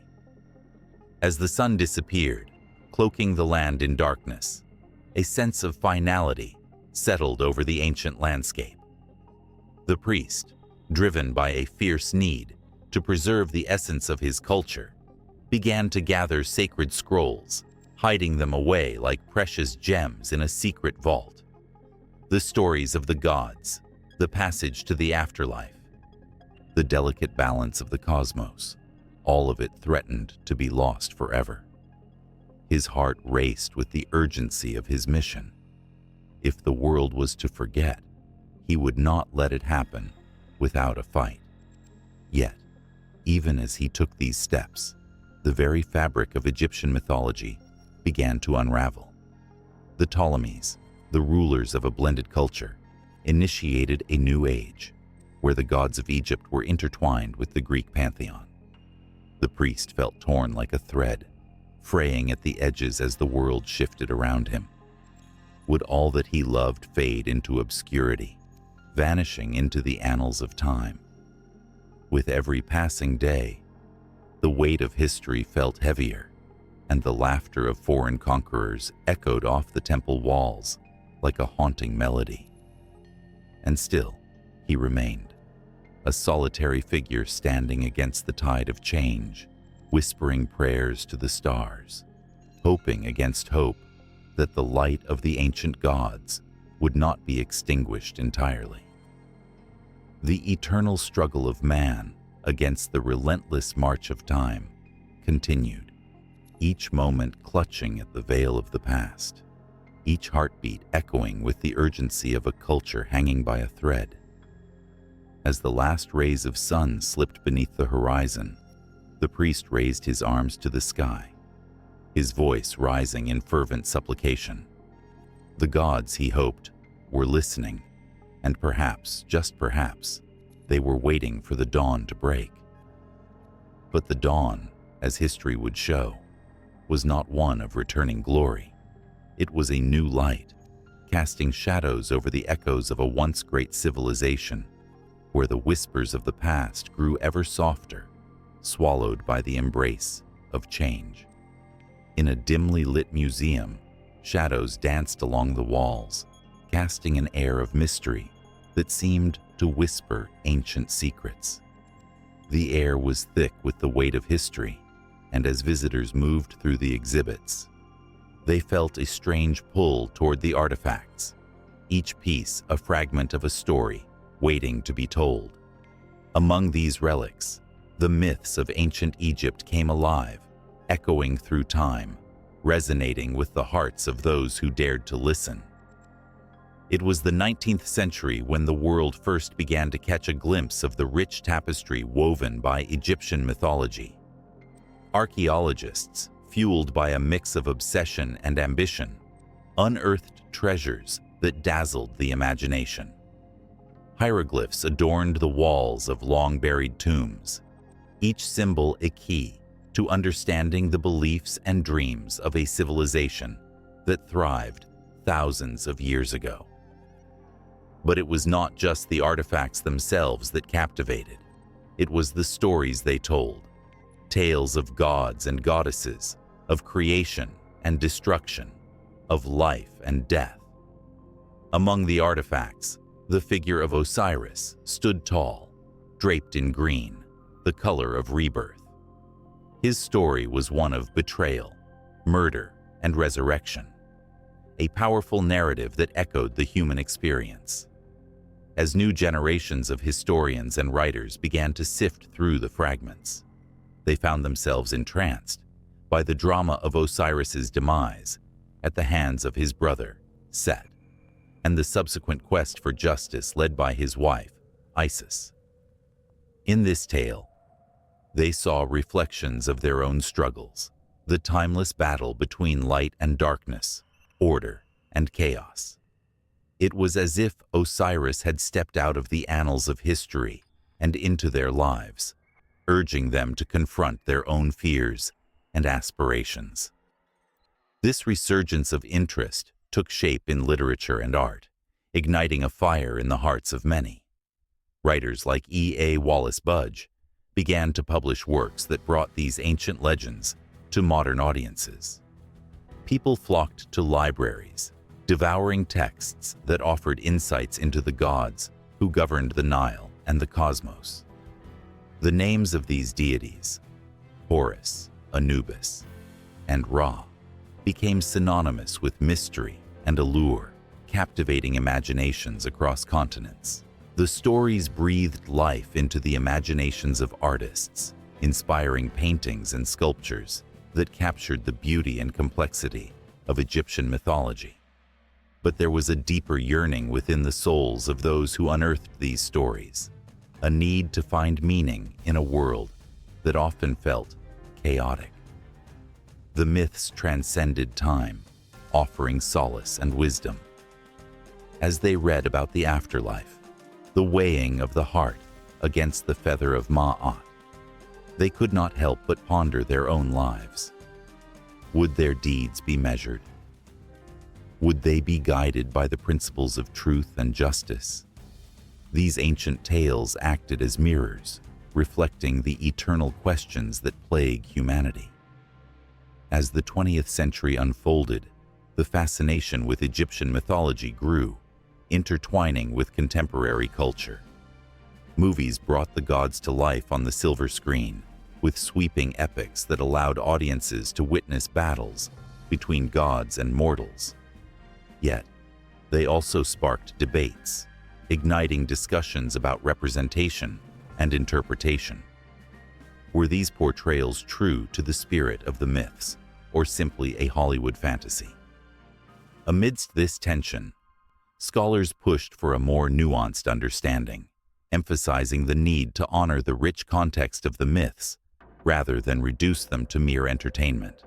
In the corners of universities, passionate discussions erupted among students and professors as they analyzed the cultural significance of the myths. They scrutinized the stories of the sun god Ra sailing across the sky, a metaphor for the cyclical nature of life, and the goddess Ma'at, who personified truth and cosmic order. The classroom became a space where the ancient past met the modern world, each student grappling with the weight of these narratives and their relevance in the contemporary age. As the 21st century dawned, the rediscovery of Egyptian myths took on new dimensions. The rise of the internet transformed the landscape of knowledge sharing. Online communities sprang up, uniting enthusiasts who shared a deep love for these ancient stories.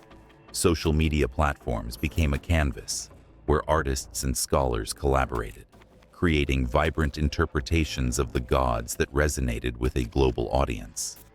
Memes featuring Anubis, with his dog-like head, humorously juxtaposed with modern life, revealed a desire to connect the ancient with the present.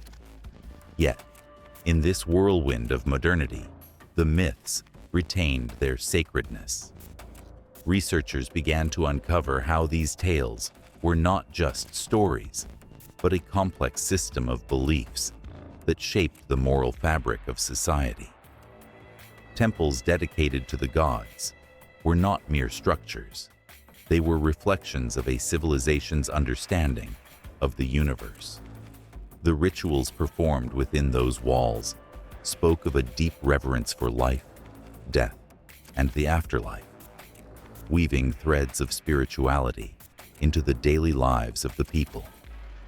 As the flames of interest burned brighter, scholars delved into the depths of ancient texts, seeking to translate and interpret the wisdom contained within.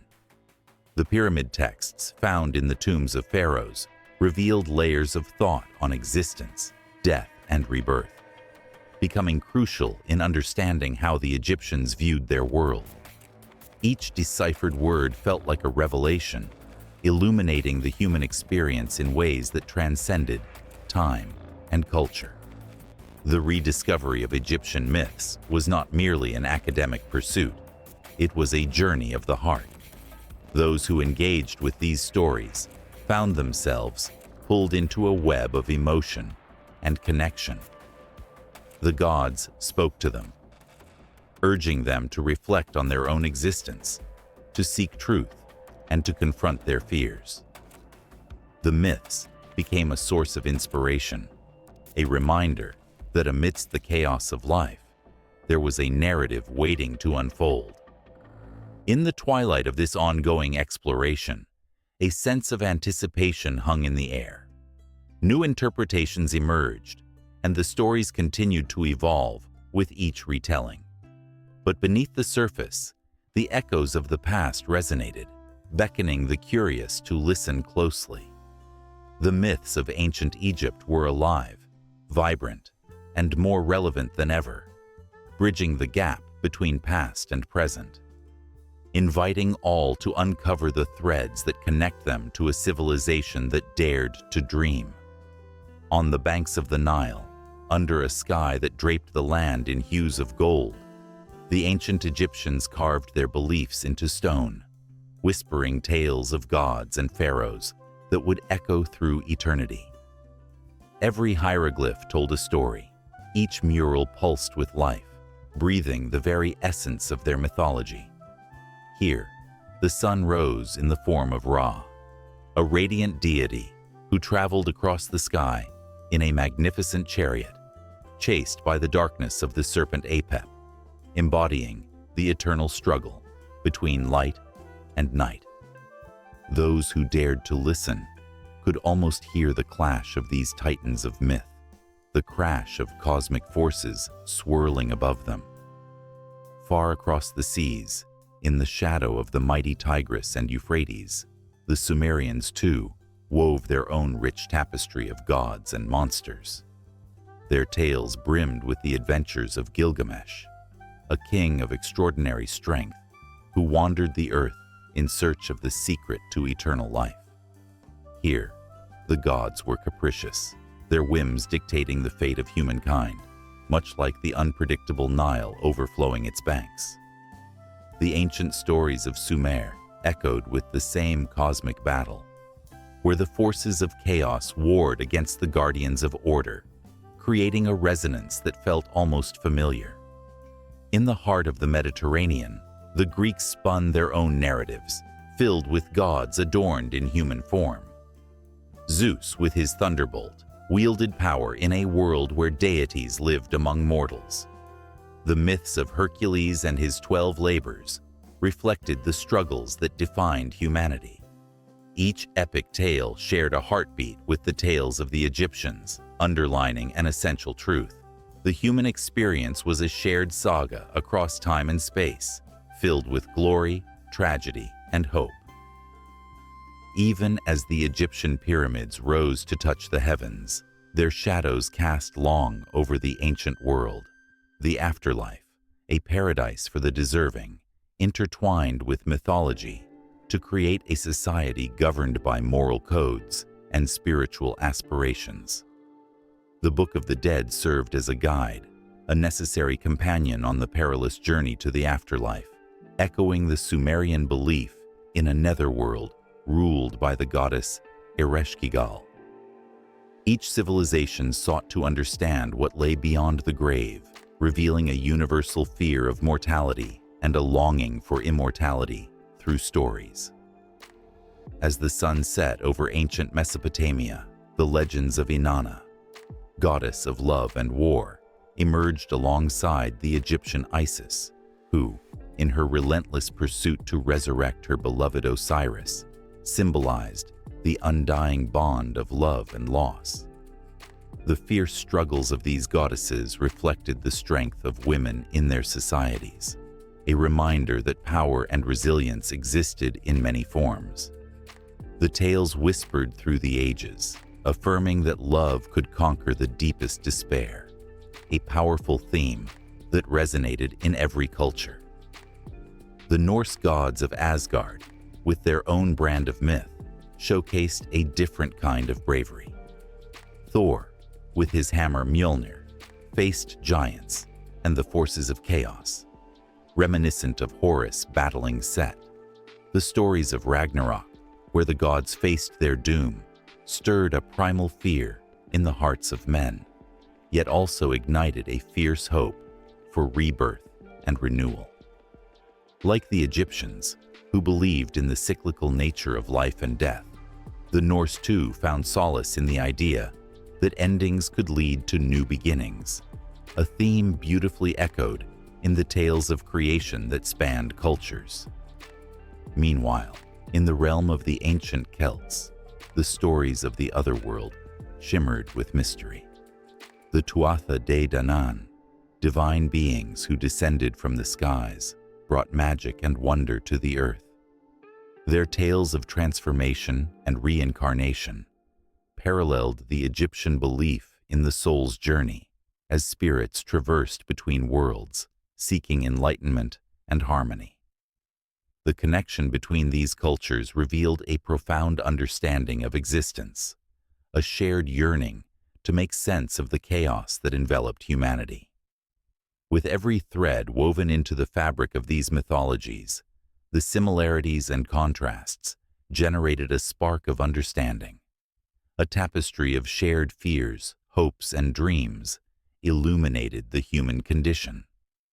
As the stories traveled from one civilization to another, they morphed and adapted. Yet their core resonated with an unbreakable bond. The Egyptian Sphinx, with its enigmatic smile, stood as a sentinel over time, guarding wisdom that transcended cultures, inviting all to ponder the deeper questions of existence. As night blanketed the ancient world, the air thickened with stories, waiting to be told.